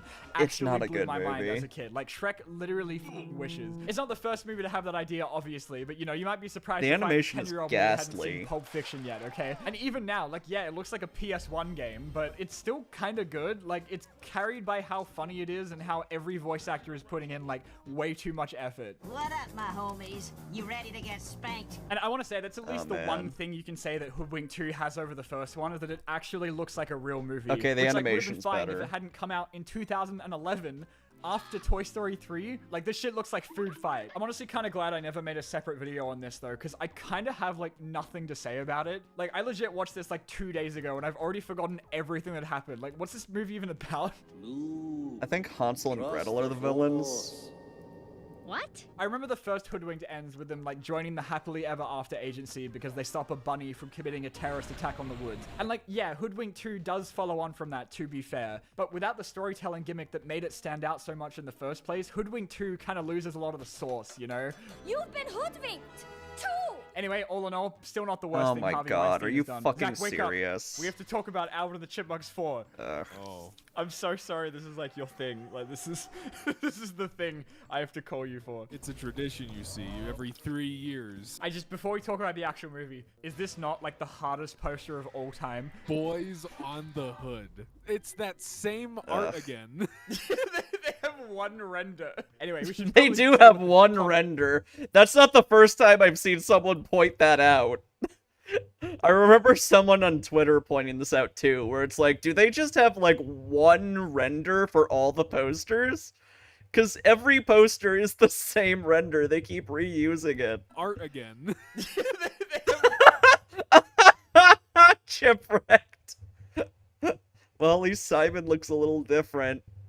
They have one render. Anyway, we should probably say what the plot of this movie is. Dave has like a new girlfriend. Her son is like a fucking deranged psychopath who starts like bullying these chipmunks. So then they find out that Dave is gonna like propose, so they go across the country to cockblock him.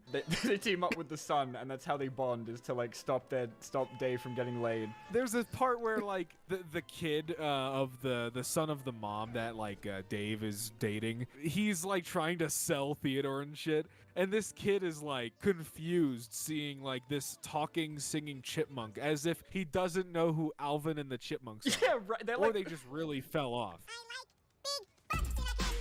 But like the Chipettes, Oh and my people know who God, the fuck Chipettes you. are. They're like judges on American Idol. Why do people not know who the Chipmunks are? They can't even afford like a fucking taxi when they have to walk to Miami in this movie, like, and they have to take a normal plane. Theodore got hit by a car.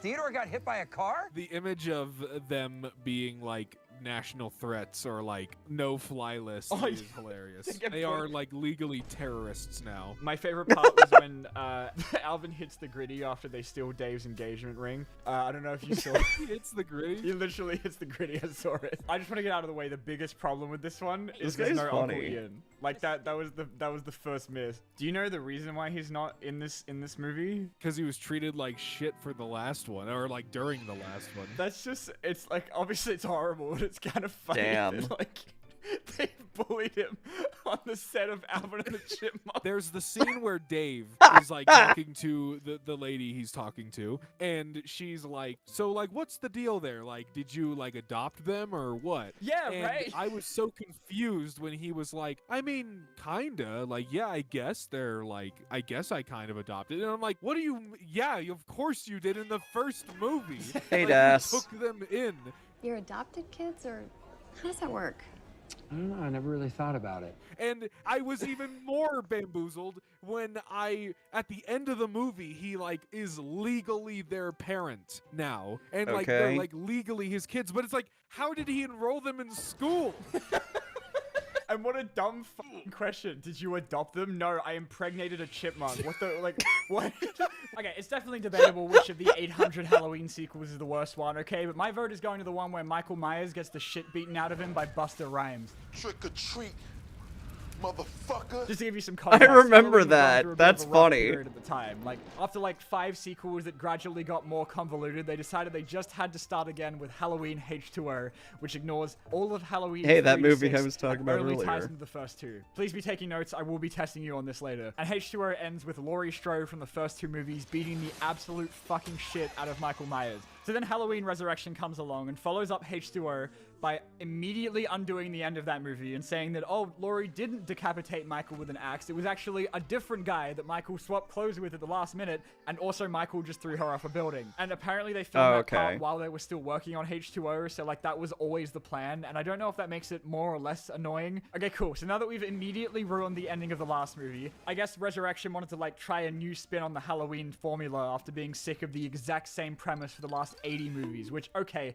fair enough. But like in this one, and I'm gonna do my absolute best to read this out seriously, famous hip-hop sensation Busta Rhymes runs a company called Dangertainment, and he wants to send 6 of the world's horniest teenagers into Michael Myers' house so they can live stream it. And you might be thinking like, damn, that sounds kind of outdated. Wrong. It was ahead of its time, goddammit. Oh my. Charlie, where the fuck you been at, man? Don't you know we've been looking all over this motherfucker? You tell me nowadays you wouldn't watch a movie about like Germa and Ninja getting stabbed to death by Michael Myers with a fucking tripod, okay? It's also really fucking does funny sound how the good. Michael Myers mask somehow gets worse in every movie. Like, you can literally see the quality of it deteriorate in every sequel. Yo, what's up guys, it's Michael Myers, and today we're gonna be killing some people.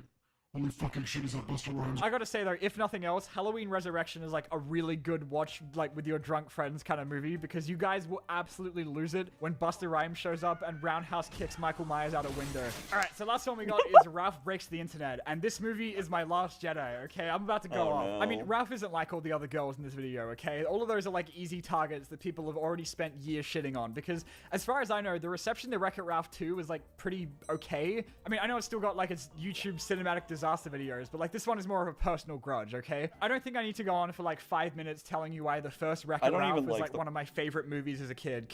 I don't like Wreck-It Ralph 1. Because I'd be lying if I said the reason was anything other than because Sonic was in it, but also because it's like really creative. Yeah, for like a couple seconds, there's so much false advertising in that fucking movie. It was pretending to be like fucking Who Framed Roger Rabbit of video games, but then you watch it and it's a fucking generic Disney movie. Cute as long as you don't think about the kind of terrifying existence that these game characters have where they have to do literally the exact same thing every day forever, otherwise they'll be killed. But that's okay. Isn't that just real life? Also, just saying, spoilers, Turbo being King Candy was one of the greatest plot twists of all time. That shit blew my mind as a kid. Anyway, why the fuck isn't it called Ralph Wrecks the Internet? Like, they couldn't even get that right. Shouldn't it be Ralph Wrecks the Internet? Yeah, but break the internet, it's like a thing. Right, it's just wreck the internet kind of sounds better. You shut the fuck. No one over the age of 50 has ever said breaks the internet. God. The idea of this one is that in this arcade that's somehow still open. Oh yeah, I forgot that Lights Camera Jackson gave glowing praise to Ralph Breaks the Internet.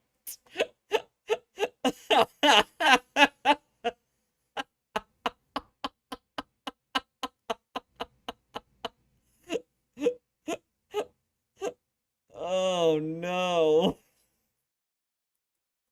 He really is just a Nepo baby masquerading as a movie reviewer, isn't he? In the year 2018, the owner conveniently decides to get Wi-Fi at the exact same time that some dumbass kid breaks the steering wheel off of Sugar Rush. So Ralph has to go into the internet and find a way to get a replacement so his friend Vanellope isn't homeless forever. Dude, being a video game character sounds like it kind of sucks. Like, no wonder these dudes are all fucking assholes. I don't hate the idea of this movie. Like, I think the idea of Ralph going into the internet is like, you know, one of the things they could have explored in a follow-up, but like, it just has nothing to do with video games, and I feel like there was still so much there they could have like explored instead of like Wifey? It's actually pronounced Wi-Fi, Ralph. I actually do love that Sonic is the one Okay. that tells them about the internet though, because you know he has seen some shit. Also, apparently Sonic was meant to have like Yeah. a bigger role in this one, which, not gonna lie, would have made me forgive everything, just saying. I love the way that Sonic is drawn on the storyboards, by the way. He looks so fucked up. Plus, Fix-It Oh, Felix and lame. Calhoun are like barely in this one at They all, should have because they added get him. relegated to a babysitting subplot that feels like it got cut mostly out of the movie. No, instead we get Sonic as a fucking major character in the Chip and Dale movie, but it's the ugly one from the trailer nobody liked. I know most of the people who don't like this movie bring up the fact that, like, the whole conflict of this movie is, like, Vanellope making new friends and drifting apart from Ralph, and that, like, turns him into a huge incel because she's, like, the first actual friend he's ever had, and, like, I get why a lot of people don't like that, because it does make Ralph seem kind of creepy to be, like, obsessing over a child, but to be fair, he does become a YouTuber in this movie. Why is the Wreck-It Ralph sequel about Ralph having to make a bunch of viral videos on a site called Buzz? Also, Miranda Sings is in this movie. Can I say that real quick? There's a cameo by fucking Miranda Sings, the groomer. Tube. Why? Miss Toxic Gossip Train. Like, dude, seeing Wreck-It Ralph floss genuinely took like 15 years off my life. The dude makes a fucking screaming goat video in 2018. But to be fair, the fucking scene where Ralph goes into the comments section and reads mean comments about himself is maybe one of the funniest things I have ever seen. Like, it almost makes up for the rest of it. Ralph is the worst. He's so fat and ugly. Yeah, that's what mean people on the internet say. Anyway, when the first movie had like Bowser and Dr. Eggman and Zangief show up, it was cute because I would have believed it more if you read it and it's like, Ralph is a fat piece of shit and should kill himself? What? I mean, yeah, aside from the fact that, like, yeah, we recognize these characters, it made sense, right? But in this one, when they go to a Disney website and they stop to have an ad break so Stormtroopers and Groot and the sexy fox from Zootopia show up, it starts to be like, okay, come on, guys. And it's a shame because, like, I really love the way the internet looks in this movie. Like, I love Instagram being like an art gallery and pop-up links being like a shady crack dealer in a back alley, but they just spend way too much time referencing stuff for the audience. Like, the scene where Vanellope meets all of the other Disney princesses doesn't really mean as much to her as it does for us. True, you know Electrica. I know all I've done is complain about it, but like this movie's not all bad, okay? Like Ralph says E-boy a lot, and that's kind of funny. I also can't ever talk about this movie without bringing up the fact that Disney like started advertising this thing with being like the best animated picture winner before the Yup.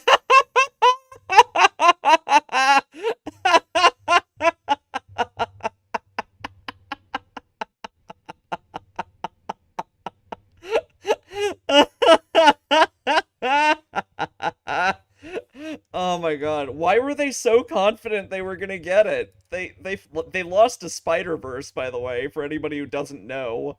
That is so funny. So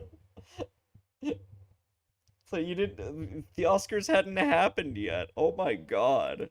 The Oscars even happened, which made it so much funnier when it lost to Spider-Verse. Anyway, that's all from me. Thanks for watching. I'm gonna stop talking now. Don't forget to check out War Thunder, who were kind enough to sponsor this video and get your bonus goodies using my...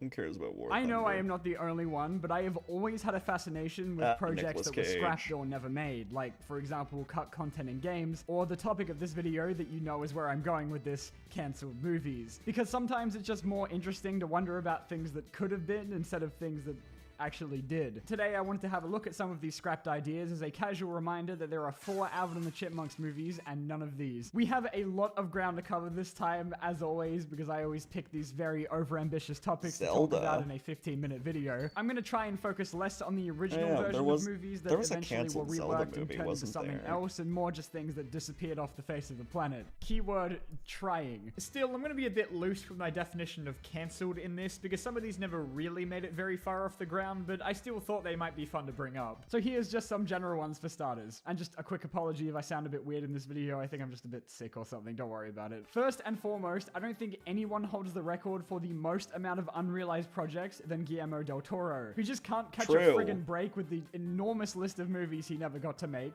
such as... And don't forget Silent Hills.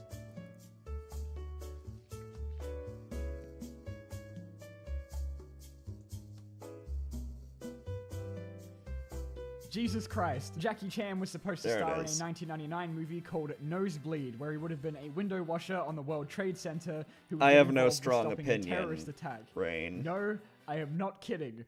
That is very unfortunate. I only just found out when I was doing research for this video that they were going to do a movie based on the Amulet graphic novel series that I really liked as a kid. I don't know if anybody actually knows what these... Oh, what is this? I've never heard of this. Amulet. But hey, I was excited about it. I wouldn't be talking about it in the cancel movies video if it was good news, though. Of course, one of the most recent and hilarious large-scale cancel projects is Universal's Dark Universe, a very premature cinematic universe they attempted that would have been an interconnected story of all of their classic monsters, like Frankenstein and Dracula and all that. Something they already began promoting before they even released the first film in the series, 2017's The Mummy, and I am fairly confident you know the rest of the story from there. Before that movie even came out, they released this promotional... I love that trailer so much. Oh my god. Oh, no, I gotta watch it again. Can't believe they released it like that.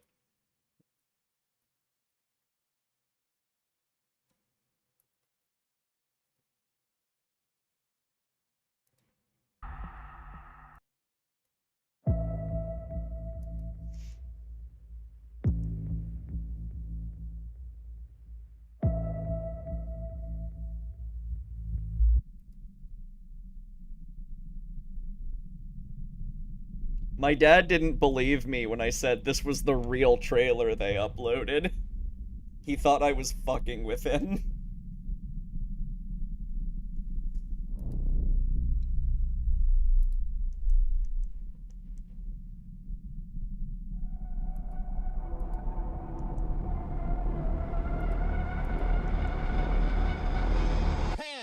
Pan, this is November 4, 09er 9er.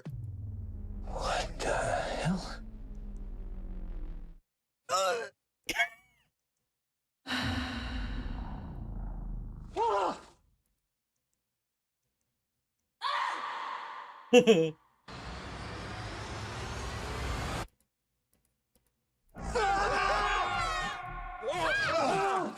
Oh my god.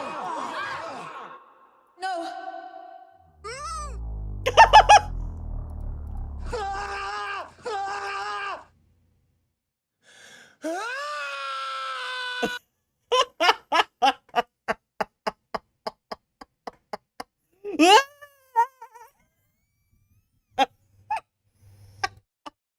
Shot of all the main stars that was very quickly revealed to be photoshopped because none of them were ever in the same room. After The Mummy flopped pretty hard, the Dark It was Universe very was obviously pretty definitively photoshopped, cancelled, yes. But recently news has come out they might actually still be trying to do it after the 2020 Invisible Man movie did well. I don't even think Universal knows what's going on anymore. Alright, anyway, it's sequel time. These ones are gonna hurt. There was supposed to be a third Ghostbusters at some point that wasn't Afterlife, with a script Ghostbusters 2 was bad. Like, come on. Just... The first one is fine as it is. Leave it alone. being written by Dan Aykroyd in 1999 called Ghostbusters 3 Hellbent, where they would have fought Lucifer in a demonic version of Manhattan called, wait for it, Manhattan. Classic. Oh. But it's been reported that it kept getting pushed back because Bill Murray didn't want to be in it. The guy that was in 2 Garfield movies. Much like their cheap cash grab straight-to-DVD Bill sequels Murray of their sucks. biggest movies, Disney had created a very short-lived division called Circle 7 that was set to make a few based on Pixar's library back in their earlier days, with them planning a totally different version of Toy Story 3 and sequels to both Monsters, Inc. and Finding Nemo. The latter was called Lost in Scaradise and would have been about Mike and Sully getting stuck in the human world after trying to visit Boo. And the Finding Nemo sequel was going to introduce Nemo's secret long-lost twin brother Remy, and they would have to go and rescue Marlin, who would be the one to get captured that time. The Monsters, Inc. one sounds kind of cool, but I don't really think I could trust these guys to not make a half-ass sequel. Very glad Pixar didn't let that happen so they could make their own half-ass sequels. There were a couple cancelled Lego movies that had to be scrapped after the Ninjago movie and Lego Movie 2 underperformed at the box office. You know, maybe if you hadn't waited 5 years to make the second part, one of them would have been a sequel to the Lego Batman movie that would have explored Batman's relationship with Superman and the Justice League. The other was a spin-off called The Billion Brick Race and would have been like a wacky races sort of thing and was supposed Lego to come out in Batman was alright. And there's a bit of not as good as the first Lego movie, but I still liked it. Getting made. You don't understand how much this hurts me. I love the Lego movies so much. 2 is okay, but I am dying for them to make more of these. The fact that Space Jam never really got any proper follow-up until recently always felt really strange to me, and as it turns out, that's because there were like 100 different proposed sequels that were cancelled across the years until we got this. The original plan for Space Jam 2 was to be very similar to the first with the basketball elements, but would have featured a new villain called Berserko, voiced by Mel Brooks. But the entire thing derailed when Michael Jordan didn't want to be in it. but it's Damn it. Space Jam. So then they tried a bunch of other ideas. That with seems other like a better celebrity guests, movie. like Spy Jam with Jackie Chan, which would eventually turn into Looney Tunes Back in Action, a necessary sacrifice for Daddy Frazier. Then there was Skate Jam with Tony Hawk and Race Jam with I watched Jeff that Gordon, movie a lot as a race car kid. driver, I fell and asleep even one to with it. Tiger Woods about golf, but all of these were abandoned when Back in Action didn't make enough money. And this was revitalized as recently as like a few months ago because they Oh, already wanted to do Lola, a sequel the damage you have done to this generation is immeasurable. to a new legacy that would have been about wrestling. But again, this has since been abandoned because the new legacy didn't make $2 trillion. Director of District 9, Neil Blomkamp, has enough shitty luck with unrealized projects that he could rival even Del Toro. He was going to work on an Alien sequel that would have directly continued on from Aliens, but unfortunately would not retcon Alien Resurrection. Both Hudson and Hicks's actors said they were up for being in the movie, even though they were dead, but it was completely disregarded when Ridley Scott started work on his movie Prometheus. And to continue the depressing news, Blomkamp was also supposed to make RoboCop Returns, a sequel to only the original RoboCop, but now he's departed as director, and while I think he ended up making the Gran Turismo movie. again, it's not cancelled per se, if it does get made, it's probably going to be very different to what it would have been at first. These would have maybe been so good, life is not fair. To promote the announcement of The Mask 2, gaming magazine Nintendo Power actually held a competition that promised That's funny, I was just talking about this. winner a small part in the movie. This became very awkward, I am sure, when Jim Carrey refused to return as he didn't want to play the same character again. So a year later, they gave the dude a jacket, some SNES games, and $5,000. Of all the unmade Godzilla movies there are, of which there are a lot, the most interesting one I found was called Godzilla vs. Ghost Godzilla, a concept that would have That's pitted funny. the modern Godzilla at the time with the ghost of the original Godzilla from 1954, even though they already did. Dragon Ball Evolution was planned to be the first in a series, Oh my God. with Goku's actor Justin Chatwin signing on for at least Oh, another Lord. 3. You two signed on for a sequel.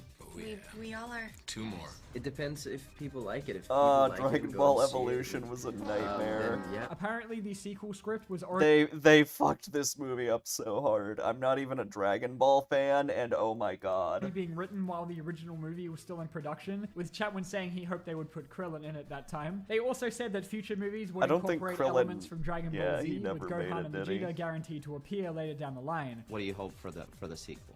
I hope that we get into Dragon Ball Z. It's the next chapter in the story, and Uh-huh. everything just blows Yep. up right away. Yep, And that's look, gonna be I'm great. no fan of Evolution, Mhm. but I also don't think it's the worst thing ever, and I honestly would have been on board to see at least what a second attempt could have looked like, with them maybe considering the feedback they were given, the very constructive feedback, instead of just canning them all outright like they did.